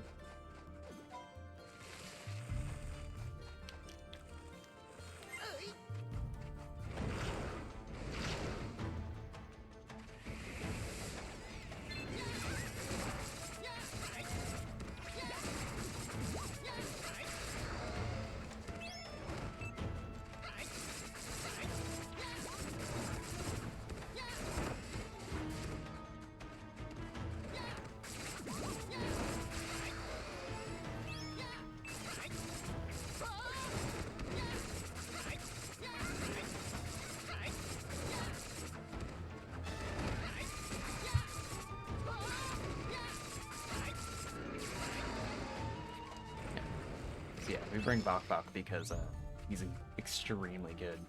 Very, very strong. Makes a lot of the fights in this place, like, no problem whatsoever. Okay, so we're gonna go a little out of our way here to shoot this cactus.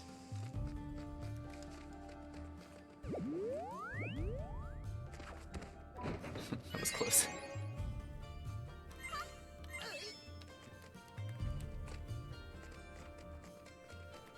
Get a crossbow that Teddy can equip there.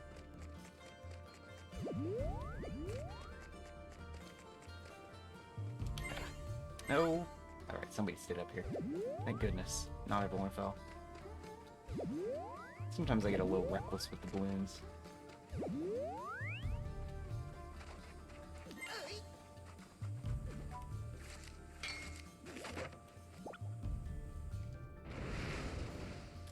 So now that we've got a crossbow, we actually don't need to keep Issa anymore, so I'm going to switch her out of the party. We got a few party switches for this dungeon. It's unavoidable in order to even complete it.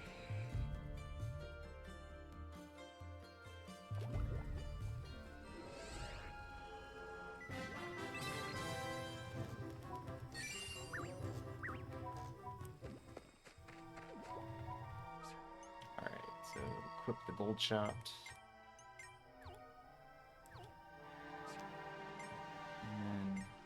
Plus here.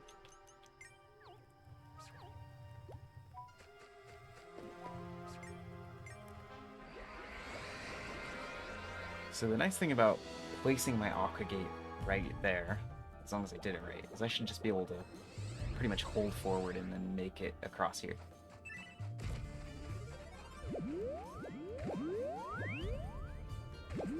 There we go.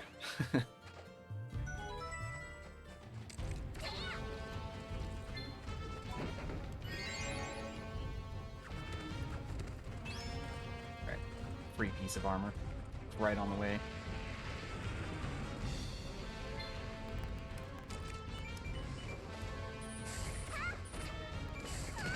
That's one. Over here. Get that one. Over here, we should be able to get the last one. It's so hard to find all these cocoons.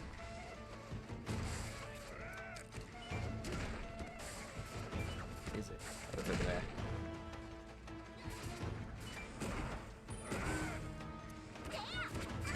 Not too far away there. There we go. Okay. That's the hard part.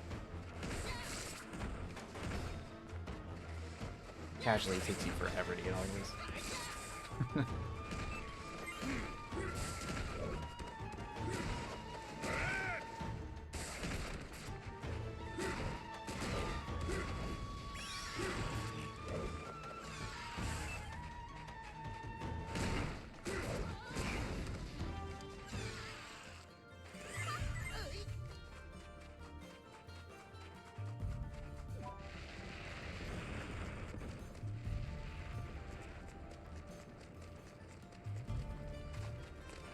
That cocoon room, I definitely need to work on a little bit. It's never smooth.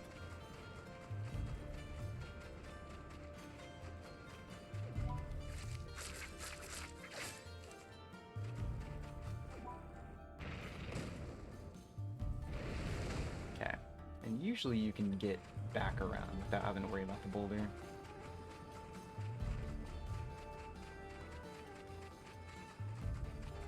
That room's pretty safe.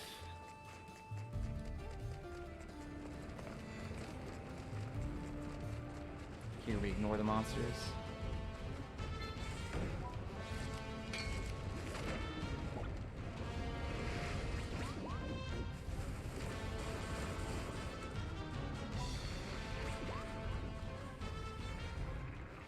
Alright, another living lip. You can use backpack or Requesta here, it doesn't really matter. They can both do some pretty good damage.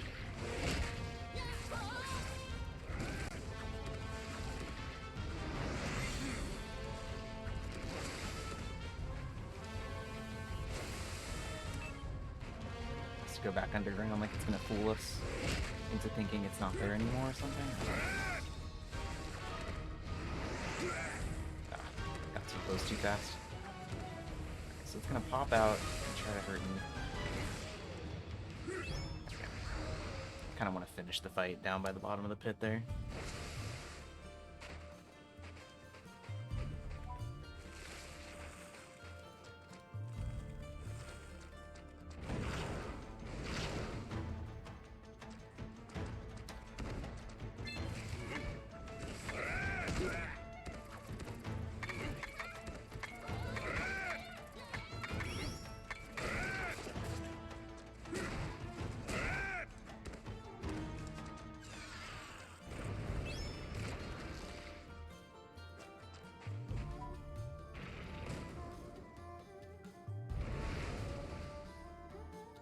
We are lowering the gates to allow us to proceed through the dungeon.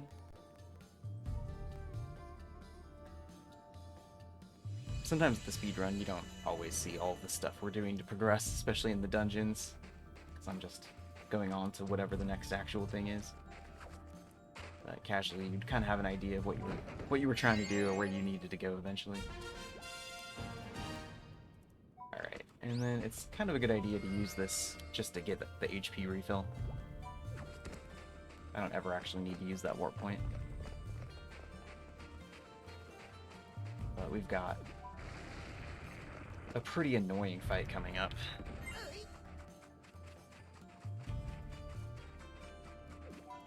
So it's nice to just have everyone full health when we go to it.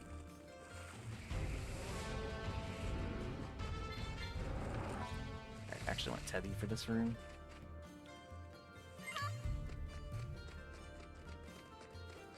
You're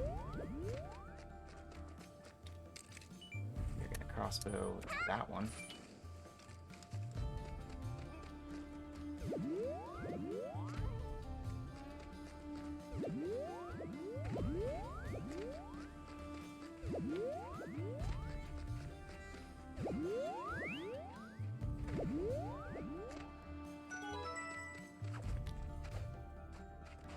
Well, it's always like, you solved a puzzle. It's very rewarding. It's a very rewarding sound. Okay. Yep. Here we go. 4 sand mites.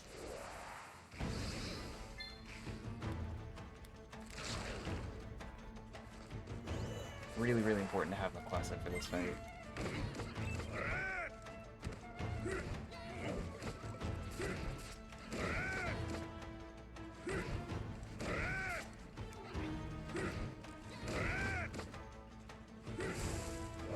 Earlier I talked about how the sand monsters are the most annoying ones.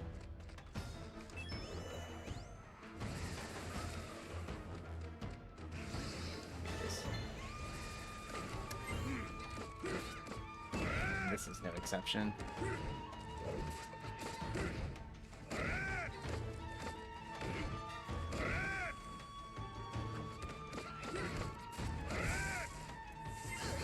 Fortunately, it's not too bad once you know how to do it.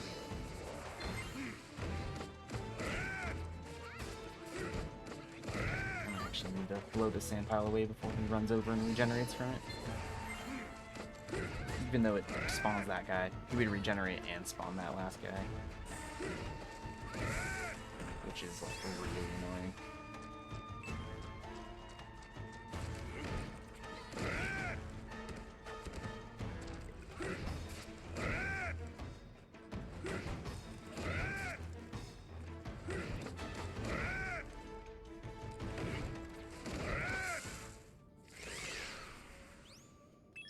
Nice thing is we ended that fight like really, really close to the door.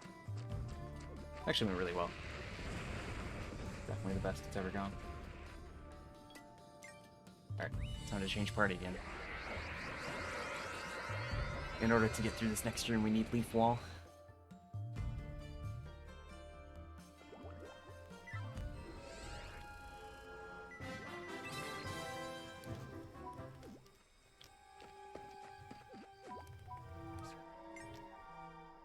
So here we want, we're going to keep him and bring in Isaac.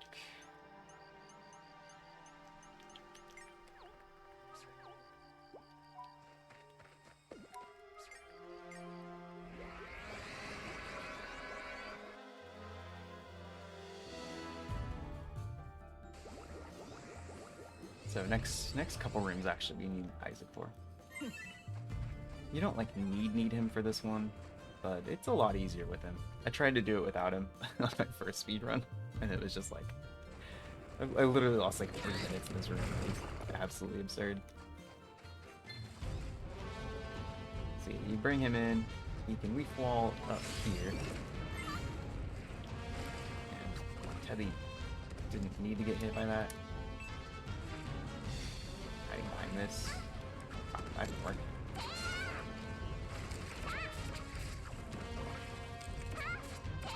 We just gotta make sure we dodge out of the way of the shots.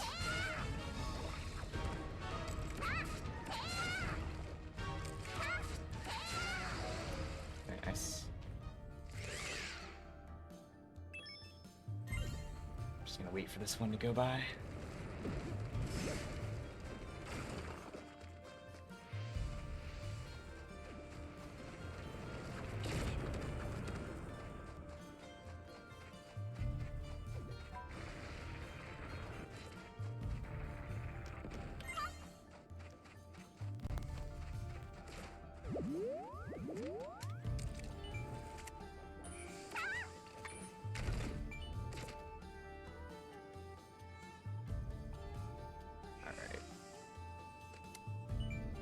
whenever the balloon is like really close, it's very annoying to target it.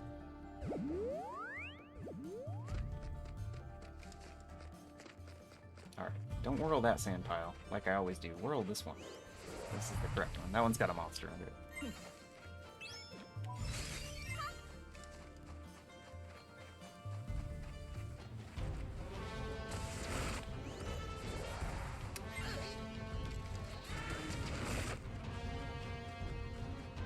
Wait, did we not? Ah, I didn't whirl this hard enough. Let it go, man. Let it go. There we go. It's almost clean.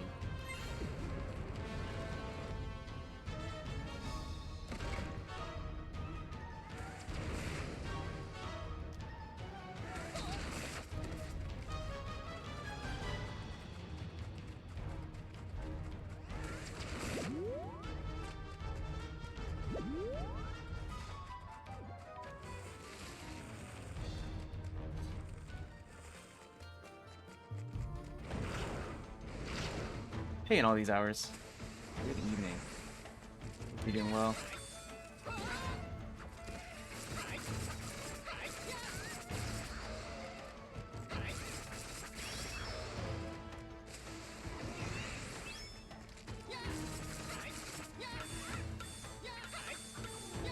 Circling around this guy as I beat him up.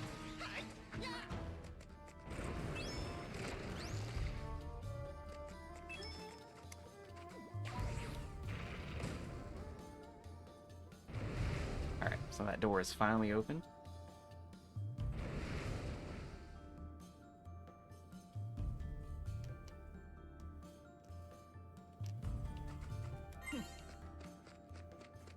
Nope.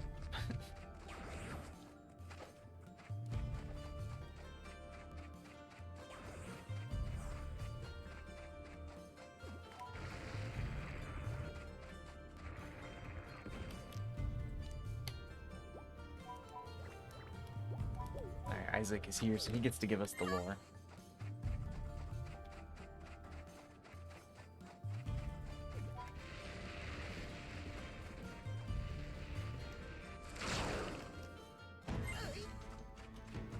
Takes a long time to get your first key in this dungeon, but we're about to get it.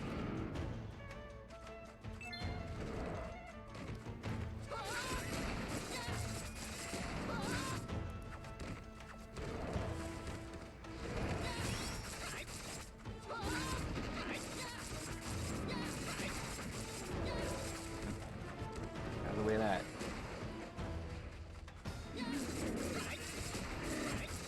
A danger attack.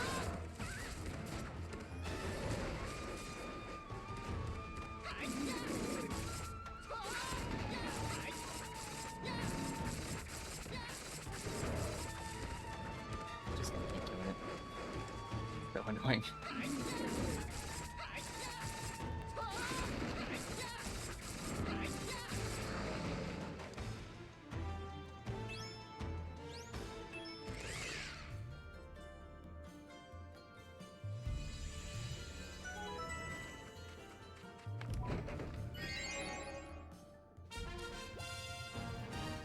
Red key.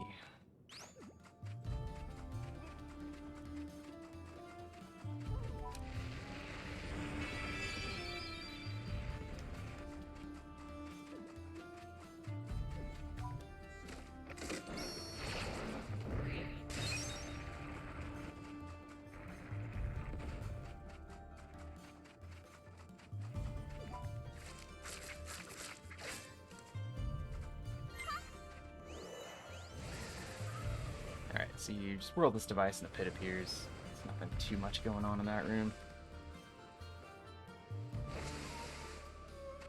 There's a kind of a mini boss fight in this next room, and we want to have a hammer for it. So switch out the party to get a hammer.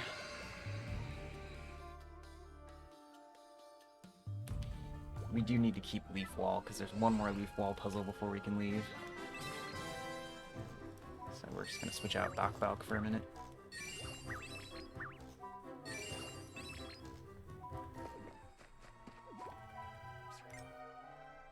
Alright. Plus a straight back in.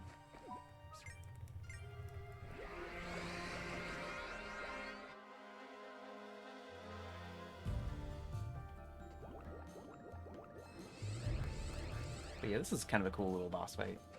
Little mini boss. These Petra Snatchers have 4 different holes, and you use them in a bunch of different ways as you go through the fight. So that's Caldorn, that's like the main one, but we've got to kill the 3 little ones first.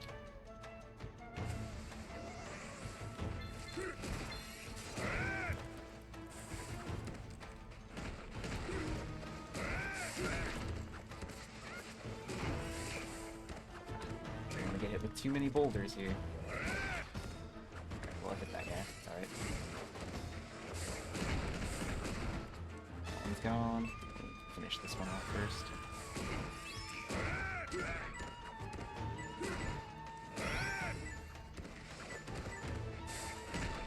that a boulder? Let it land.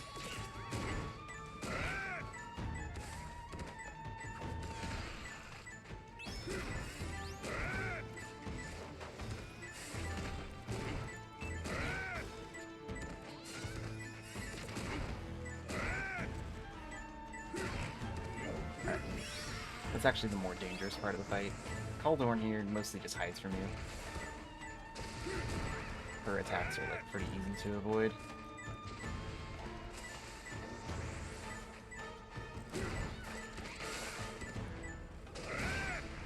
Nice good hit. Knocked her down for a sec. That was really good. Okay, now it'll start trying to fool me about which one it comes out of, so you can't tell until the eyes flash there.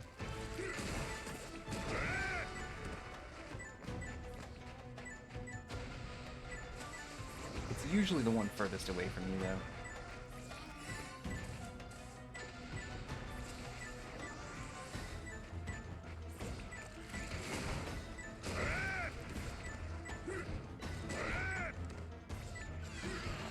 That was way fast. Really, really fast.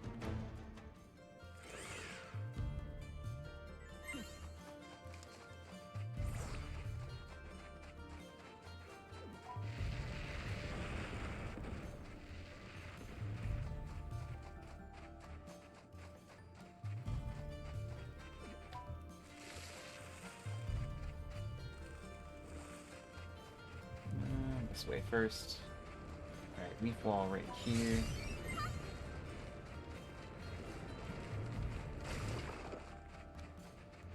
Climb up, we whirl. This device here.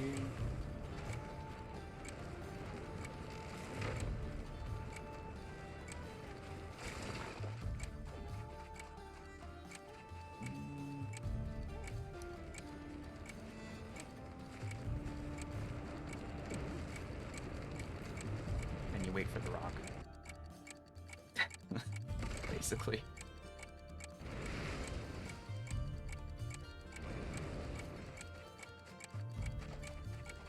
That took so long, I was worried something was wrong, but nothing was wrong. Okay, so here you can avoid a cutscene if you are very, very careful. It's not really like much of a scene. It's a few seconds though. So you just really, really carefully walk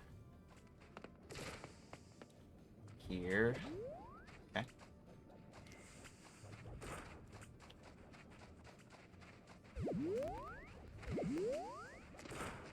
Alright, so I want to hit this, and then I also want to hit this switch. Where's the switch?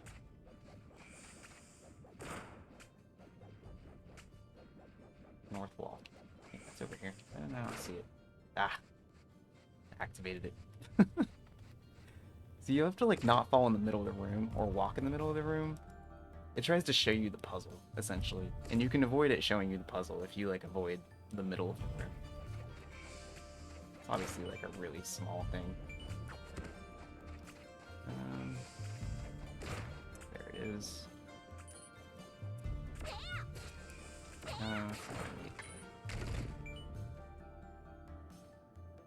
One day I'll get that clean. I've only practiced it like once, so I'm not surprised I didn't actually get it.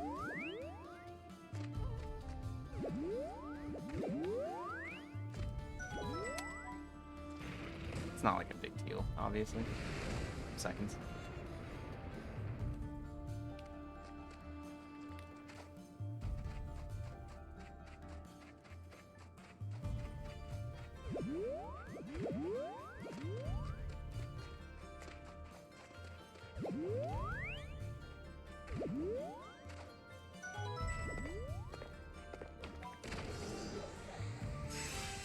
space key. Whenever you get that, you're probably most of the way through the dungeon.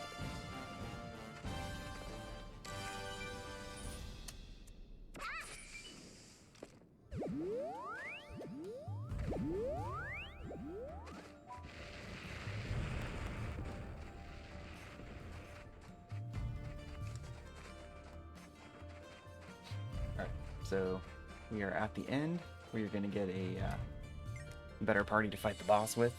And then Isaac with his wand and leaf wall.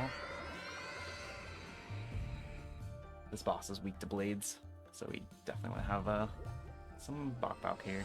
Someone with blades, which is Bok Bok.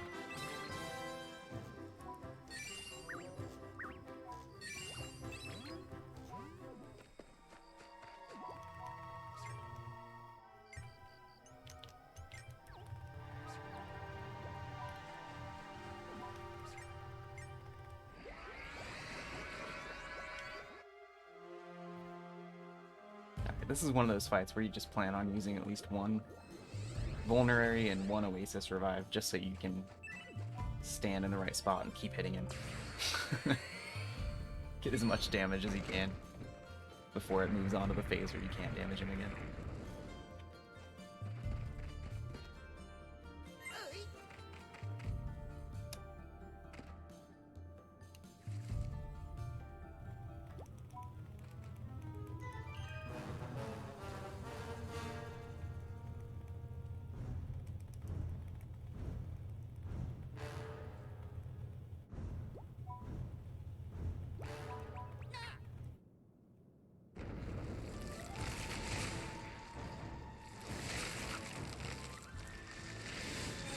But yeah, this guy can be kind of one of the harder boss fights.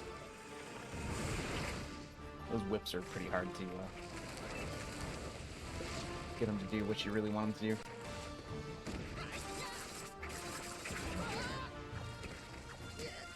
Just slam down, buddy. Ah, I got stunned.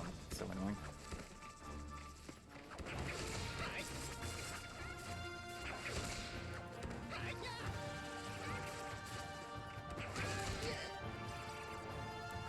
Come on, man.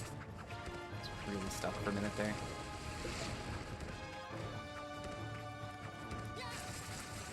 Okay, so then it goes into this phase where you can actually hit him. So we just go all out, basically. We ignore the warning about that that's coming out. Or if I get started up again, we use that. I'm saving the last one for, like, the final boss. I'm only ever going to have 3 of those for the whole run.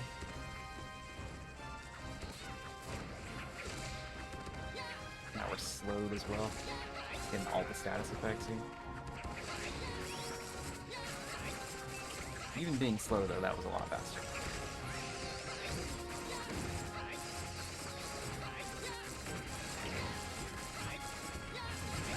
Alright, we're on track here.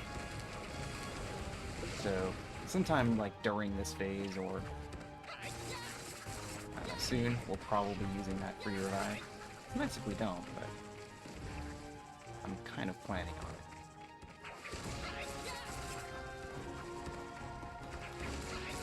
I'm ignoring that vampiric tentacle on the right. It's not the one I have to take out. It gets in the way.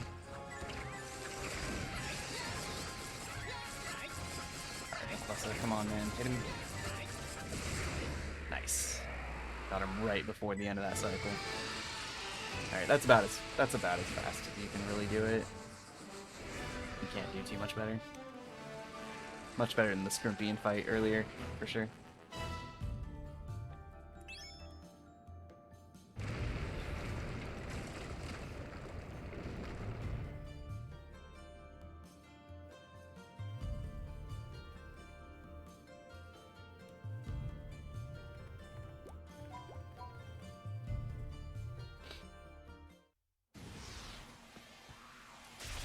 And Besh is like, I'm out of here. Teddy's like, oh no you don't, and then Shoot is like, yeah. I've got wind too, buddy.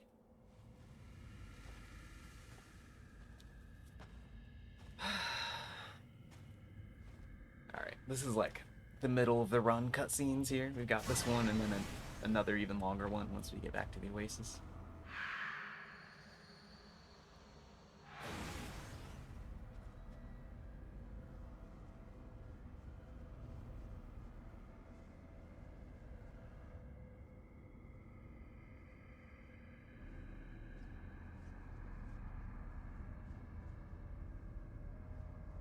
But yeah, we're definitely on track to finish under 740, and we actually are on track to finish under 730 now, which would be awesome.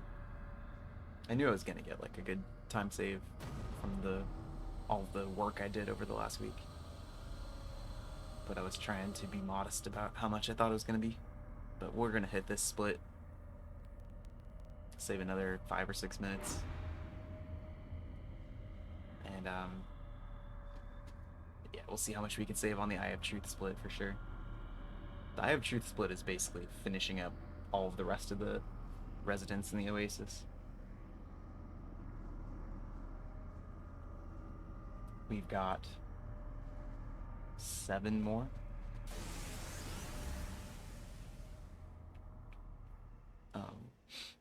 And I wasted a lot of time there last week. So I don't know. We might actually finish at like 7:15 today if I do it all right, which would be cool. That would be much closer to where I really want this run to be.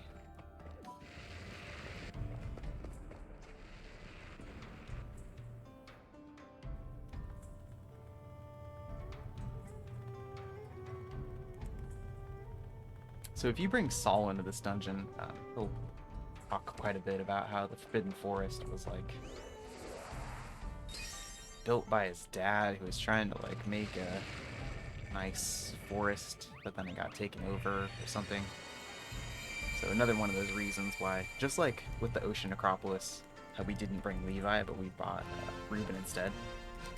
We bring Bok instead of Saul, so we don't have to hear about all of that stuff in what's kind of like his dungeon. But yeah, nice. Save another 5 minutes right there. Still all golds. The next one almost definitely is going to be gold.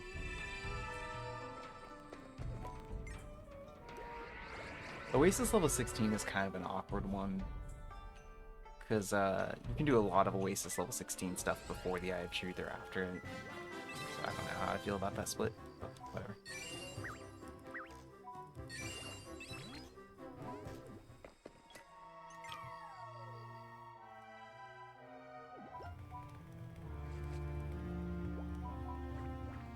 What I really like about it, so this scene, Esna tries to use the red lumite to purify the Oasis and get rid of all the chaos, and she just like can't make it happen. In Shiodai's run, he's like, it's okay, sometimes I have a hard time with RTA. We all have our days, Esna.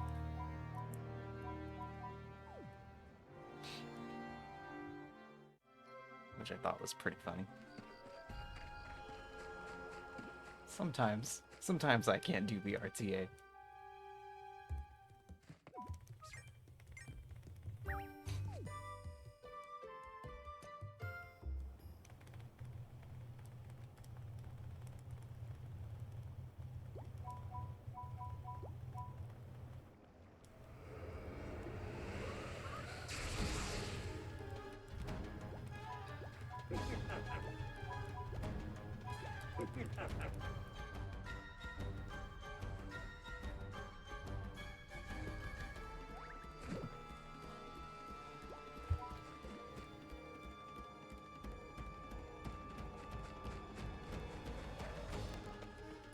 Alright, longest cutscene in the run right here, so I'm gonna take my break.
Okay.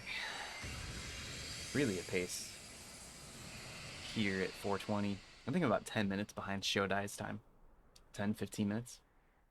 We're close.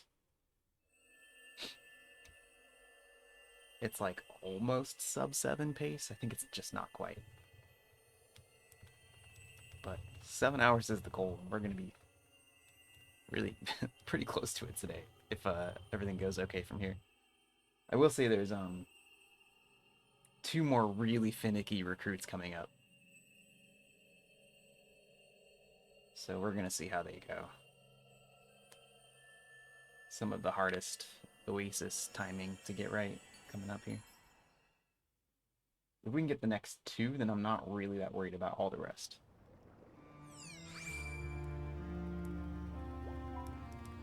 Alright, we've got a bigger green gale now.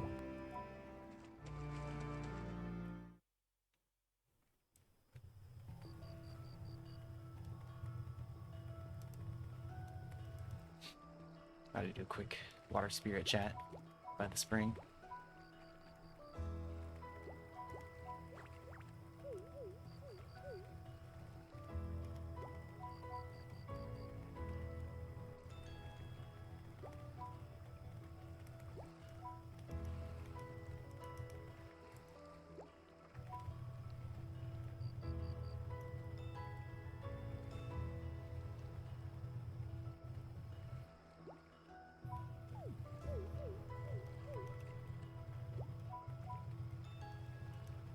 Okay, so someone's gonna show up in the morning. It's usually Cyrus, but it can be Moza. And if it's Moza, that's better, because he's one of the ones I really want to show up.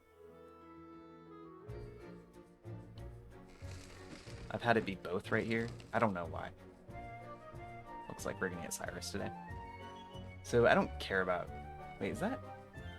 No, wait, this is Moza. Nice. This is great. I want Moza and I want Shalara to show up.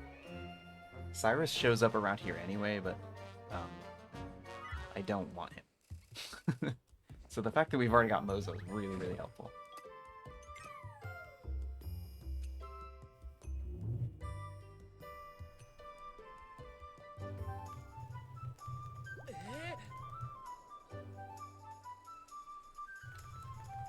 Alright, so there's a Chaos Void in the middle of the Oasis now.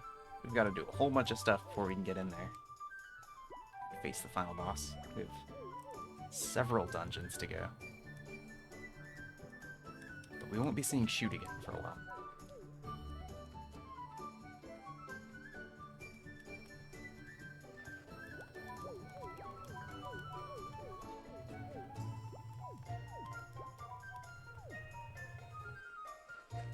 Okay, I've set this warp up. Saving myself time.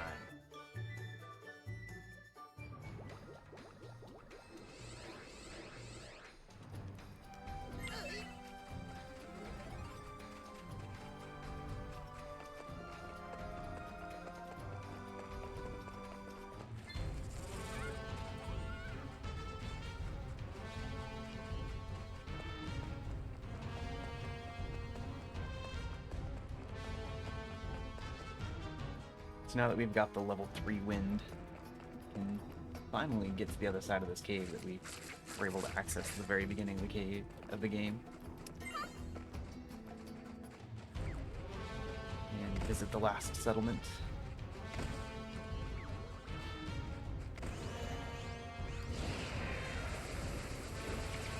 Level 3 wind turns those sand piles into staircases, basically.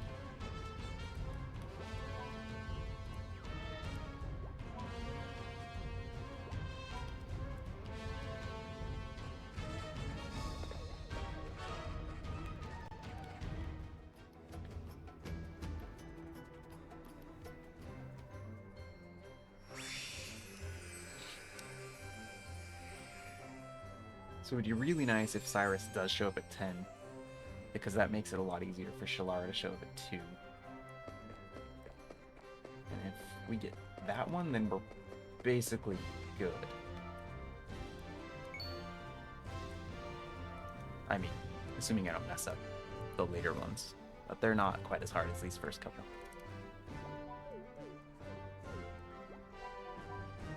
Or maybe I should just say not as random.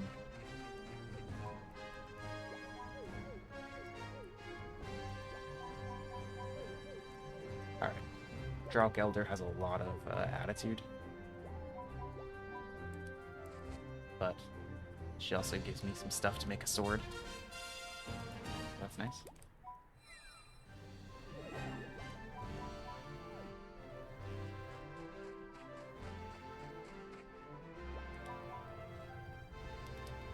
Kayla stops us. She's like, I'd like to have a fashion festival. Here's a card. Be nice if she would just join me anyway, because she's extremely strong, but we'll get her after we do that. Use her for the end of the game.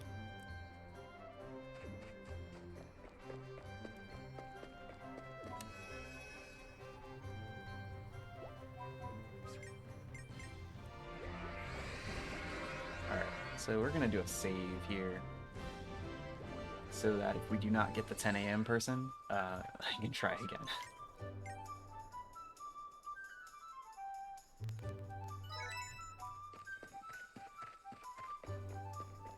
I wonder if Moza will join me right now. No, I have to activate his, Is this fine? Moza...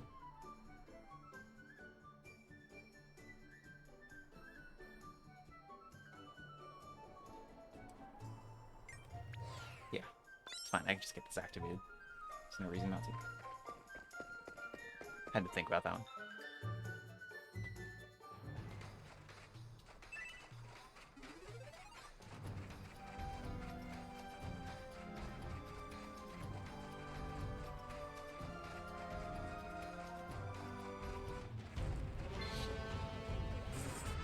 I just don't have him routed in yet, because a lot of the time Cyrus shows up first. So he wouldn't even be there till 10. That's all. But yeah, I need to be really careful here. It takes a long time to Aqua Gate home from outside here.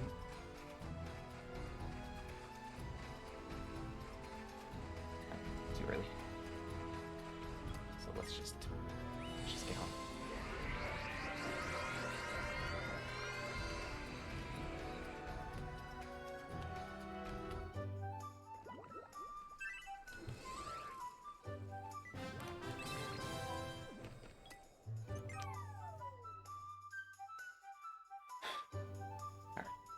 This is one of the nerve-wracking ones, so we'll see if it worked.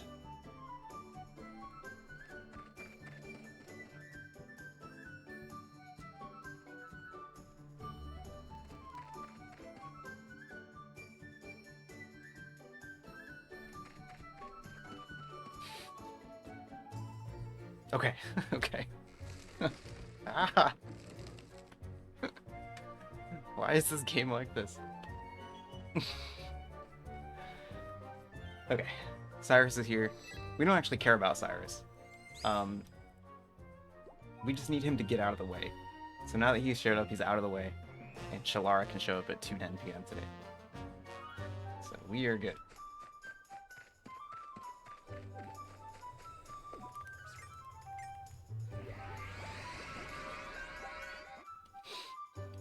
I've mentioned it before, but the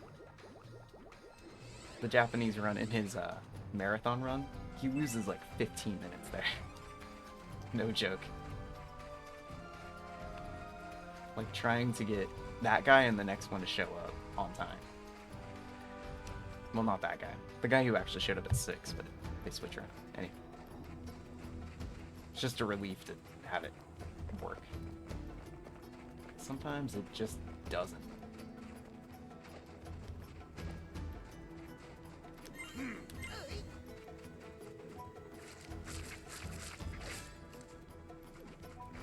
Alright, so Shalara's here, past the webs there. And she doesn't really need much. She just wants to be found, essentially. And Shalara rules. She has a bolo equipped, just like Roto, and she is just like really strong with it. So we're gonna bring her to do one of the hardest fights in the game in a little bit here.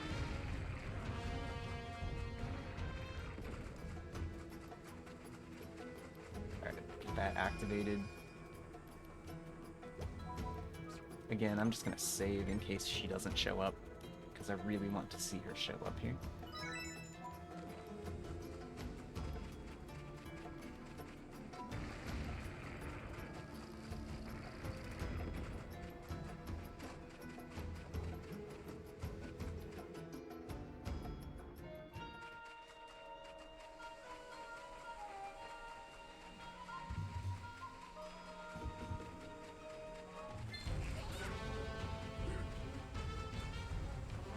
Close eye on the clock. Ideally, I can get to the warp point and warp home, because I think this might be one of those ones that likes to have a warp included.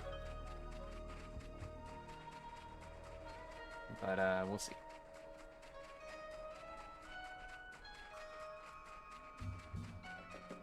Takes a long time to run all the way up here.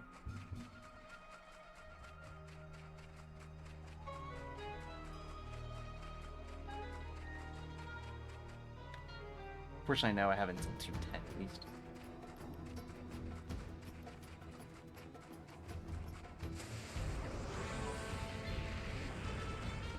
There's my warp point. It's 150. We'll see. Cutting it a little close here, but it's probably gonna work okay, I think. 2 for 2 on. You did the Fendrag? Great. I can't wait to watch the planned Fendrag, dude.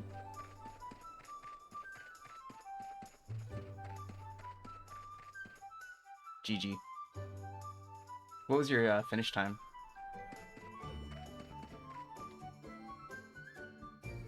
Perfect. Alright, Shalara showing up right on time. Everything is working out beautifully for this section.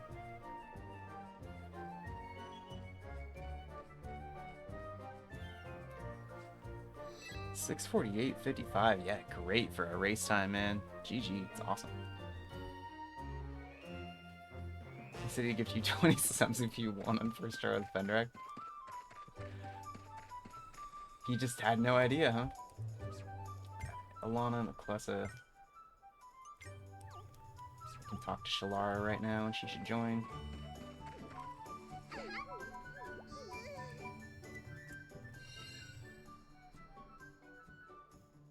Oh, I have to get Juicy Pulp first. Yeah, that's right. So, Arid Ravine. 20 if I won the race with it. Ragnar really carried the fight too. Dude, that's so good. Alright. First thing is complete this side quest here, so we can get Moza to join.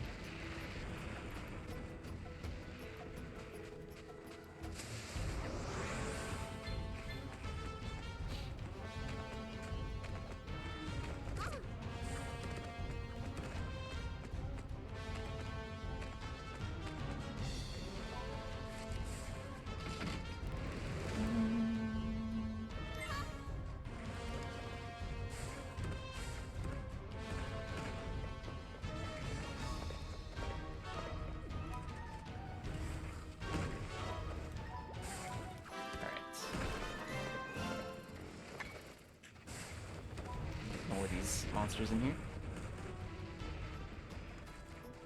Got to do a sand gecko fight over here, which is kind of annoying. But no way around it. Got to do it to enter the next area. Level 3 wind is actually kind of nice to have for the sand fights though, because it's so much easier to hit everything.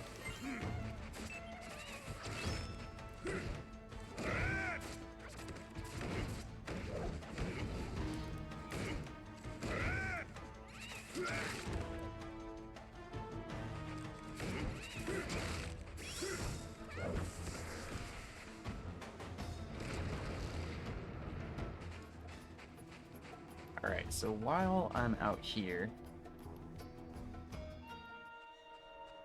I need to pick up 3 juicy pulps, and then if I see sand crabs during the day, fight them to see if I can get a 7-color glass, but it's getting pretty late, as you can tell from the lighting, so we're probably not going to have much chance to fight crabs. I can probably kill this one before he disappears. Maybe. The monsters, like the day monsters, disappear when there's like 10 minutes left. They start running away. Oh, that's one. Nice. Got it immediately. That's awesome. That's one of the drops that sometimes you have to grind for a few minutes to see. So it's really, really good to just get it. Cool. And then otherwise, I just need to harvest some cactus on the way.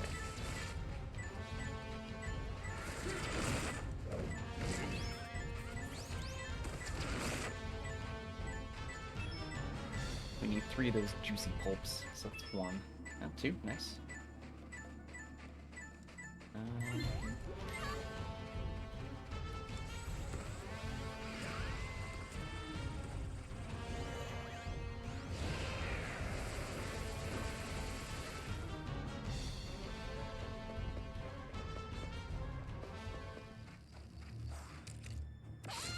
Harvesting cactus with a crossbow, man, it's the worst. I think that's actually as much as I need. If we can just... Oh my god. Okay.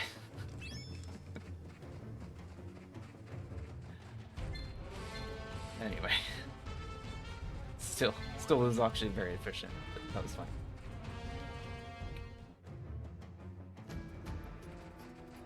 Alright, Fringetto Path.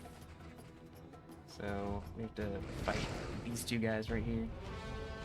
Squirrel Bat is crossbow.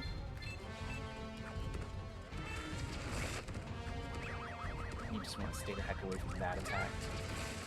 You'll just get stunned and not be able to do anything.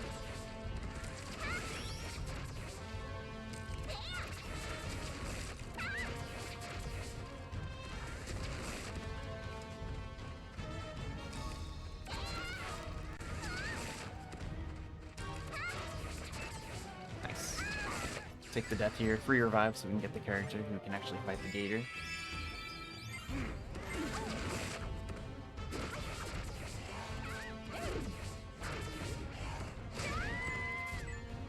Alright, well, she didn't go too long. We're just kind of stuck in the corner.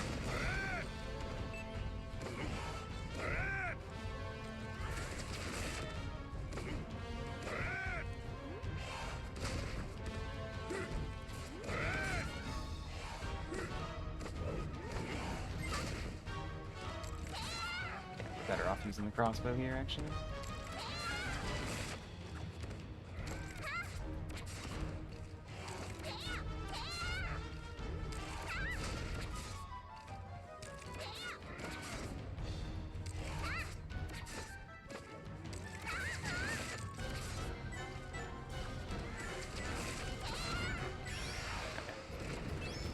Wish Alana hadn't died so quickly there, but that's okay.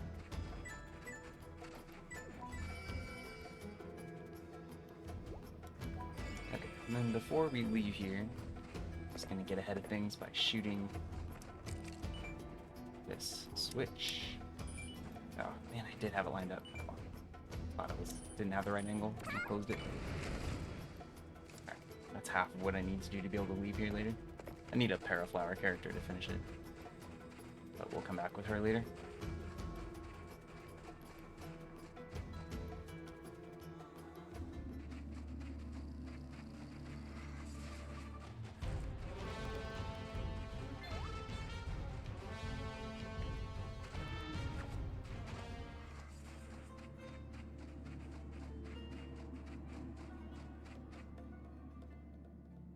Alright, one more sand gecko to fight here.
Very nice.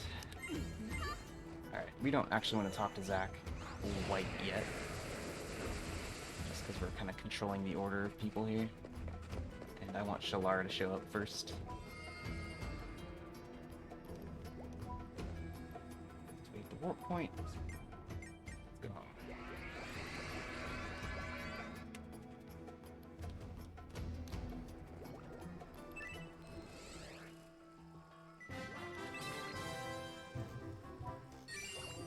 Alright, so we can get Shalara and Moza now.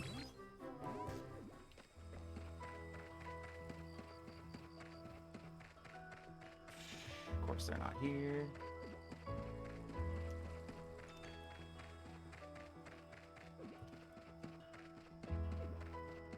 Alright, well Moza's over here, as I can tell from the blue thing. Somewhere over here. Not that way.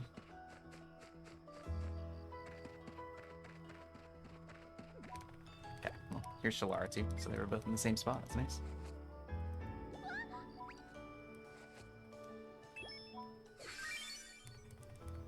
Alright, Shalara 27.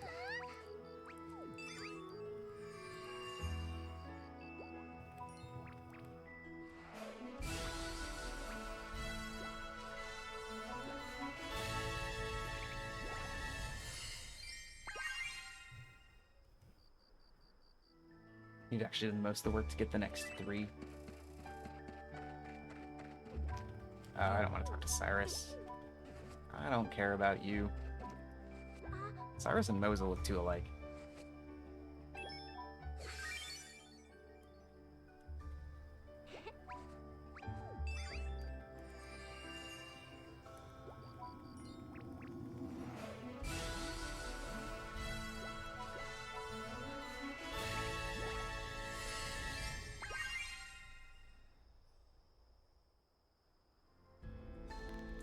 Okay. So let's get some duodems. We're gonna put the bakery down.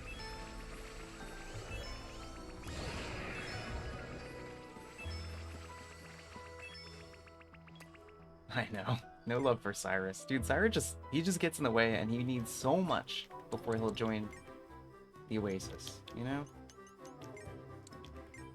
That dude needs like 4 different shops. It's too much.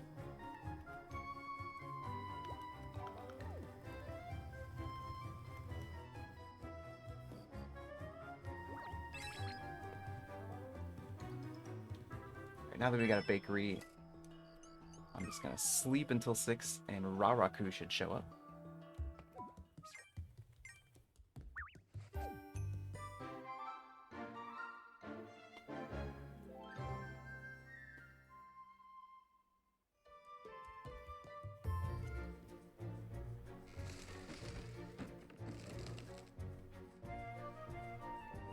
Looks good.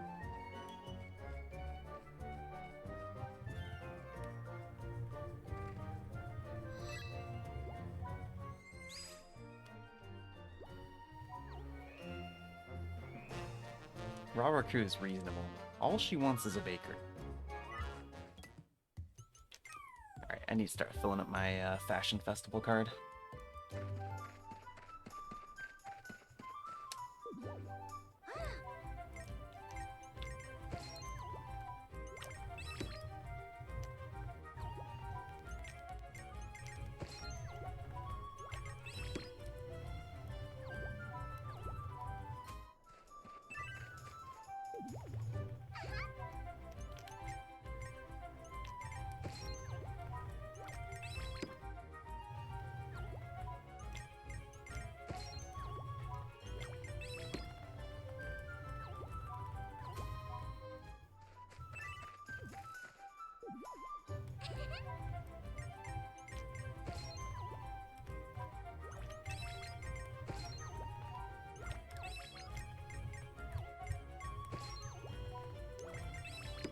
Okay, halfway.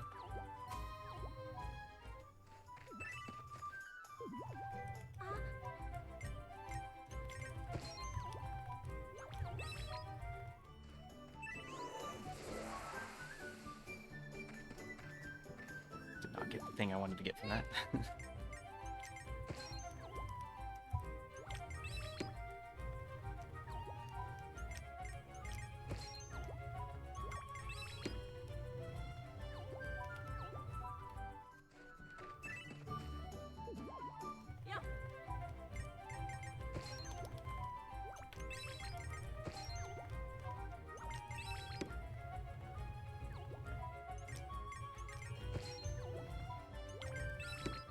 Nine? Alright, hopefully someone on the back road can finish me out there.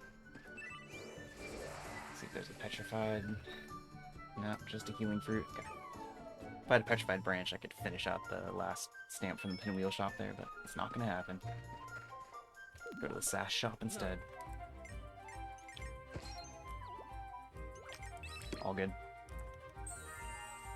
Nice.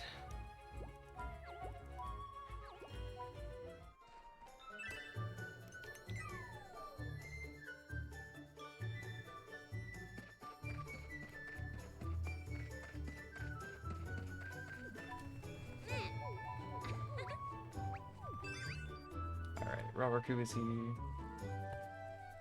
What does Rawarku need? Oh yeah, she needs the prize nectar. Actually, do I want to accept this? Yeah, I can accept this. This is fine. Just want to make sure I don't do too early.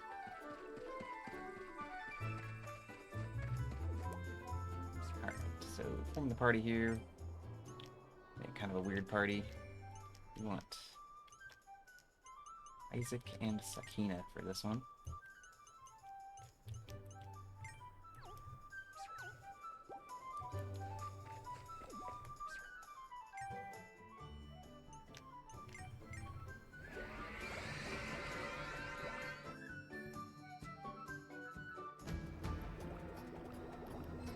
And I want to grab Zach now.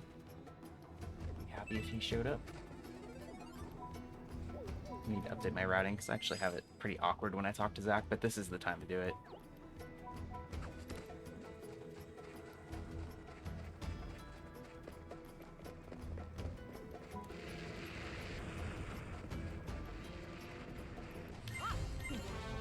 Alright, so the reason I have to bring these two is literally to get up to that ledge.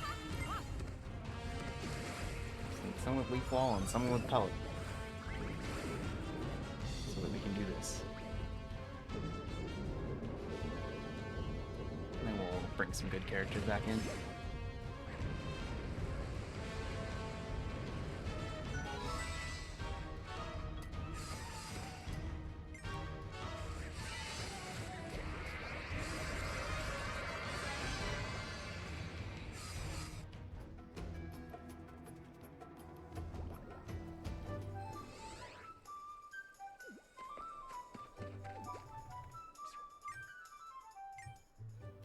Lana and Bak.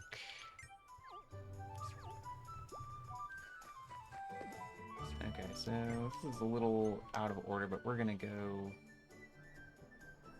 Gate of Admonition right up here. Just want to make sure I'm back here at 10 a.m. for Zach.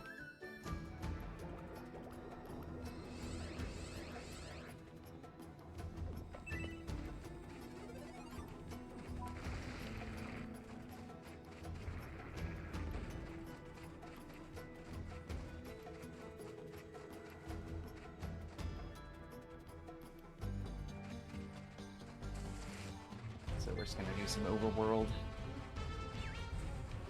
movement, try to get the side quests mostly filled in.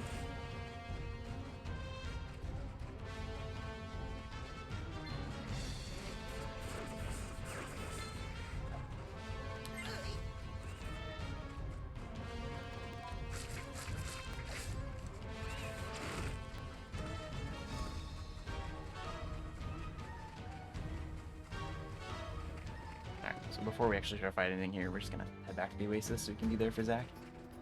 I guess I can at least get this queued up with the first one. Switch. Okay, let's go.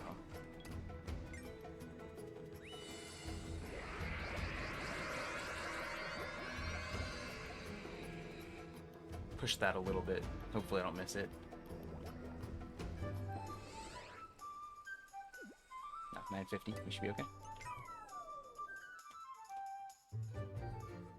Really, really close, though. That was like 2 seconds. I should not play it that close. It's like saving 5 seconds, and I would have lost like I could have lost like 2 minutes there and that kind of crap. Okay.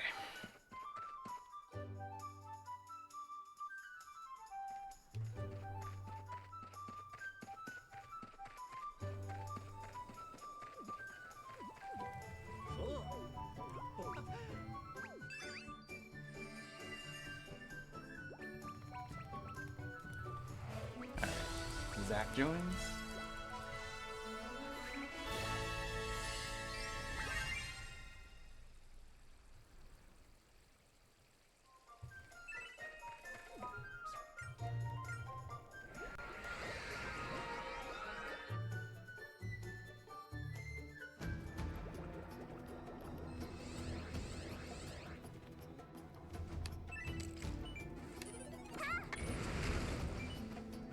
Where am I going? Oh, what? Okay, it wasn't even worth shooting the switches because my my Aqua Gate put me back on the wrong side. That's interesting. I don't love that, but I guess now I know. Okay, over here, you hit this. Right? No, you hit that. You walk over here and then this guy appears. That's what it is.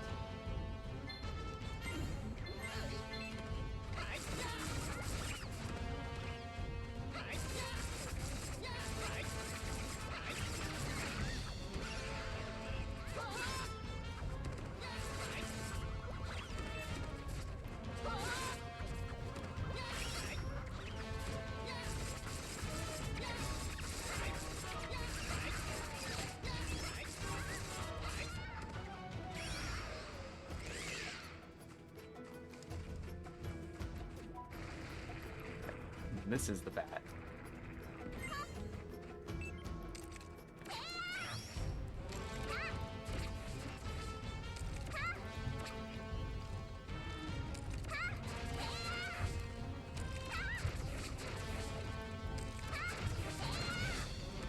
Kill it before it gets to me.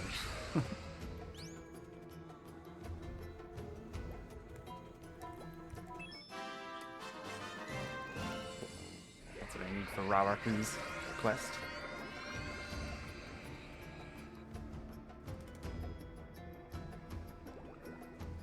Alright, my writing here could still be a little cleaner, but overall it's actually going okay.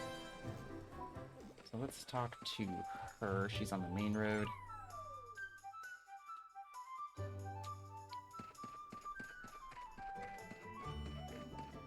Somewhere. There we go.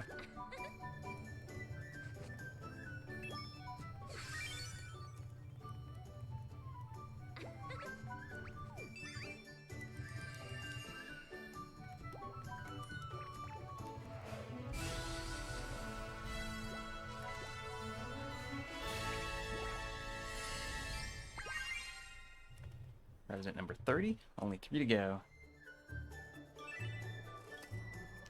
So, let's finish out what we're doing out at Tempest Way.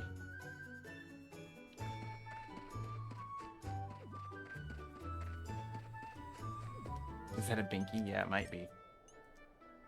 Or, Fringetto. No, Tempest Way. Yeah.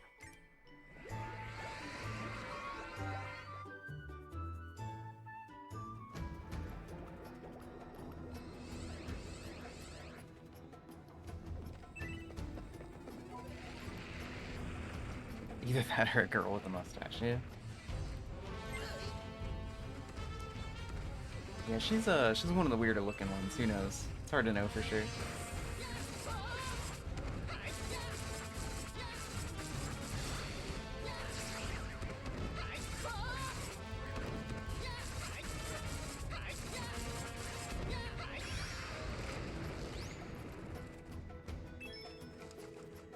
We're not missing anyone at 2 p.m. because we don't have anyone queued up.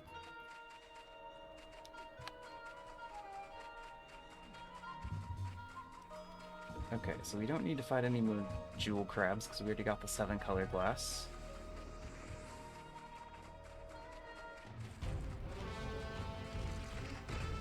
So that's good.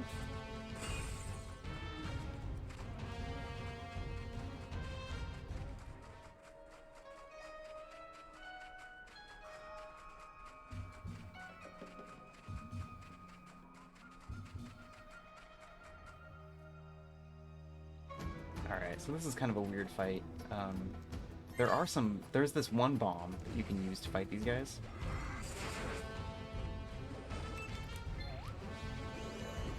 But it regenerates like really slowly.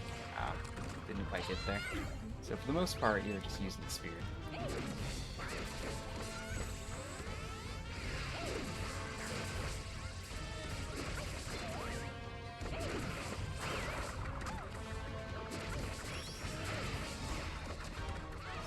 Way that these guys do like a ton of damage if they hit you. Alright, and we want to get Star Sand, so the fact that we got that cut means we got it. So we've got everything we need to make the sword. Yeah, let's do that.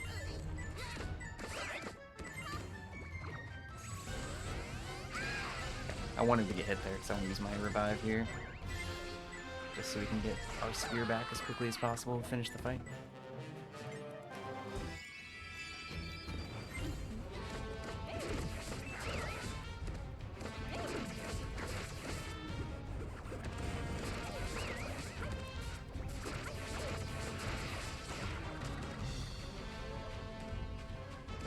Nice that Bok Bok used his stun attack on it.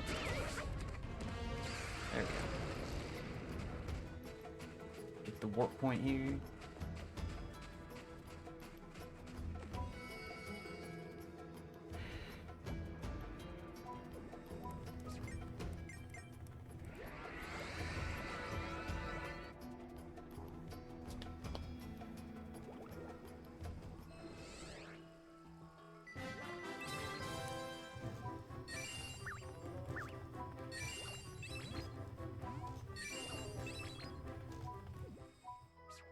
Okay.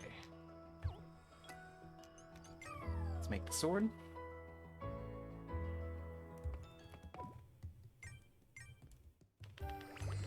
This is required synthesis for the story. I'm gonna auto-equip here and it'll auto-equip that sword and the armor I picked up earlier.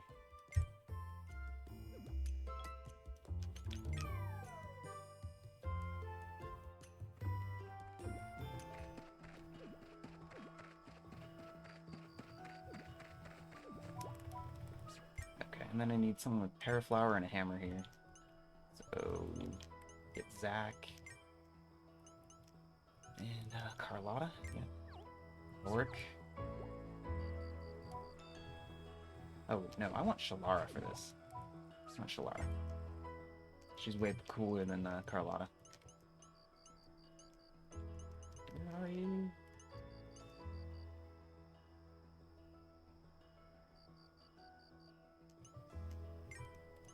Skill? Shalara. There she is. I don't know why I couldn't find her. Just me.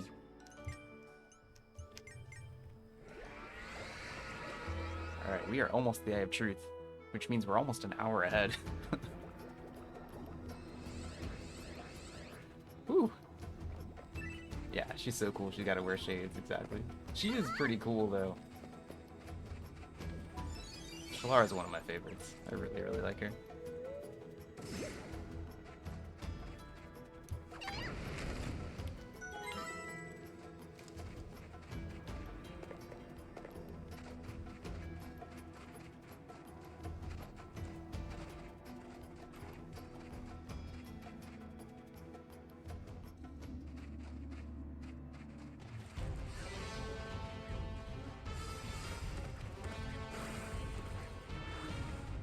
So we had to get all these specific ingredients to forge the sword and then bring the sword here to a place that's not that easy to find casually.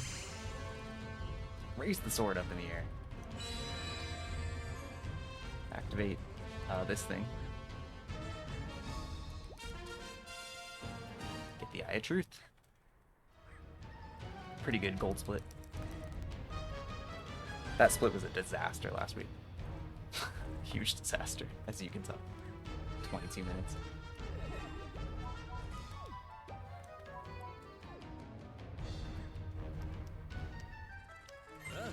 Alright, and while I'm here, the reason I have this party is so that I can hit this and uncover that. Get over here, Shalara, don't die.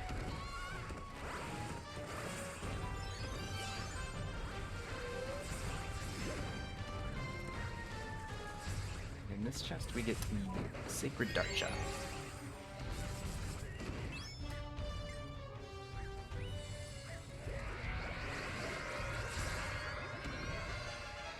Alright, ready for the last festival. Fashion Festival, here we go.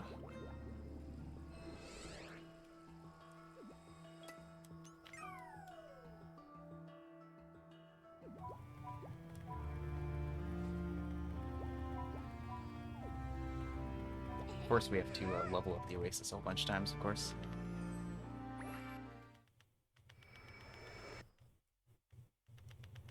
Yeah, it was really weird on the notes of what carried over from the demo.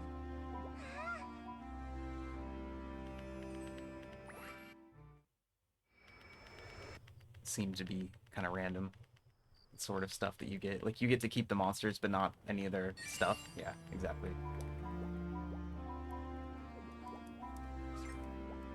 I don't want to talk. Fashion Festival.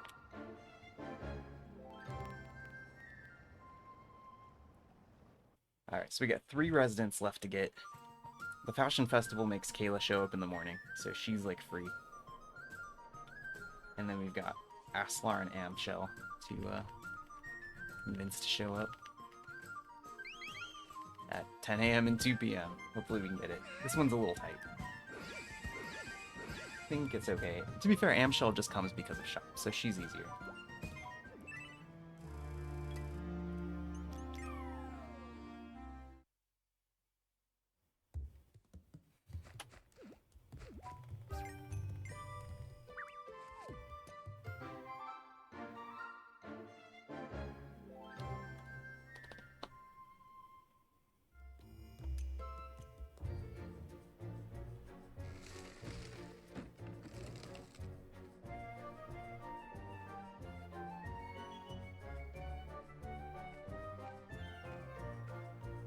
Oh, I just realized something I wanted to do differently. It's okay. I'll just do this in a different order. I'll be fine. Okay. So Kayla shows up, which is great. I need to get some money so I can put down the soup shop and the drum shop.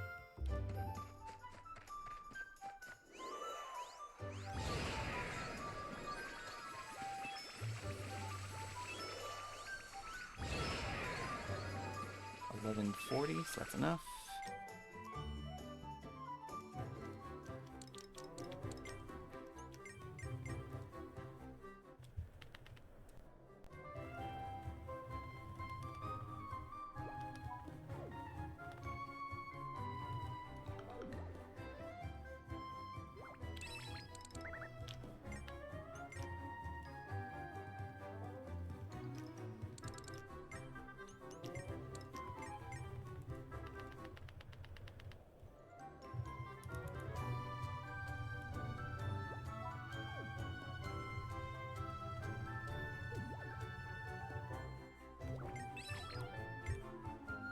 Alright, so that will make Amshell show up. And now we only need to find one more person kind of out in the world.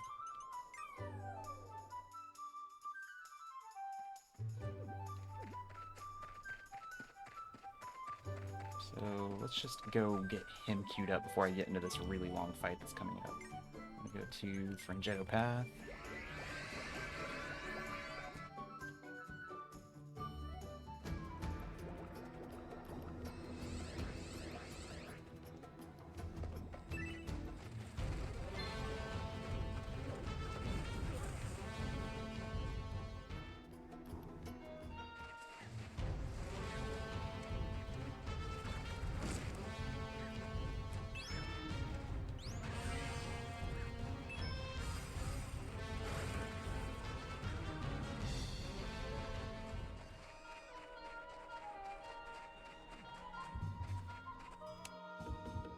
I have to go visit these 3 lithographs, but I can do them in pretty much any order. Alright, so I have to fight this guy.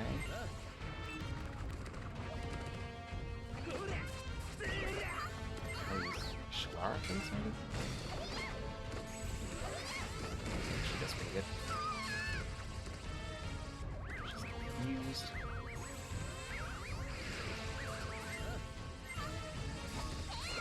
Alright, we'll use Teddy then. Shouldn't be like much of a fight.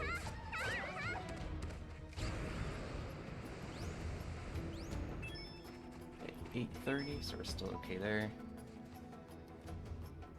So you have to visit these 3 big lithograph things and get these 3 little things to enter the next dungeon.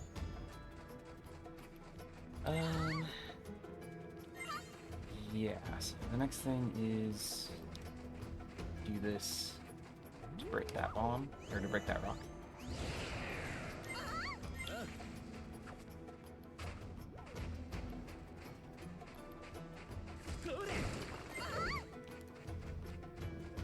Now we can paraflower up there. Oh, I'd missed it with my bomb. How did I miss? What are you doing, Teddy? I need to make sure to not miss this. I was gonna make it without having to come back here for 10 seconds, but I guess that's what we'll do instead.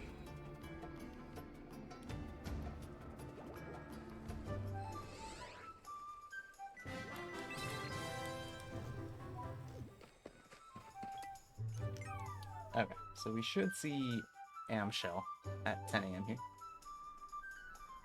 10-ish. Might be 10 after.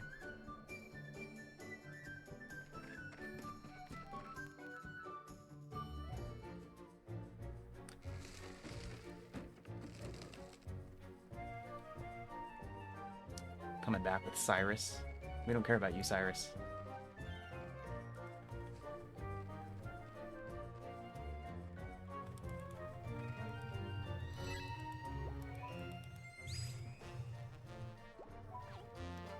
She came here for the soup and the drums.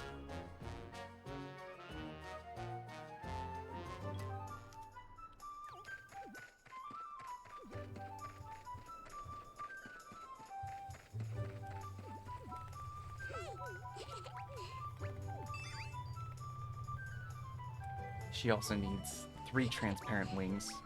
You almost certainly have 3 transparent wings by this point in the game because the beetles drop them. I also traded for a couple extra earlier, just to make sure. So we're 100% good here. Actually I have 7, so I have way too many. Better safe than sorry, but yeah.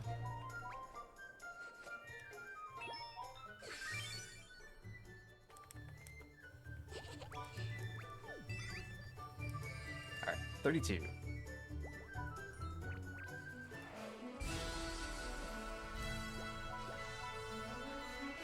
Oh, 31.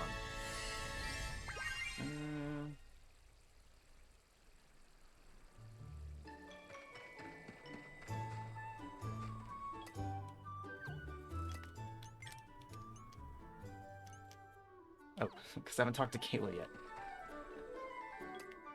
I'm just like, what? She's on the main road. Let me just go talk to her.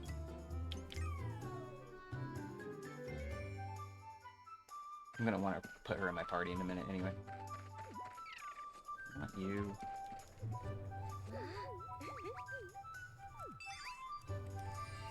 Okay. We're totally on track. We're fine. Hard to keep track of all these people sometimes.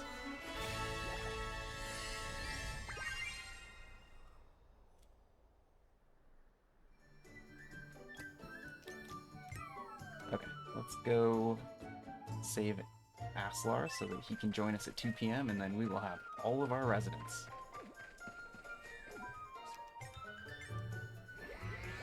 It's gonna be amazing. It's so amazing.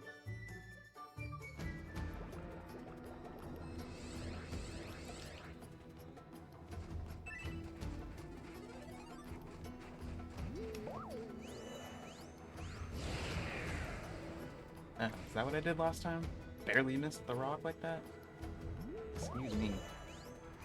A little bit more to the right. Okay.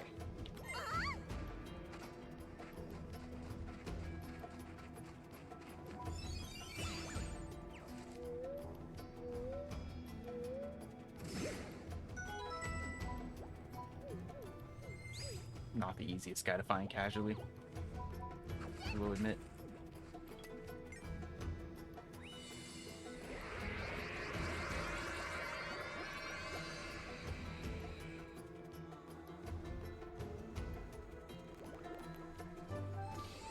Alright, so we need him to show up, and he does have a side quest that we have to complete. Let's see here. So we don't have time for Diggum Cave. I guess I can, like, go set my Aqua Gate by there. Yeah, let's just set it up. We just won't start the fight.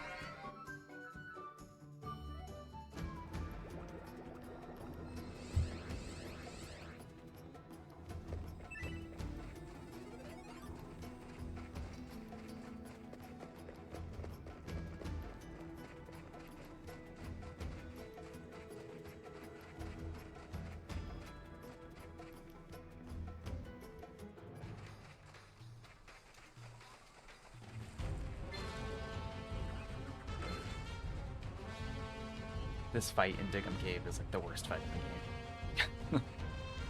Read like the final boss or any of that stuff. No. It's having to fight these 4 sand spiky dillos inside of that cave.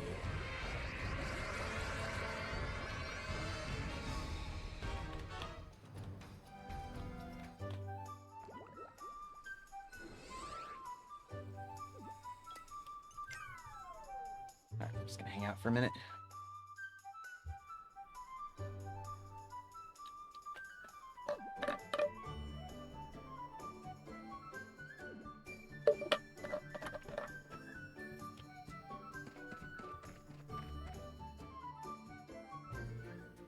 Cool.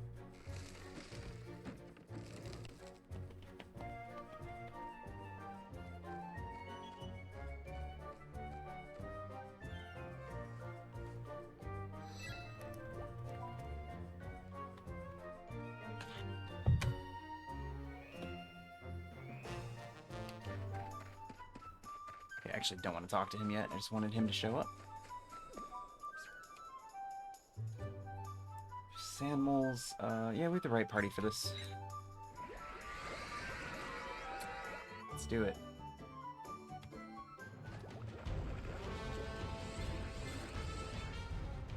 At least I can take my time. I don't have to worry about the clock now.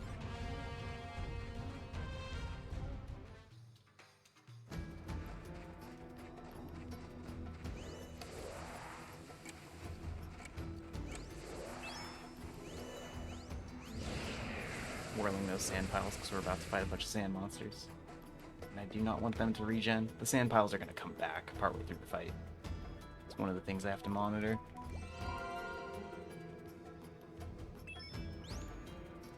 Alright, go get them.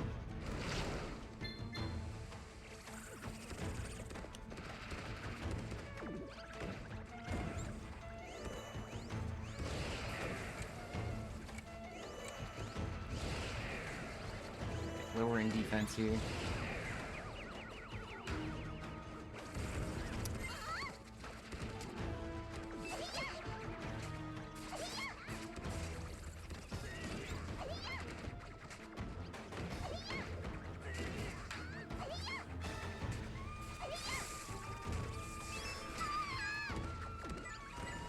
Stay with me, Shalara. Stay with me.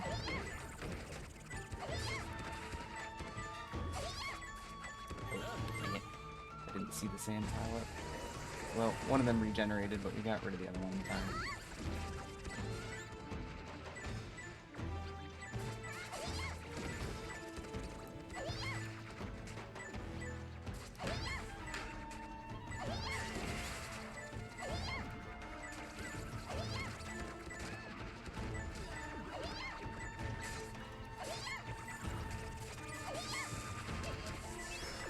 Alright, Shalara down.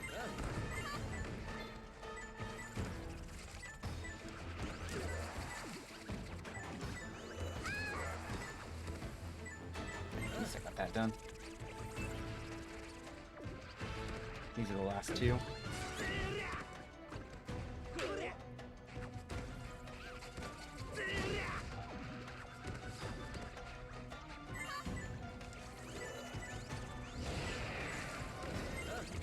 defense down.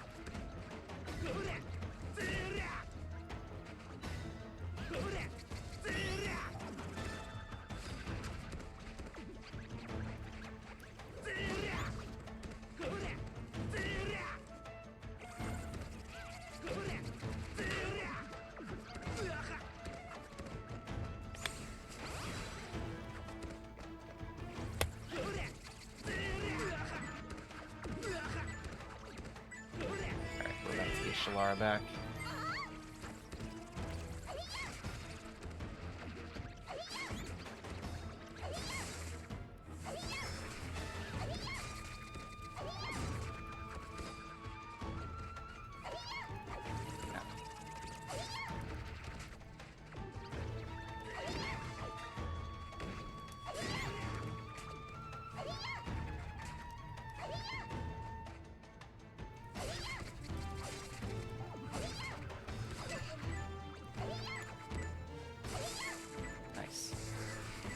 That was actually pretty good.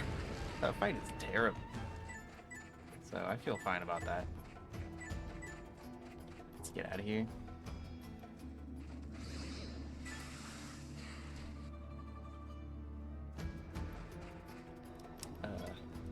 Hit Aquagate and then it tried to go back to Tebby, because the camera always does that for a second if she's not in the lead when I hit that. Cross the line to go back in the cave.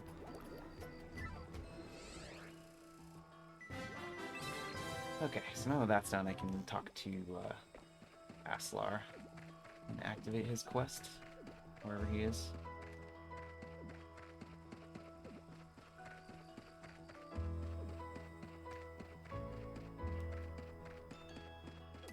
Not here, of course. Why would he be main road?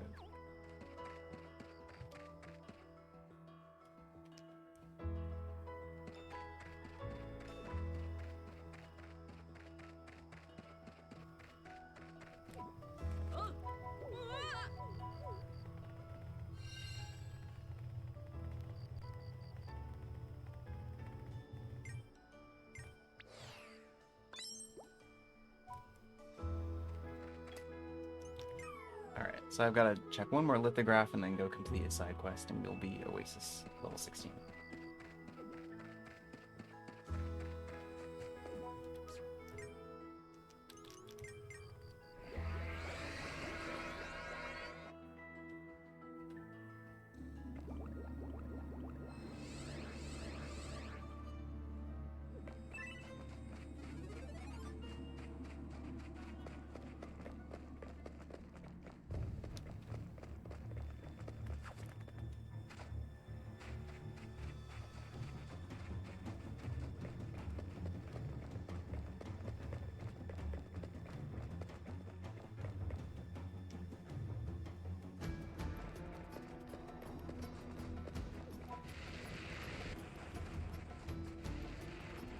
This is like the simplest one.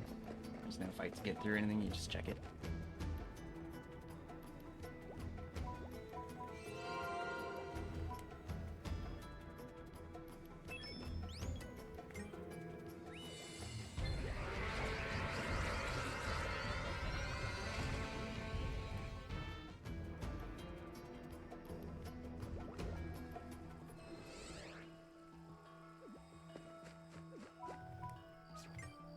Okay, form party. Bring Keela in here. Yeah, not that. Tempest Way. Alright, so we're gonna fill out Aslar's side quest. He's the final resident. He's also very, very strong, so we're gonna use him in the last dungeons. So it's kind of worth getting him anyway. It's possible there's a character who might be like a minute or two faster to get, but he's like so good that he absolutely makes it up.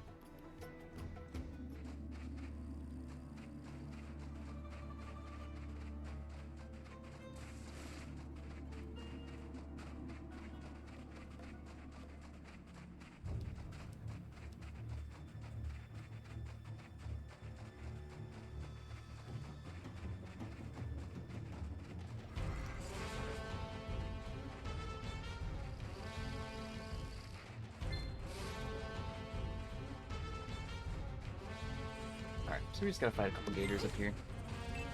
The hard part is finding them.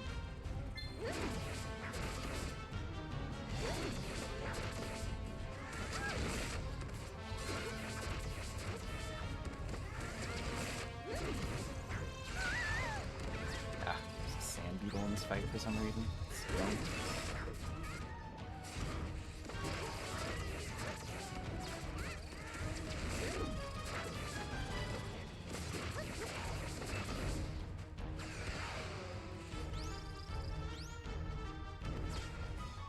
Buzzing around.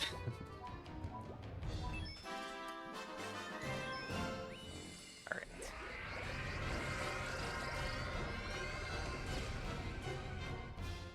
I'd say it pretty much all worked. Everything pretty...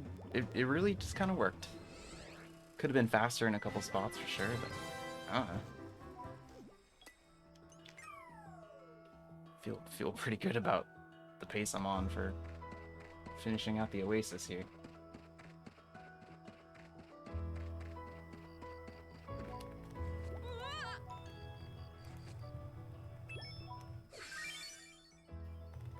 I know, yeah. That's a weird split. Because you can do more before the Eye of Truth or less.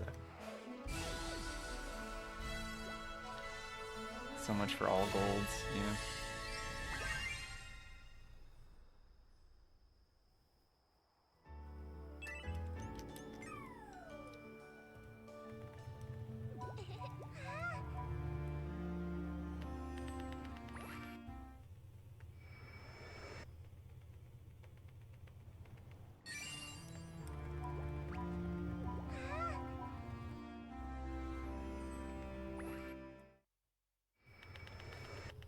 Oasis level 16 is the one that really brings the Oasis into its third stage. There we go.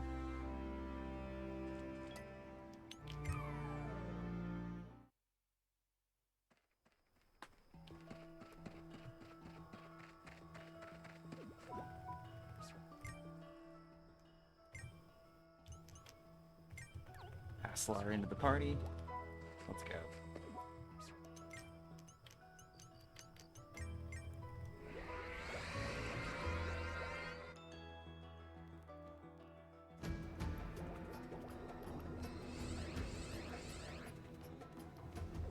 So yeah, the question for sub 7 now is just like if I can get through the last 2 dungeons and the final boss fights, what, 8 minutes faster than I did last time? It's possible. It's gonna be tight, it's not easy. It's gonna have to go really well, but I can do it. So that's cool, could be a 7-hour run. Let's see how it goes.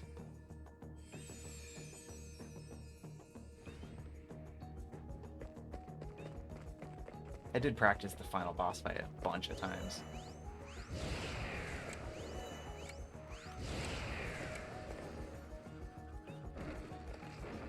So I think I can at least do that 2 or 3 minutes faster.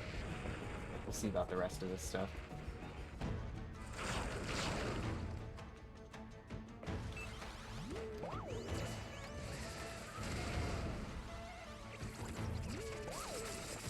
Where are you going? This way?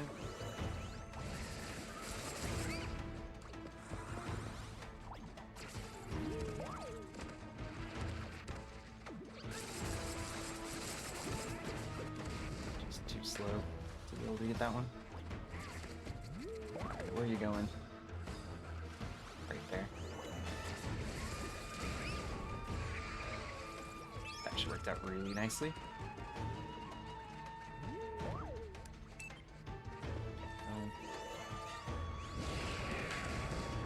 He was blocking it. Let's do that. Well, walk on.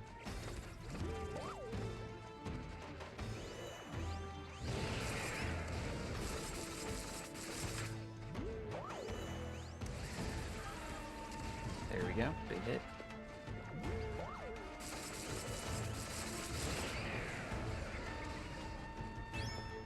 Alright, that was actually pretty good. That's a tough fight to get right, but the rolls were pretty good on that one.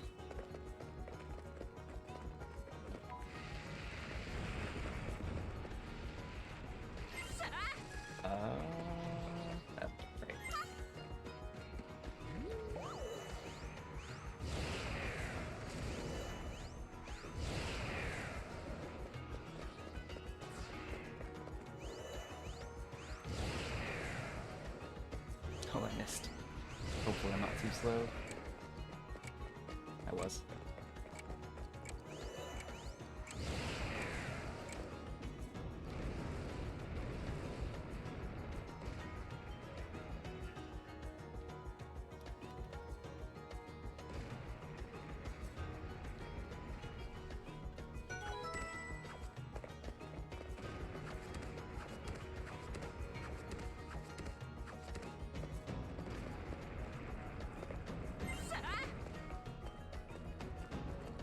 Excuse me, this is not where I want to be.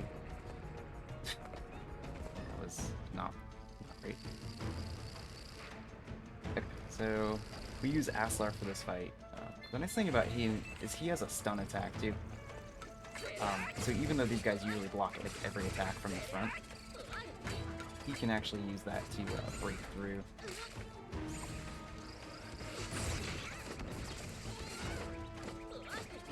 And then when the enemies are stunned, it does this thing with the AI where everyone realizes that they should just go wail on the monster, which is awesome.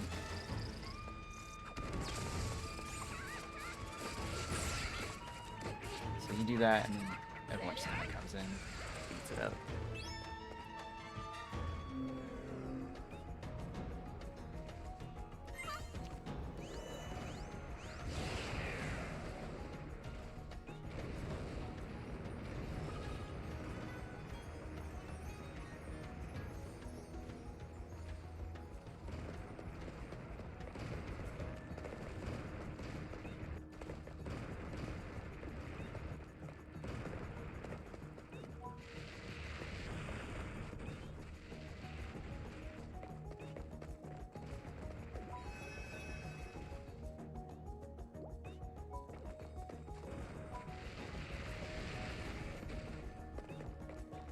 Alright, so here we fight Saluru.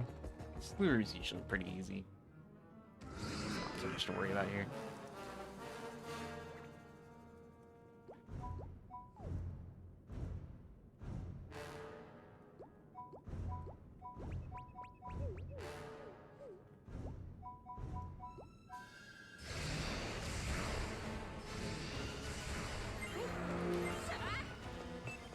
Nope.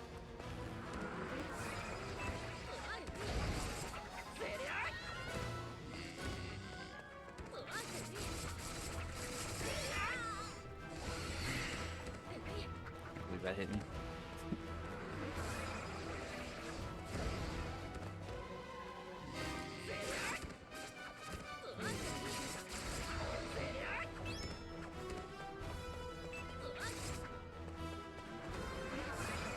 Spin. Let's see if we can stun attack him. Yes.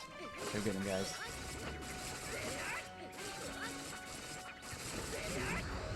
Stun attack is so good. So he drops that detector anklet, which is actually pretty good armor. So I'm gonna auto equip soon and get that onto. Okay,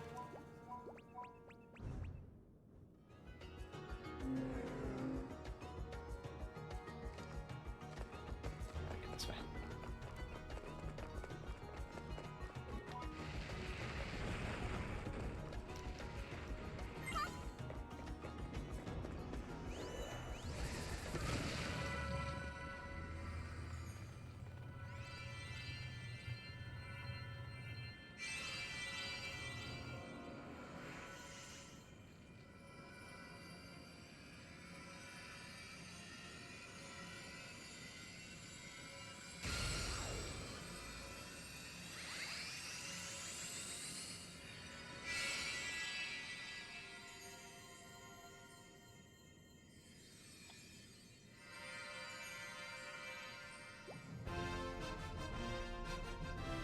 As we go through this dungeon, we'll purifying all the Woomites we got earlier. So we got to do 3 of these before we're done.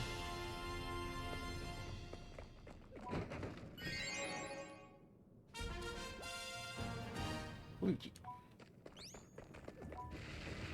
It's almost worth doing the warp to get back here, but not quite.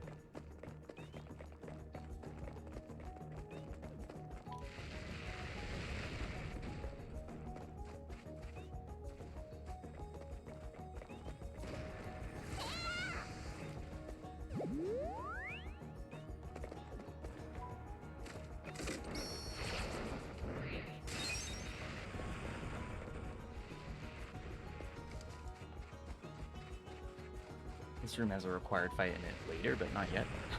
It's kind of interesting.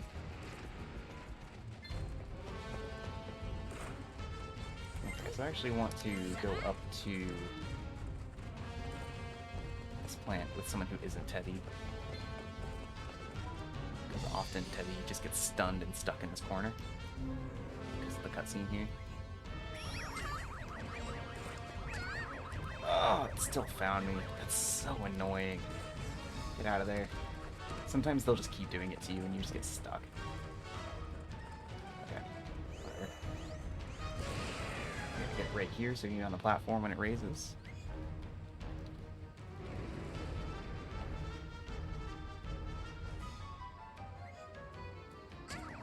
Why are you here?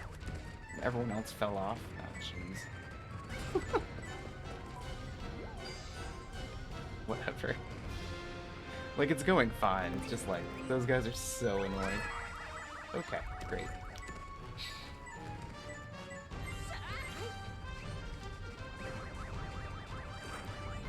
Like, every time there's some kind of cutscene, and there's a bunch in that room, they're just gonna find you doing things like that. Anyway, casually I hate that room too, I will say. Even if you try to fight those bats. It's just like a really, really difficult room.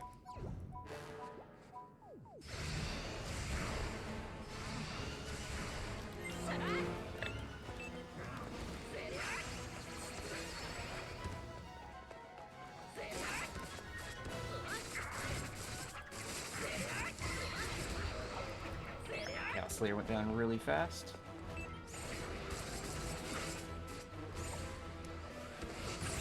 Ah, tried. Really would like to get the stun attack on this guy. There we go. Love it.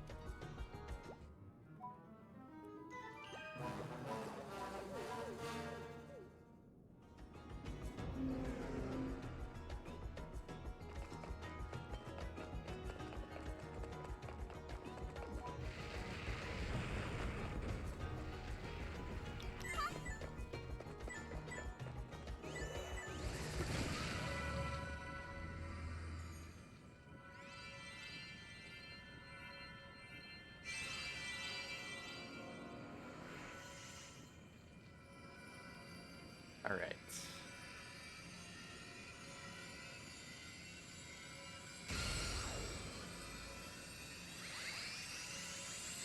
Next time there's like one of these breaks, I'm gonna open a window. It's pretty stuffy in here. Should be cooled off now. It's pretty hot earlier, but it's not bad now.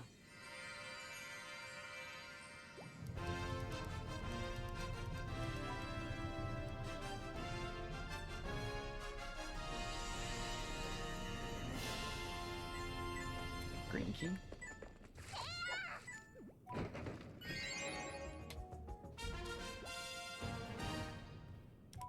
Yeah, I got up to like over 90 yesterday, and then actually today wasn't too bad. It was like 85.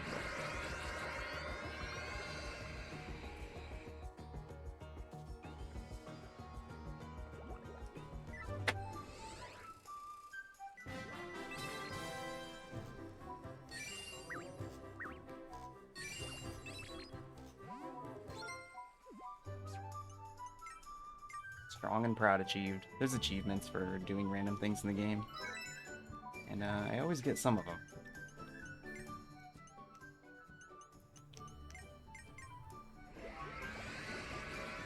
Oh, I wanted to change my party.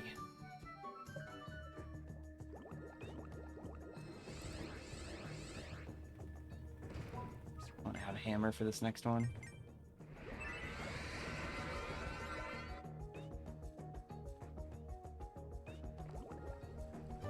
Second worst drought in Texas history. Jeez.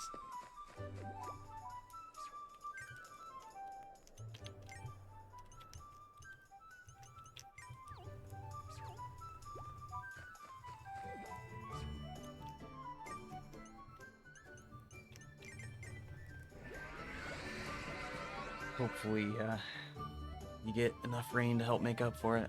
It's nice to get it, though.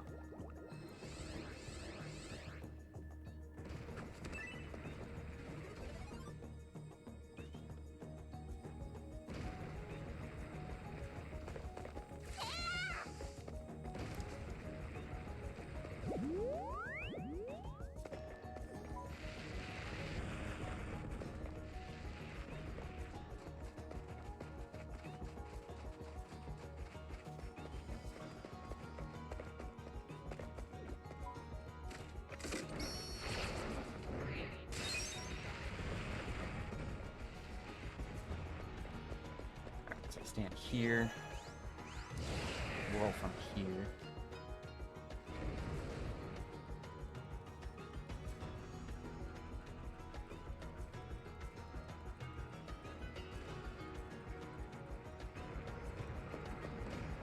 Where is my camera? Yeah, that was actually a little annoying. Just hit this on the way up.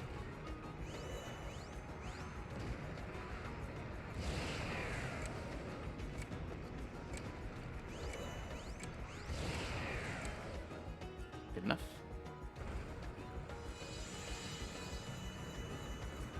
Get the red key without having to do a fight. But you also don't get the pure red lumite for it.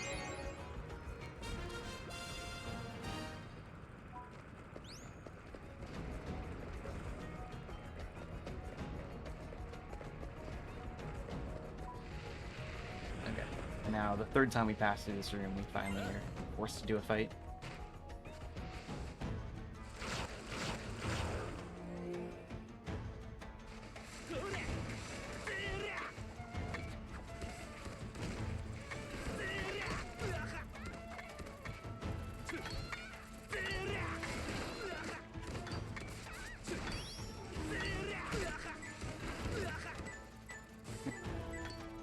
That was pretty rough.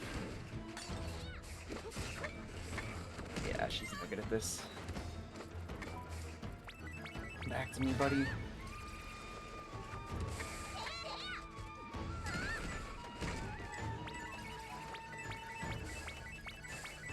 Almost makes more sense to take a death here, but I think that's going to be slower than just finishing this revive out, probably.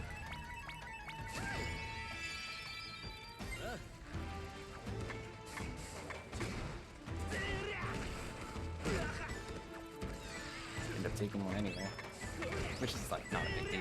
Yeah, we're just gonna take it. If Kayla can find a way to die here, she's too strong.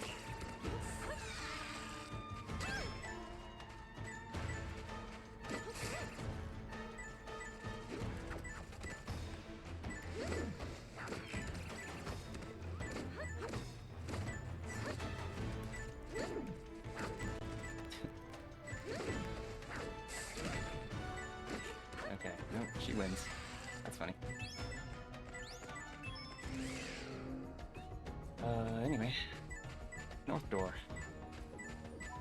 That was not ideal. Back to my least favorite room. Fortunately, we don't have to do anything here this time except run to the west door.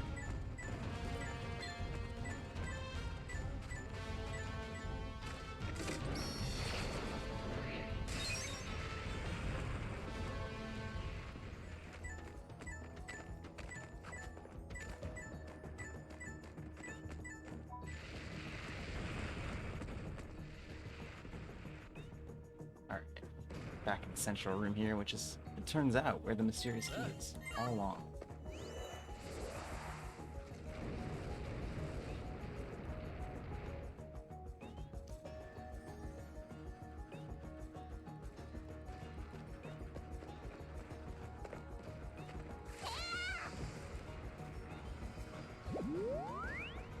Oh, you're gonna miss. Ah, we missed everybody.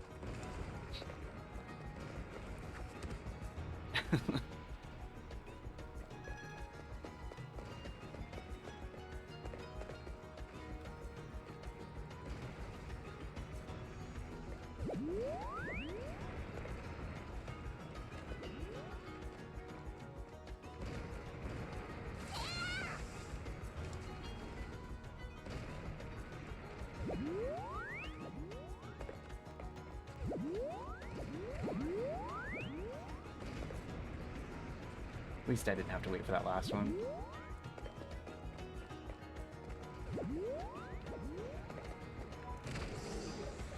Alright, serious key. Bum, bum, bum, bum, bum.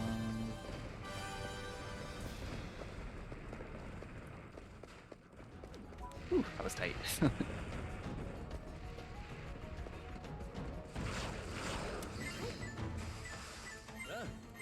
Sand snakes.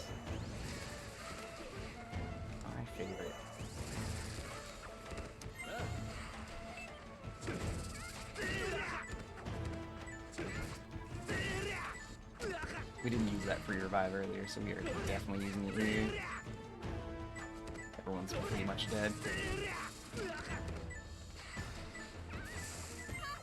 Go get him, Teddy.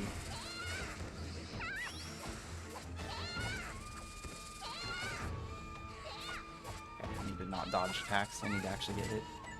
Because I need Kayla for that big snake.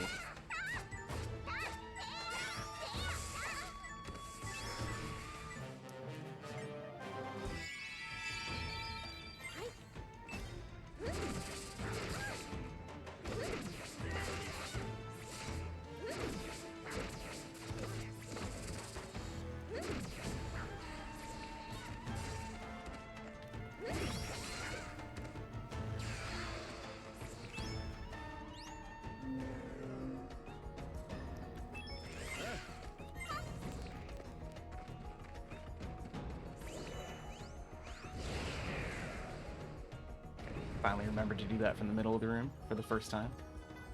So I'm actually on this thing when it rises.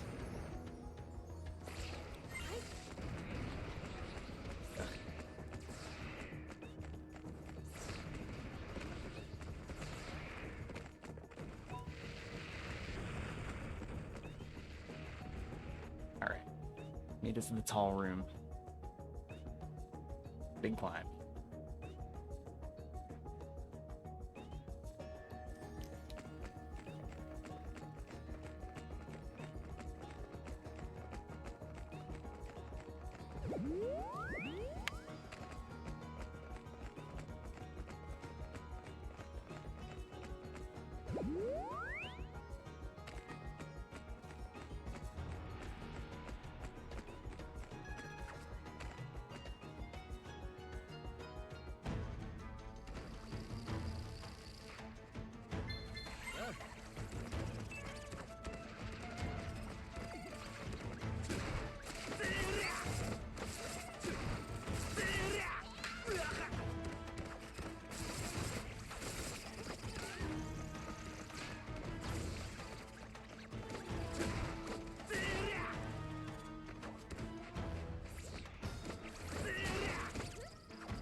That guy's gone. He's the hard one.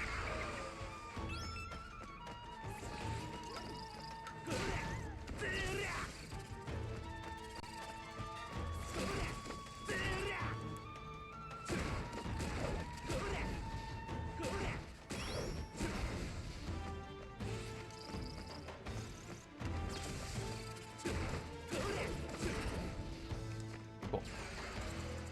I do need Teddy, unfortunately, so of course she's the only one who died. Mostly revived though.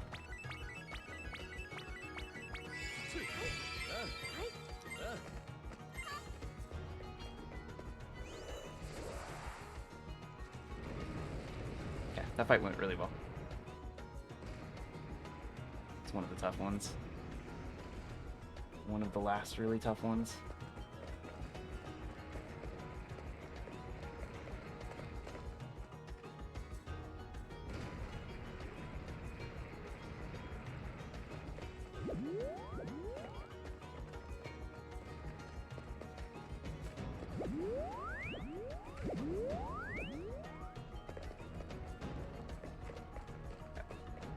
Don't forget to whirl the device.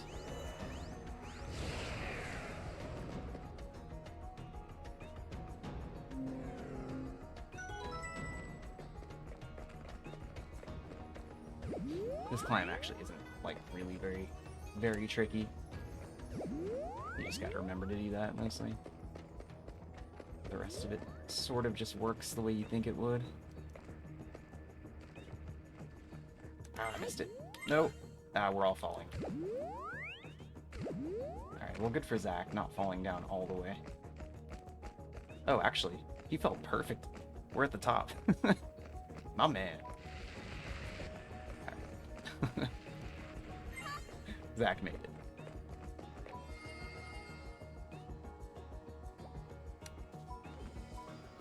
Okay, let's get our party that we want for this fight and also change our equipment a little bit.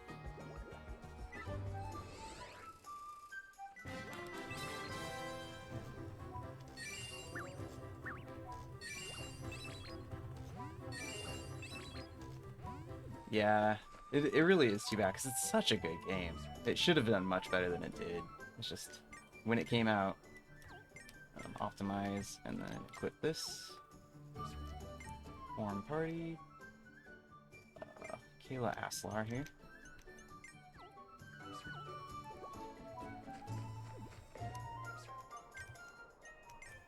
Not that.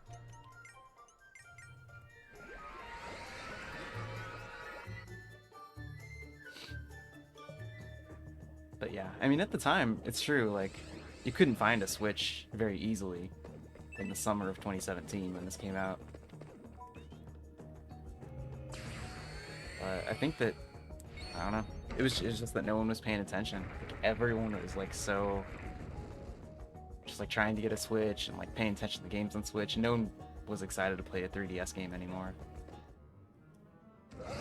I was excited when this came out. I bought it, like, immediately. But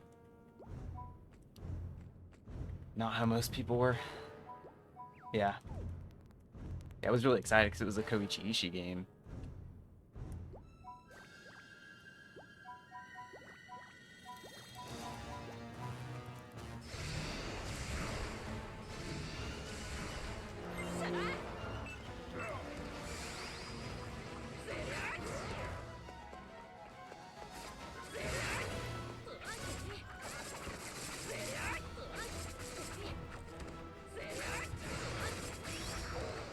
Got her down.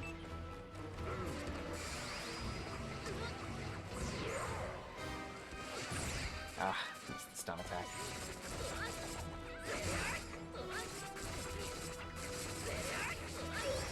Sifa's pretty easy.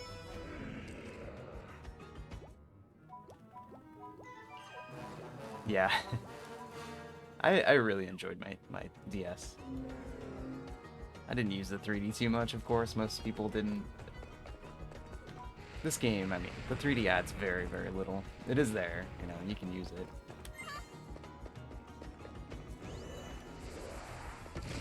It's definitely not important. And in, like, the battles and stuff, oh my god. You would destroy yourself trying to pay attention to that stuff in 3D.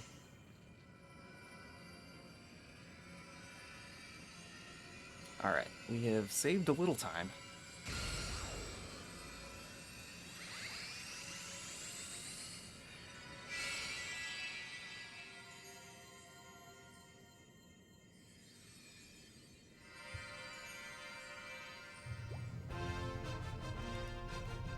We are officially an hour ahead.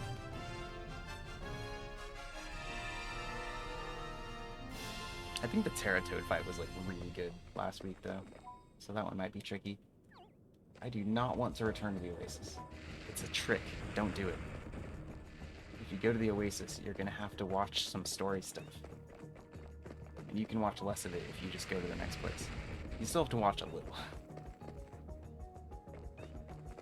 But yeah, just head back to this warp pad and go directly here, which is where they're going to tell you to go as soon as you appear here. Alright, I already just saved a minute.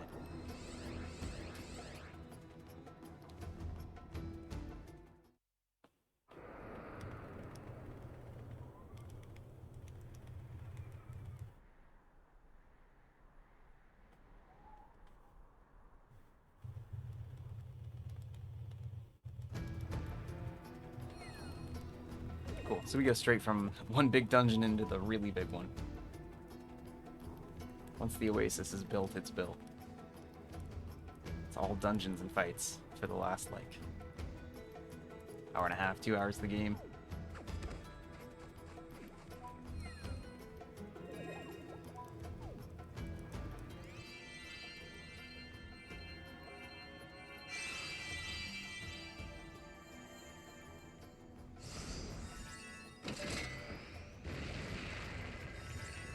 Cool, so this is like the final dungeon. It's big. There's 4 main sections and then the end. And it's great. It's such a good dungeon. It's really, really fun.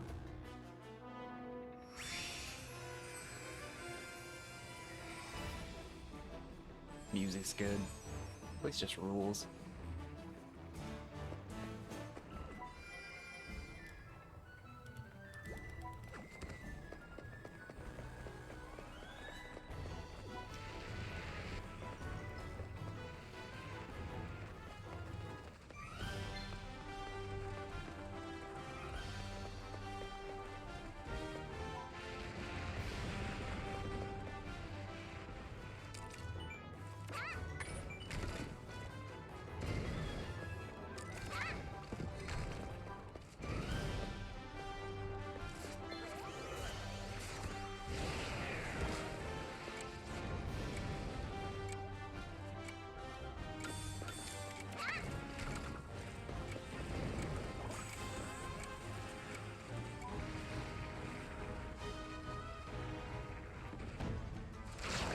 this fight's okay, you just want to try to stand in the right spots.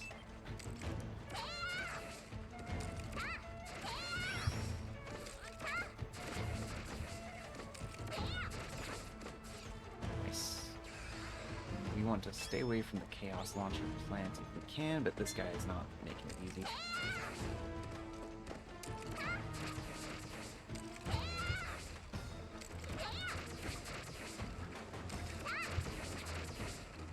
Out of there.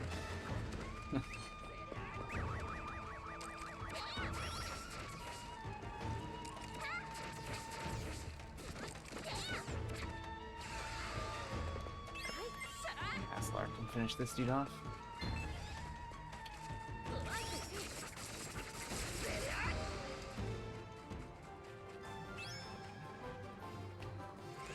Cool. That went way better than ever before.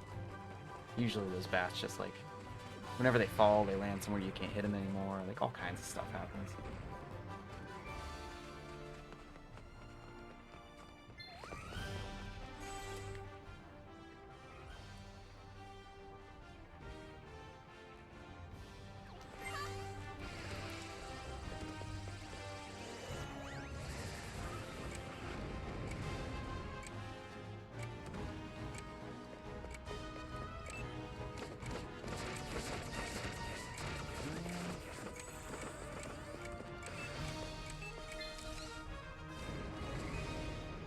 What am I doing here? I went to the wrong door.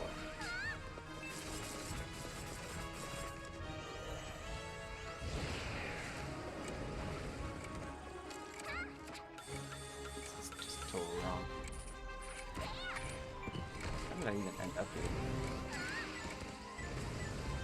Yeah. Okay. What a disaster.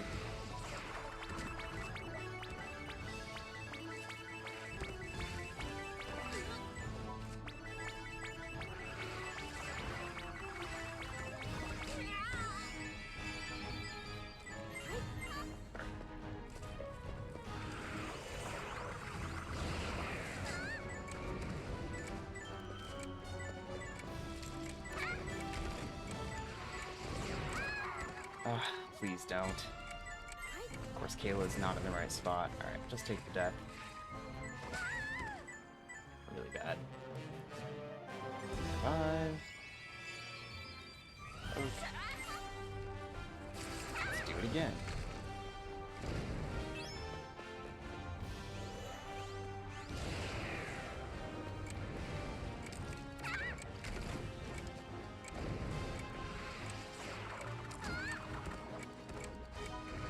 Took the wrong door out of this room, which was very silly.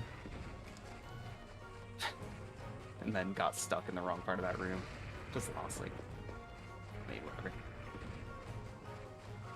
Didn't need to happen. Okay.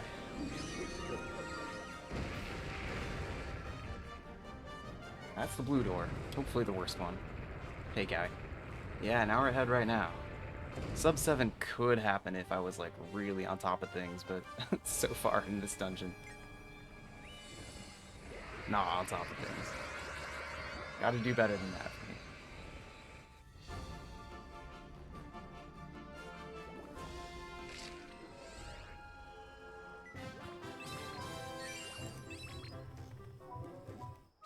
Alright, warp the center room.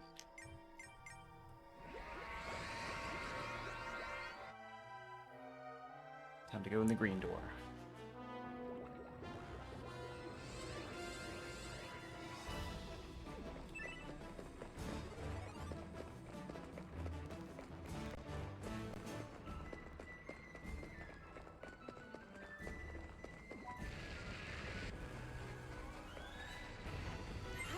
Alright, so we gotta kill 2 Beholios here. Kayla should be able to take them down fairly easily.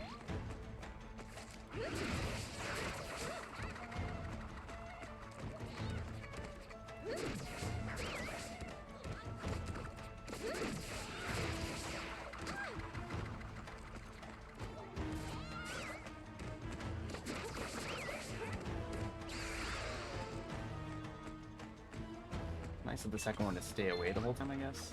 It is on the wrong side of the room. Now it's on the right side of the room.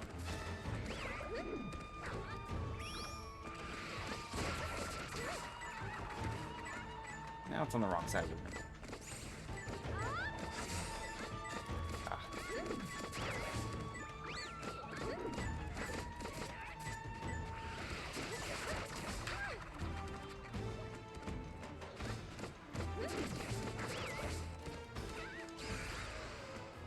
Yeah, good enough.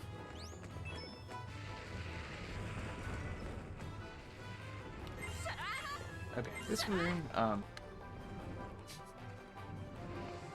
just don't get hit by the pendulums over and over. Sometimes it happens.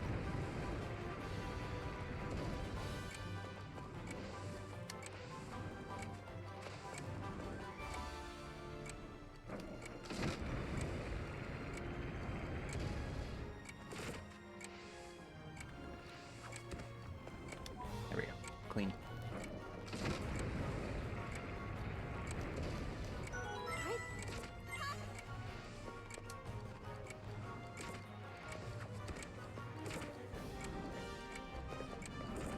Technically this room is timed, but it's like a really long timer. They plan for you to just get beat up in here for a while. So it's kind of hard to run the timer out.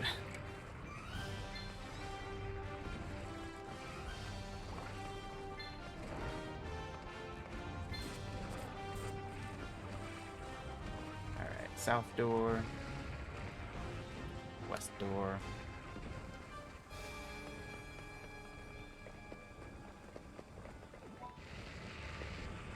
Get to ride the sand elevator.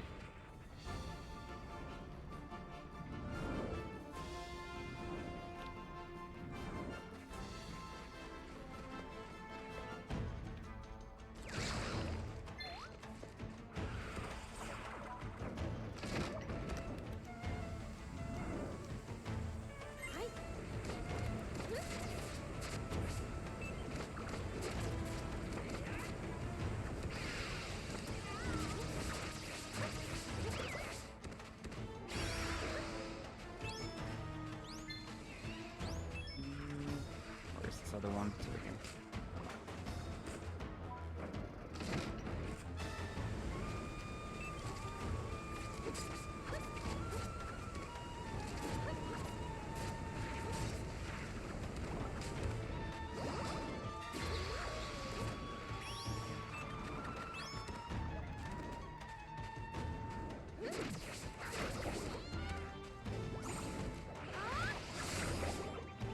Got him stunned. 103 damage for the big numbers.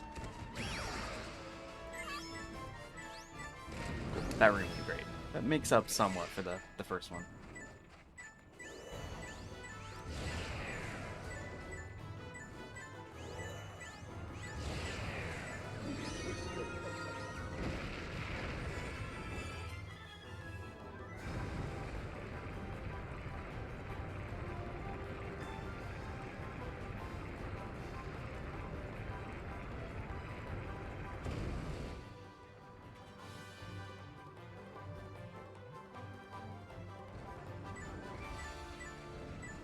This way.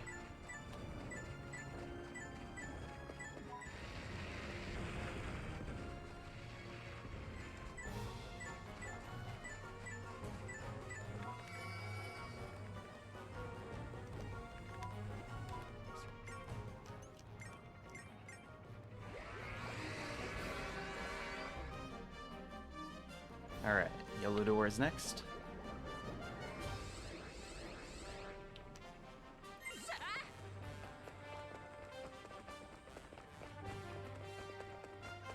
You can do these last two in any order, but this makes a little more sense with the party. Not having to switch out the party in extra time. A couple birds in this room. Birds are always pretty easy.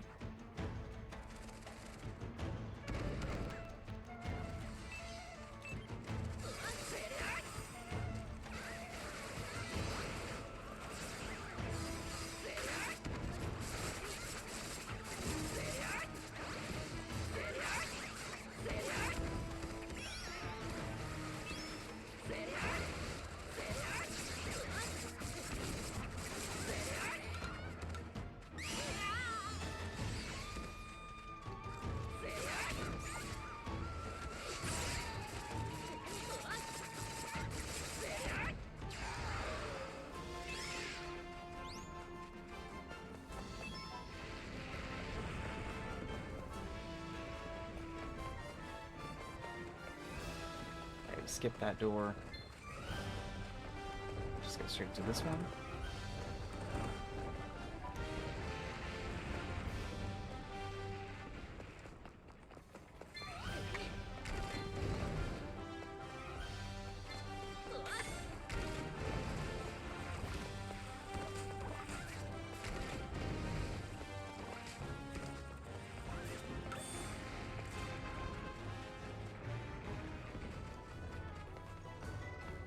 Time to dodge pendulums again. This one's a little easier than that first room. It's just a line now. But don't really want to get knocked off because it's like a long time to get back up here. Mysterious key. Ah. Alright, well. At least we got knocked off after we got the key, you know?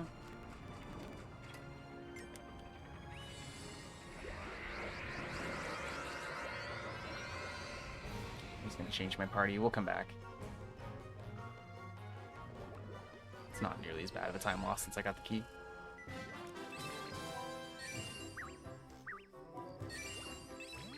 We need Paraflower Pellet for just a minute here in the dungeon.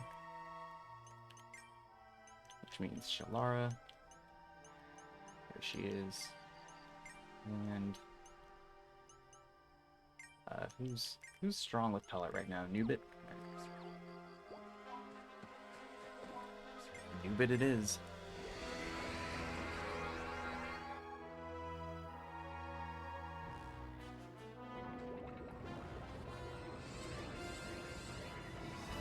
I was trying to be like slightly fast by switching my party members out there.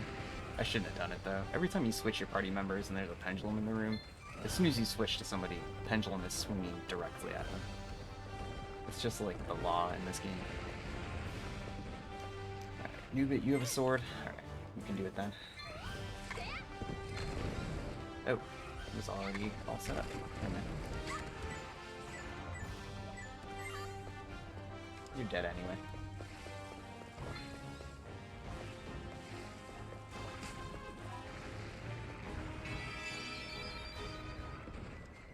Okay, so in this room we use Paraflower first.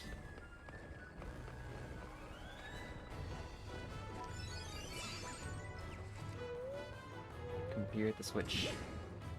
Pellet twice. No, 3 times. Yeah, 3 pellets.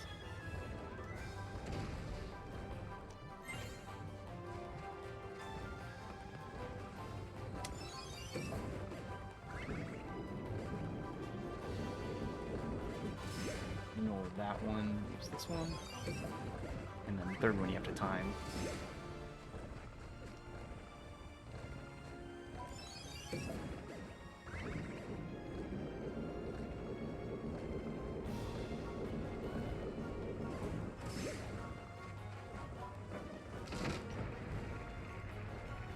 So you hit that, Teddy whirls this blue device. Carlotta hits this second switch. Or Shalara.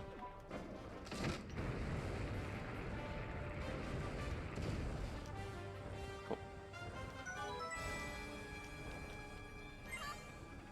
That's one of those rooms that takes a long time casually. North door. Yeah. Alright, so this mini boss here is like the easiest fight in the game. The only time they ever use this monster spray too.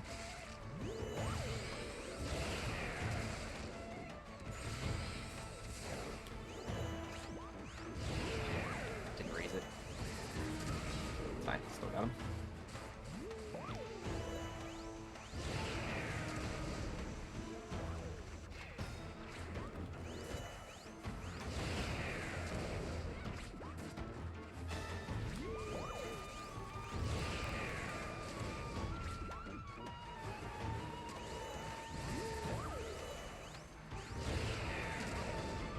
To be fair, it would probably be a much more difficult fight if you didn't use the bombs, but I think everyone would just use the bombs. Don't really know why you wouldn't.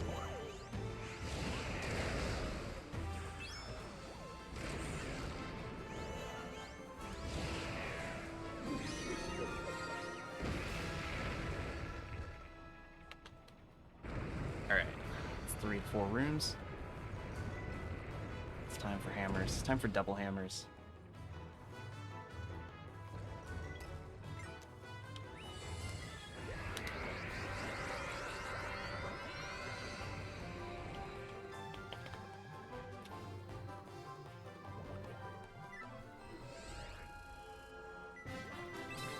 Yep, Nubit gets lots of levels. Good for them.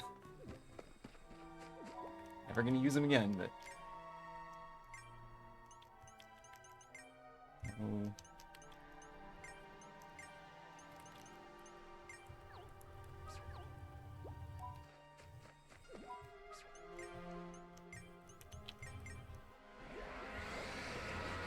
Alright.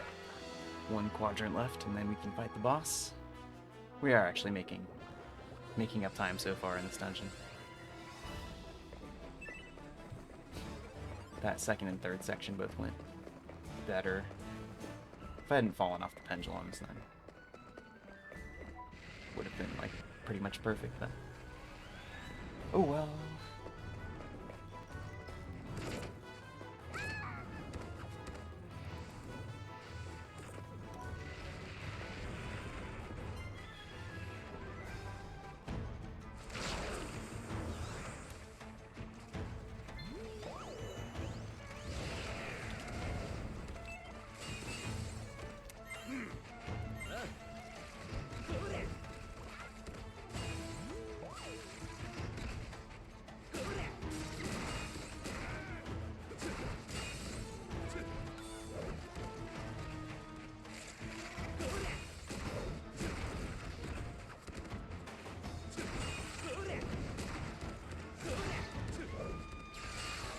One.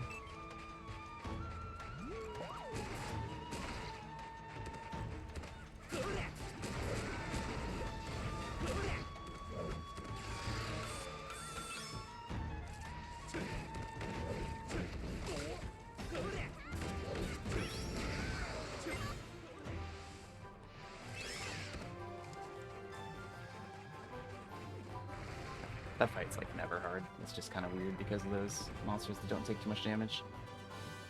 Alright, let's see if I can keep this straight today.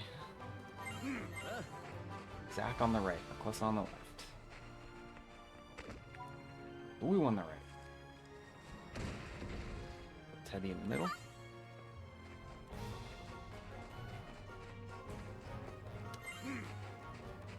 Let's say it's the red one on the left.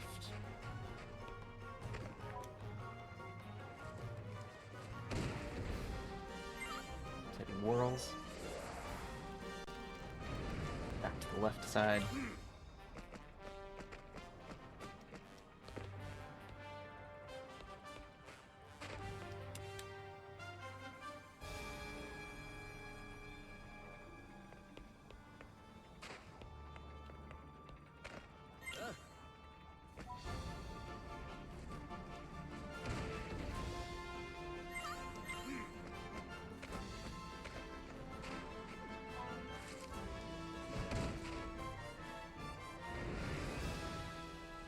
Alright. Teddy again. And roll another device here. Red switch on the left side.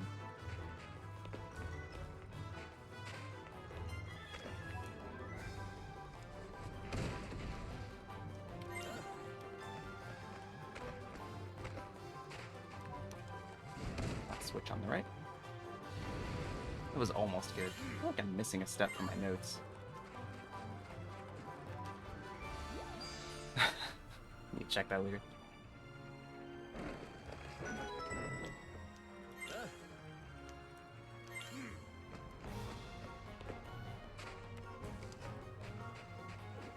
That was fine. Didn't get lost. Alright. We are done with hammers. It's time to get the fighting crew together. We got bosses to fight now. Several, many.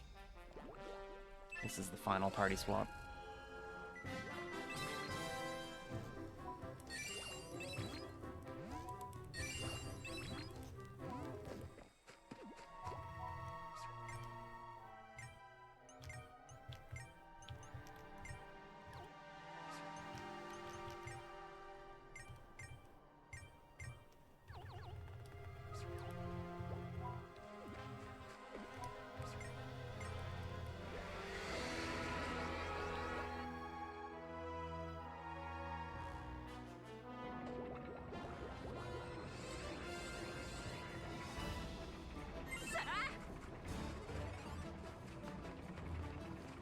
Really important to have Aslock for this fight. No one else can do half of what you can do here.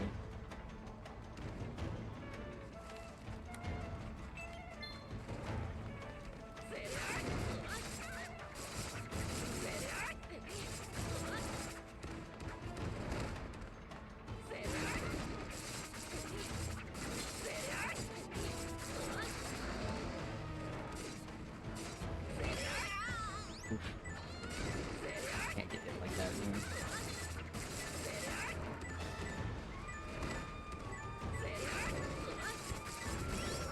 Really need him to stay alive.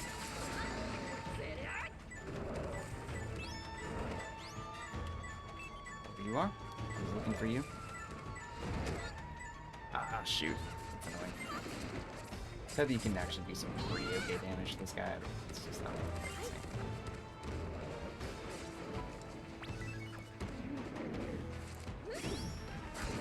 Kayla's actually not bad against the boss dude. Okay, that's nice. Yeah, we'll be fine. Stun him. Stun him and wail on him.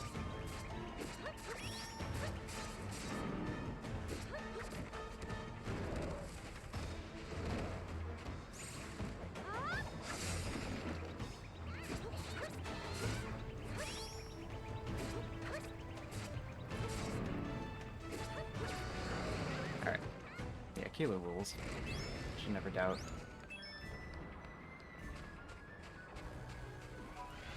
For some reason I thought those guys were strong against her, but fortunately not.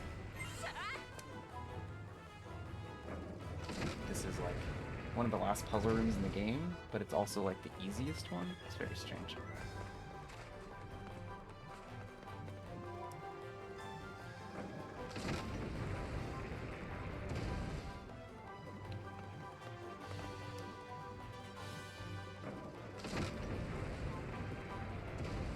This is actually the last puzzle. No more after this.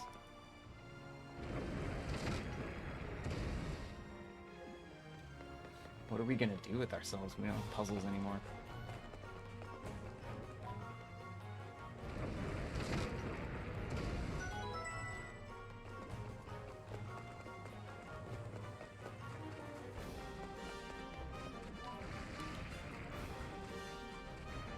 I always do that.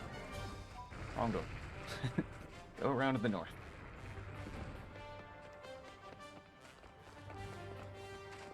The door's just right there. It's so inviting.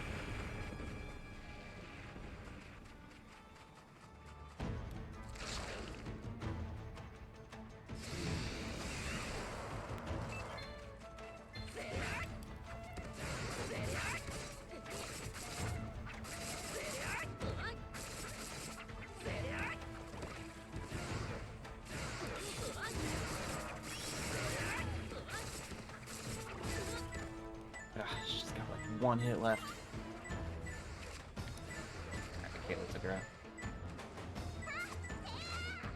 Okay, I don't want to use you.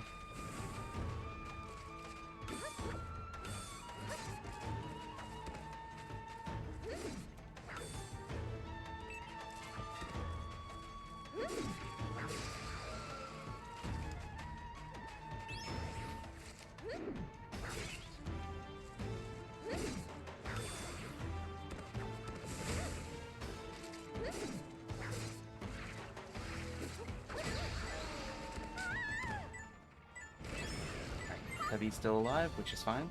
She's the only one I need.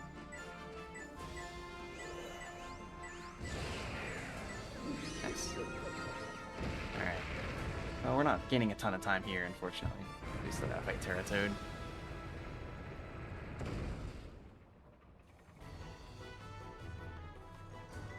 But that opens the way to the boss. Yeah.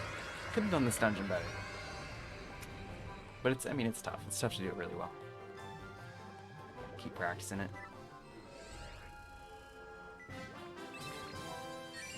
Pulse for everybody.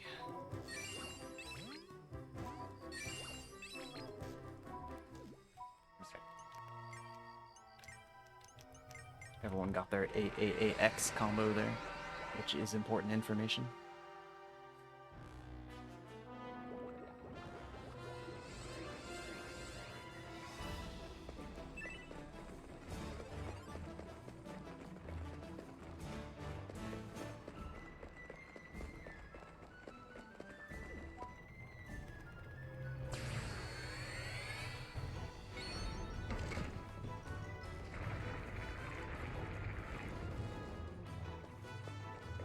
Alright, Toad is such a great boss. I really like this fight. Two main phases in this fight. First one, Toad hangs out on these outside pillars, and I have to world bombs to hit it. Second phase, it comes in and gets up close and personal, and it actually tries to eat people, but you can make it eat bombs instead if you're lucky enough. It's mostly about luck. It's more about wherever he is, rather than whatever you're doing.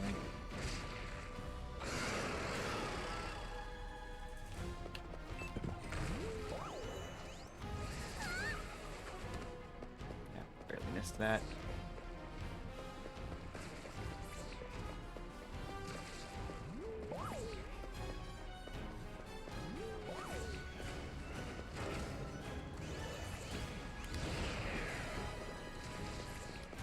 Just barely not enough.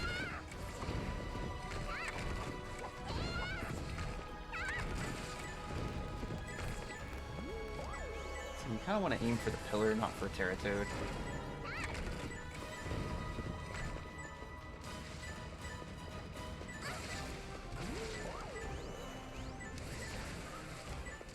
we go. Finally.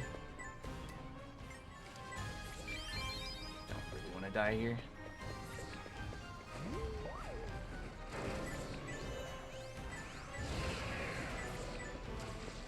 Good.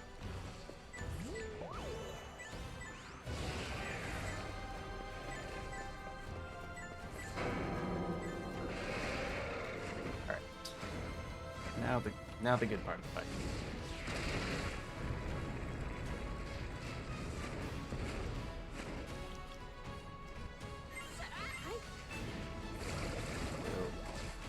Basically, you want to raise the bombs up, and then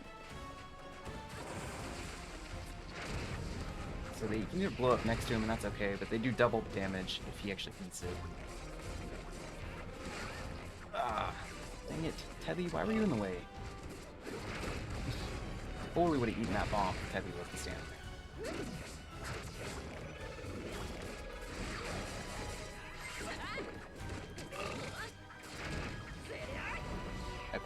Go over here. More of these. Those things are like really painful, so I do want to avoid them.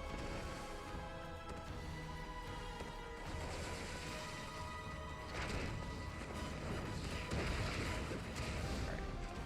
Just got him with the bomb. Bad timing on the eating action there.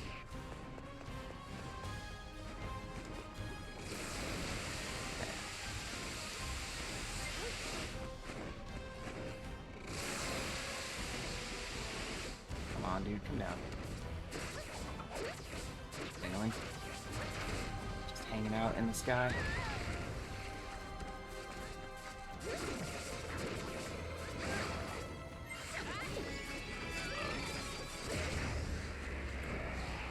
Alright, we did save like no time in there. Man, the bots are really trying to come into chat today, huh?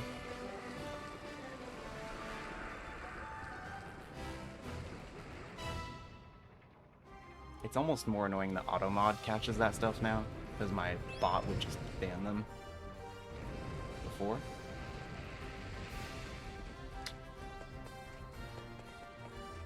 But now auto mod catches them and asks me if I'd like to let the spam message post.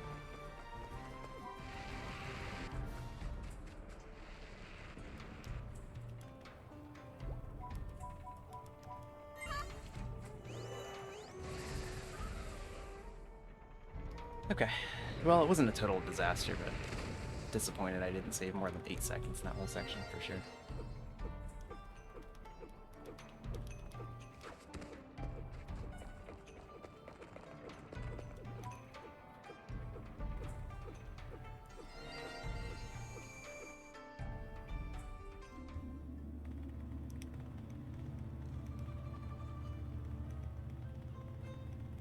Can we save 5 minutes? Probably not. Still disappointed. Yeah. What was your finish time, Callie?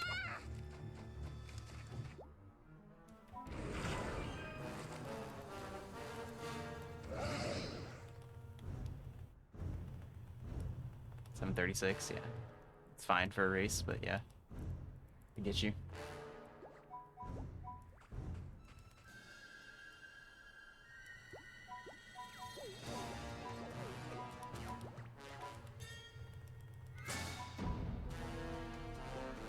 That's true. There have been some disasters in this run.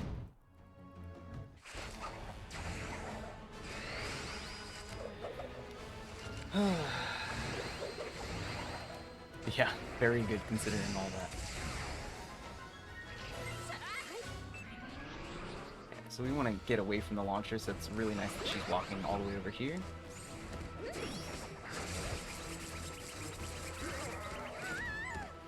It was out pretty early there. That's not a huge deal because SLR can do some good. Okay, well, let's take the revive. I don't rely on Teddy for much in this fight.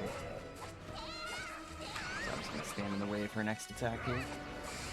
Teddy can get owned.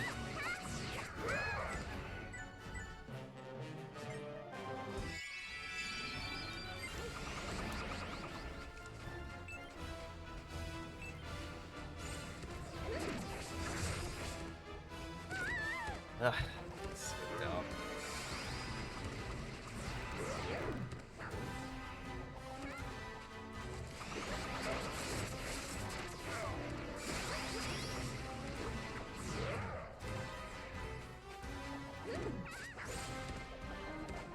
Way.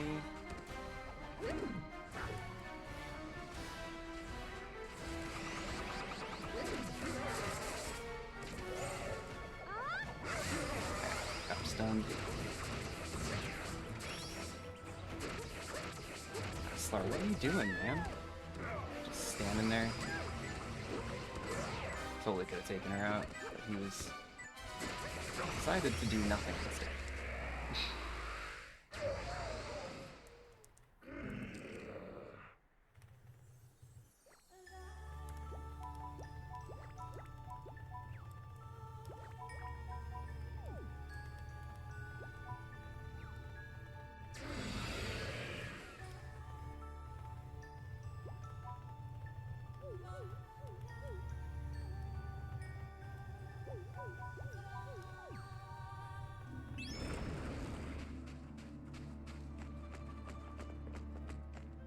Okay. I think that probably went a little faster than last week, but not perfect.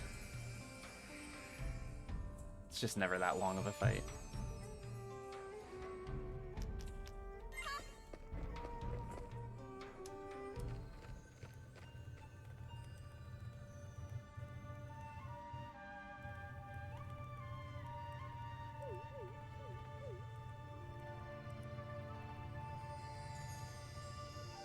Alright, the Great Sage Thoth appears. This guy's talked into our heads a few times during the course of the game. Now we finally get to meet him. He was the first seedling who made an Oasis, thousands of years ago.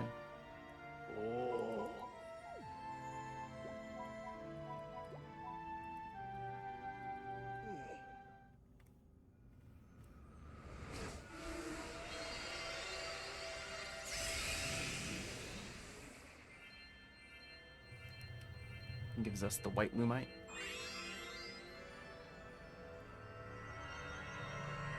Basically, this is what we needed to be able to enter the Chaos Void in the middle of the Oasis and finally face off against Shoot.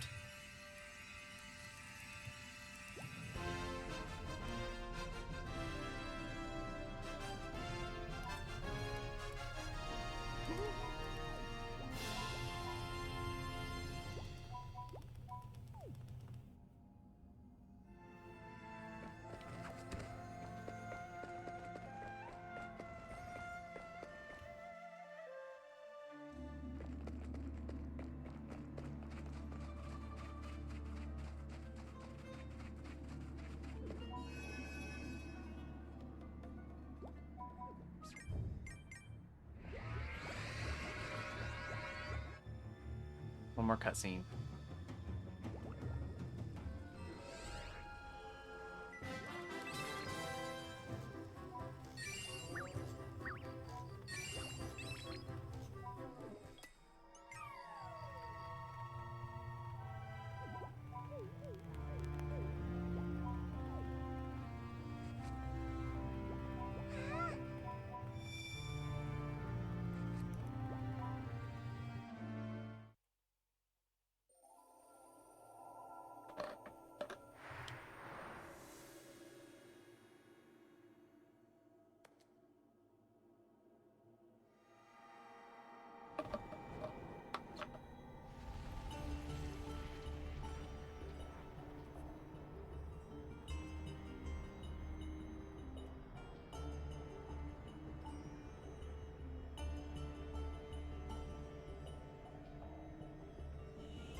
This is good though. I wanted to be able to submit this with like a 7 or a 7:15 estimate.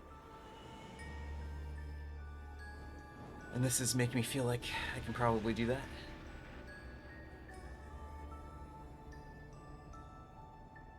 I'll do it later, like closer to the end of the month. Get a couple more runs in. Submissions are open through the end of the month, I think. So, not gonna rush. I'm sure I can get a cleaner one. Well, probably. This one's been pretty good though. I would actually probably just do a 7-hour estimate and just time it to last hit on the final boss instead of the full JRTA timing with the extra 10 minutes. It's like exactly 10 minutes from final boss hit to the save complete after the credits.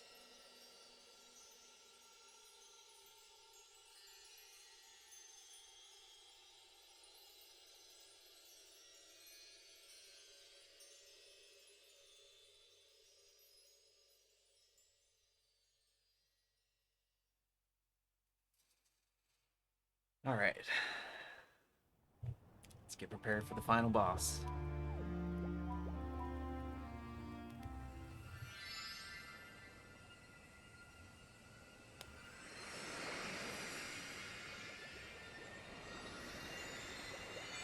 One thing I've been going back and forth on is whether I restock my booths before this. It's not just... So, when you restock your booths, you get extra bonus HP.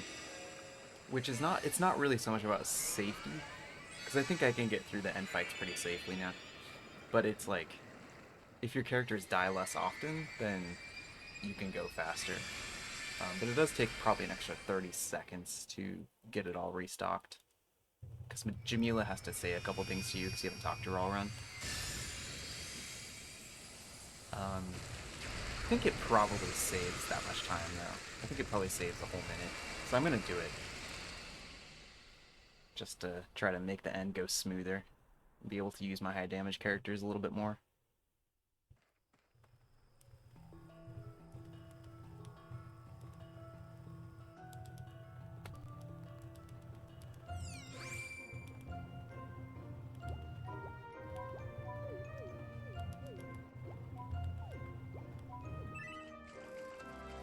We actually can't quite go yet. Esna needs to talk to us one more time. We gotta look at the moon.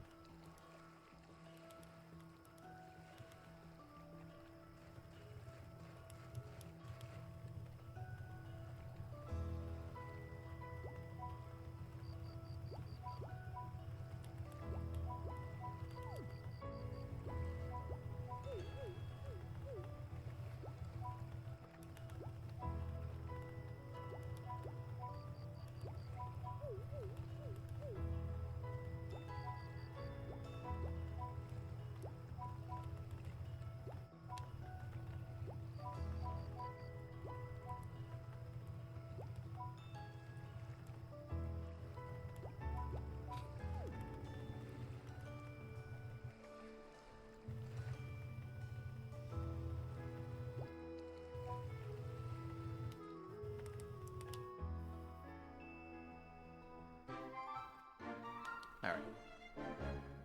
Story time is over. Let's do it. Check out my fancy house. So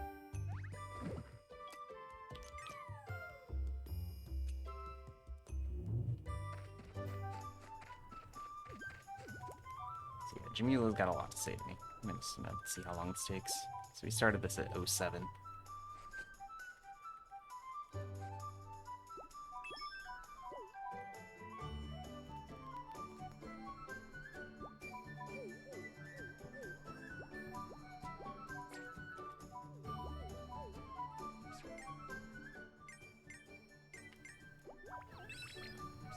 Okay, about 25 seconds.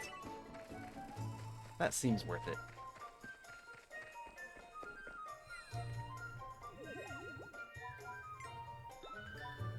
Yeah, practice and the guide actually didn't have too much I didn't already know. I mean, it has a lot of other information that I don't really need for the speedrun. Most of it was just like studying how the game works a lot. and updating my route. But yeah, it definitely made the difference. The run is finally getting where I wanted it to get to, so that's nice. Took a little while.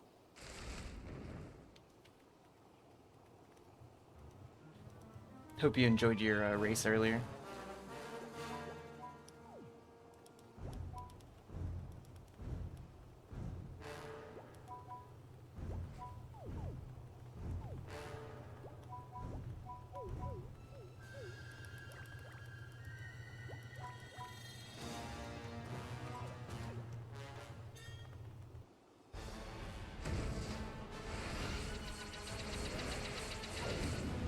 These guys. Sometimes they can like kind of really wail on you. Overall, this fight is not really anything. Aaron Besh first. Stand over that.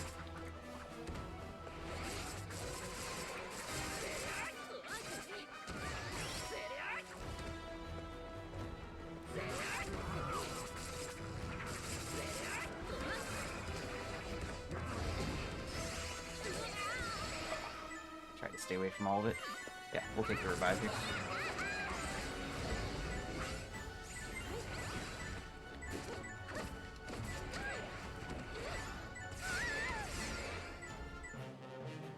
Nothing wrong with that one. It's pretty much planned. I try to just go all out on these guys, especially at the beginning. Alright, Aaron Besh is gone. It's just this guy now.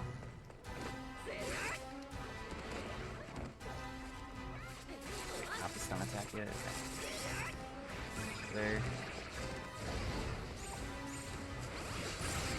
Ah, man. He got his defense up right before it. It's very frustrating.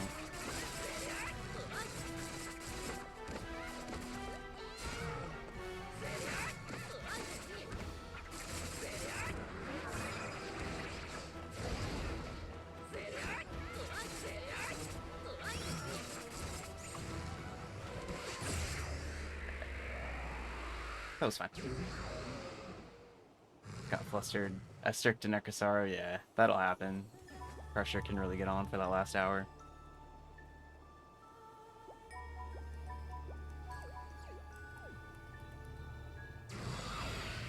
Okay, that fight went pretty well.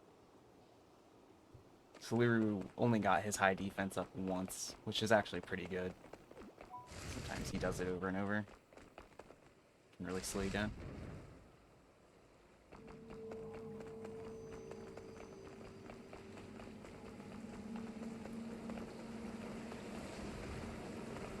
Put him to sleep on the deep breath, oh no.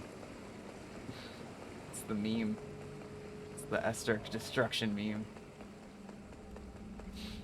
Can't say I've never done it.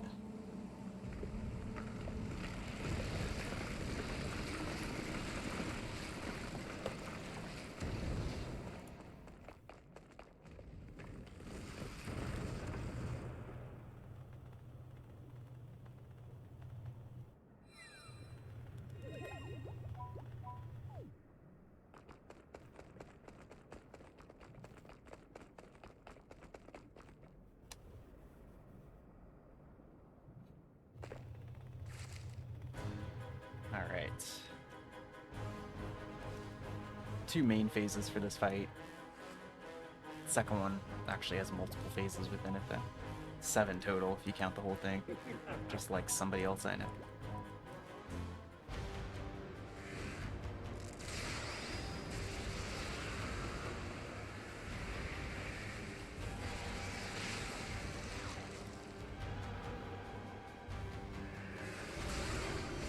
Alright, so phase 1 is totally weak to blades, which is great.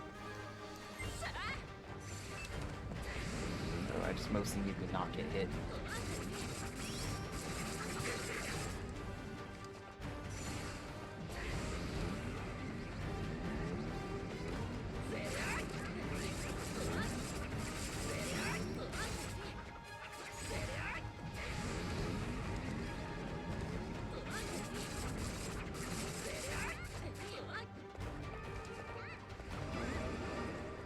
So these things, we just want to not be by him when he throws them, and then run up to him They're all on the ground blowing up.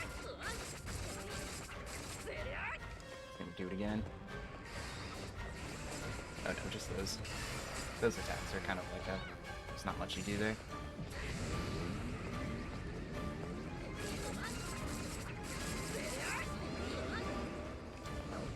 Nope, okay, stay away from him.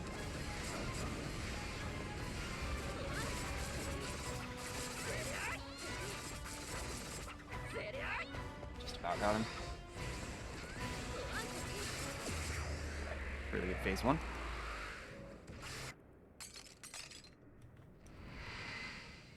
Cannot fight with his greatest strength in this weak body. Not in this weak body. I've left him no alternative but to reveal his true form.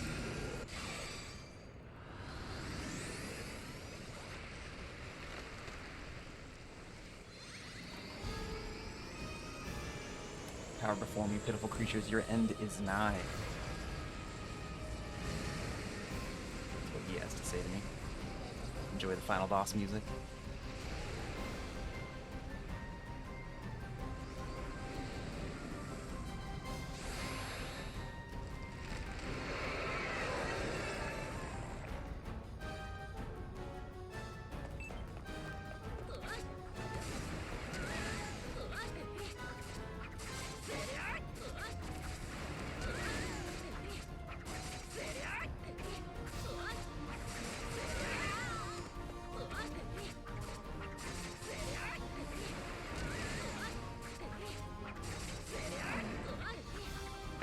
End of phase 1 already. This one is good. This is one of his best attacks. He just throws those balls over there. But he throws them wherever you are, and then he just dives to the middle. You can get a bunch of free hits. Don't dive to the left. Always dive to the right.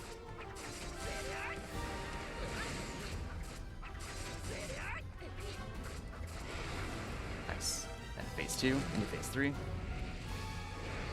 So there's 2 chaos phases. And these are just timed. You can't make these go faster.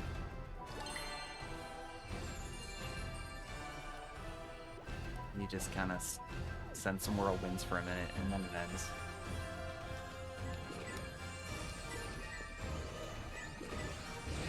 Most effective way, if you're ever playing this casually, is to stand in the middle and then send the big whirlwinds.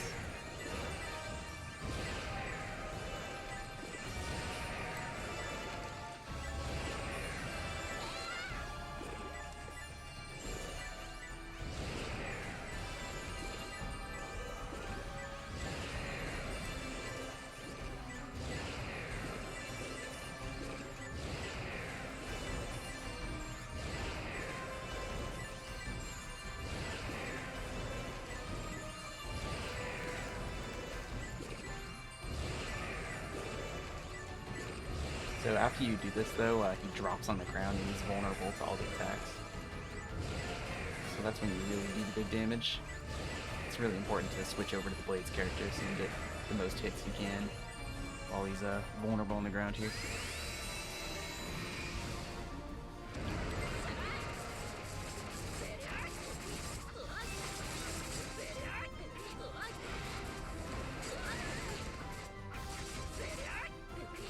So he's gonna mix it up. Basically, he just gets more and more possible attacks he can do all the time. So now he's got the big whip. But the more tail whips he decides to do, the better off we are.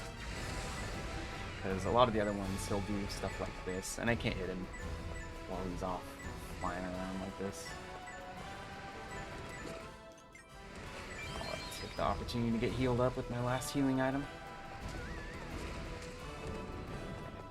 Usually after this, he'll fly back to the middle. Just like that.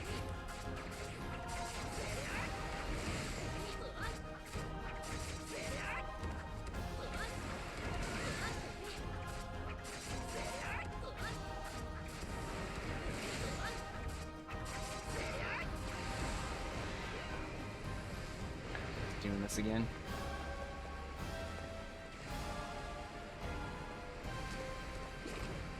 Main idea is just to stay out of his way. That's also good if you can kind of make him go on the sides so that the middle doesn't end up with this poison stuff.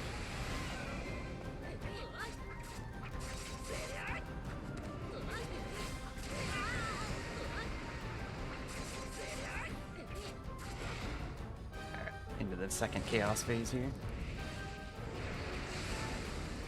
Yeah, this boss move is so good.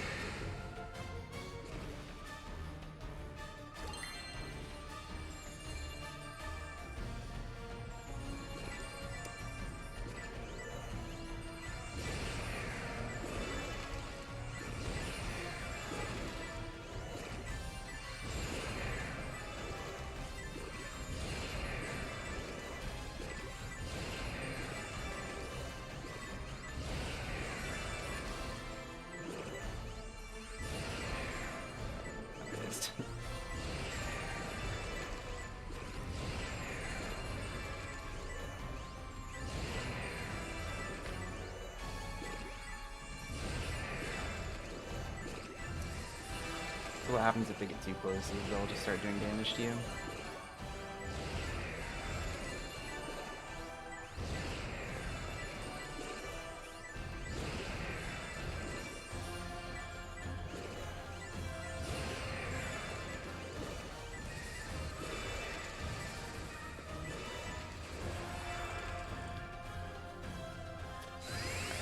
Wail on him again.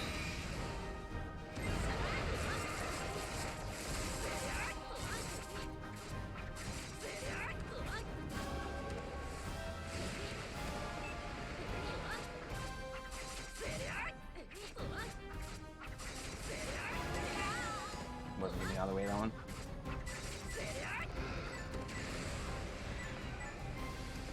Just gonna do the fly around thing again. Oh no, this is the death spiral. Just heal up here at the beginning then. There's just nothing I can do, so I need to just take the opportunity to get a little bit of HP. He just does this for a while, and then he lands in the middle in all the poison, so you just kind of gotta walk into it if you want to hit him. Which, of course, I do. Come on over, bud.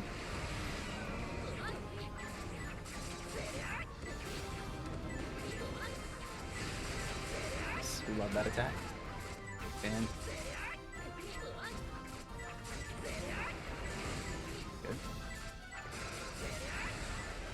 Alright, that was really, really good. A ton of progress there. You doing the spiral? Yeah. Spiral is like the biggest waste of time.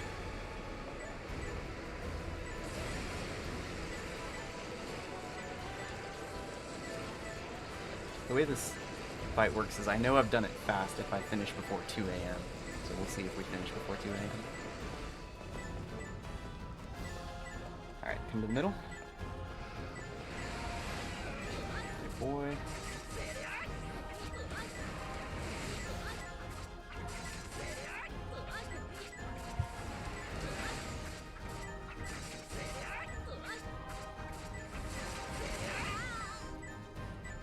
Annoying. Kayla can finish this guy off, but unfortunately, he's flying around. I almost got him for 1. That would have been so good. Unfortunately, he's just doing this one, so we'll come to the middle after this, and Kayla can finish him off. Get over here.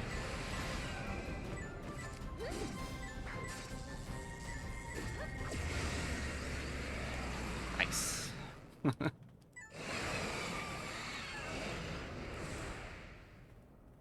Alright.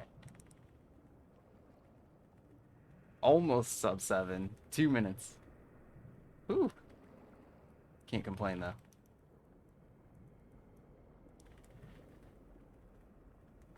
Alright. The run is definitely better. It's always nice when you work on something for like 20 hours and it actually pays off.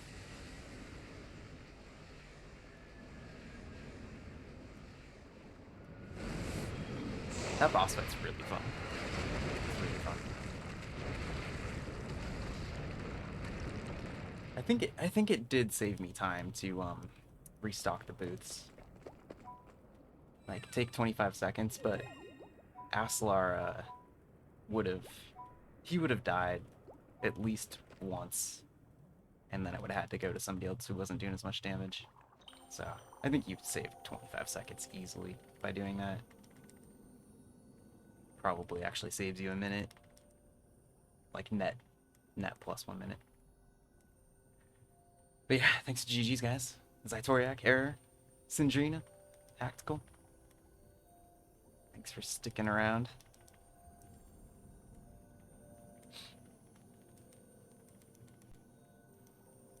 It's good to get to this place though with the run.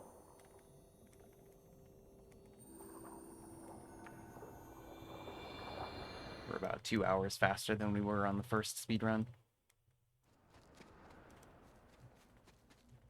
I think the fastest you could beat this game is probably around 6:30. If you just did everything really well. That's probably about the top limit, 6:30, maybe 6:25.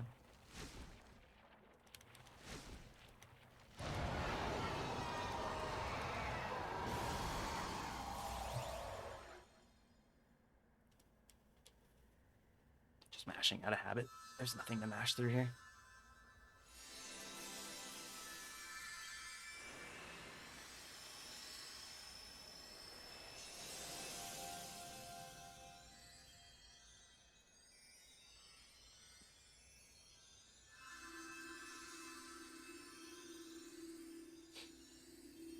Yep, time for the rain.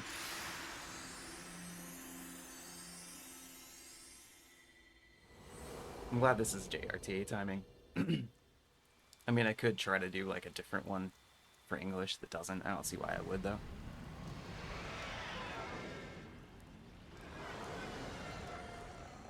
We can keep it the way it is.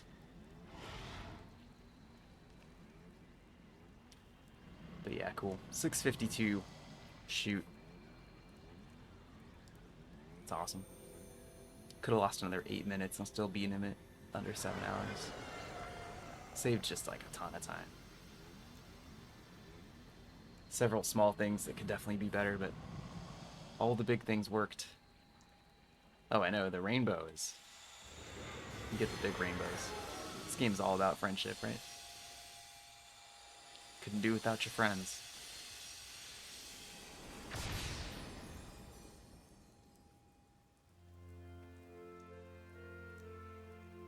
Even Chaos Dragon didn't try to do without his friends.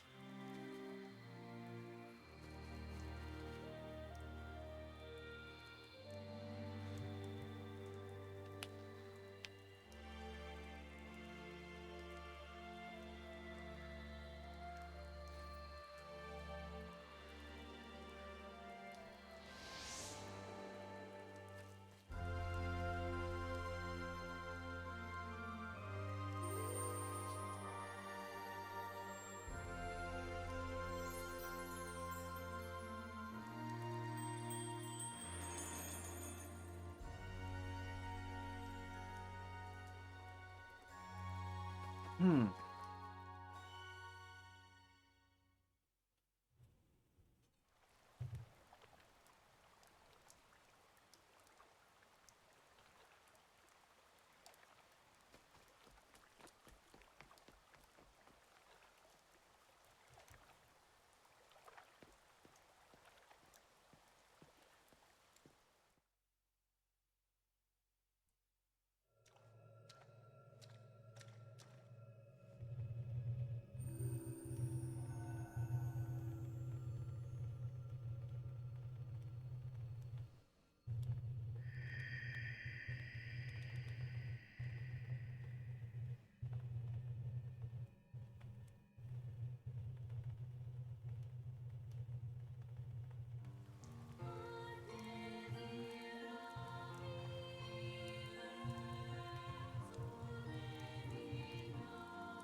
Don't be sad, Teddy. Look at that rainbow. Look at that big ol' rainbow.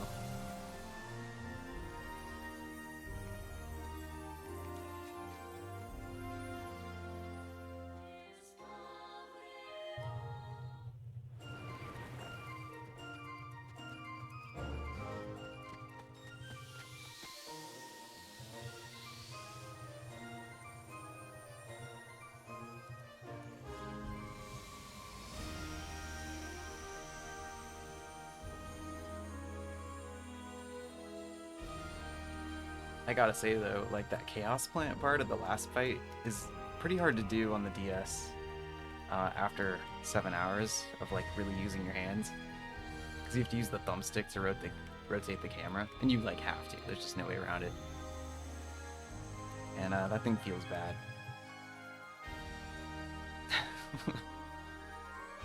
It'd be really nice if you could use buttons to rotate the camera instead. But we get what we get.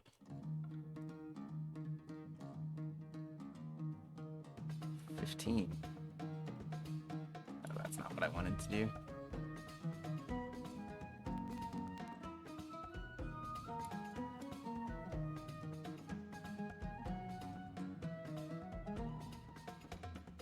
Yeah, it's a lot to do.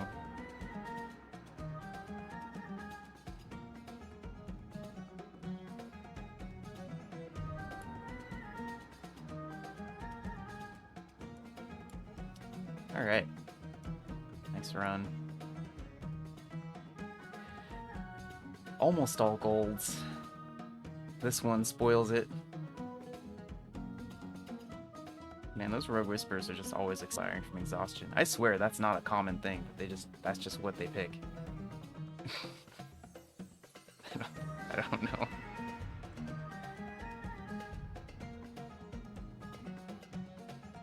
Almost all gold splits. If only I hadn't been that slow right there. Uh-huh.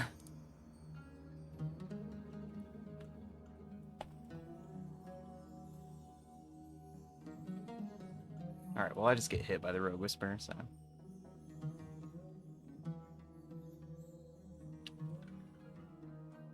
Yeah, it's pretty good. I knew that the first, like, hour 15, I wasn't going to save too much time, because I was already pretty clean. And there wasn't anything happening there that I didn't understand, so that's just me getting cleaner gameplay for the most part.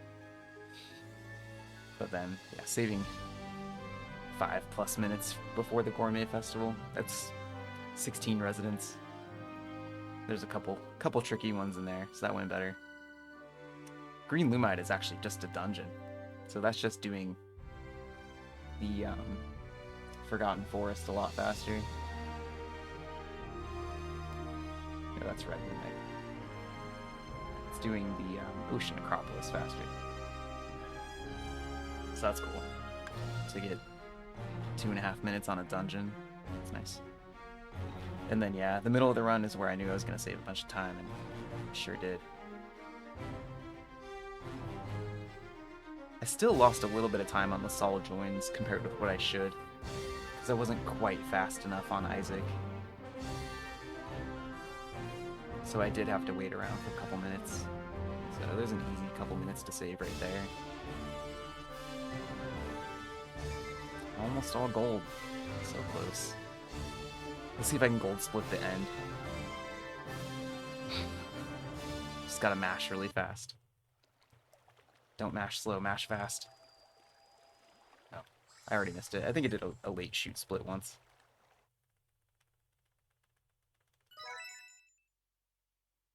Alright. 7:02:06. Well, I definitely finished under 7:40. I should have had higher expectations for what I could do today. I know. I'm almost frustrated it's that close to 7. Since my goal is to get this under 7. But that's alright.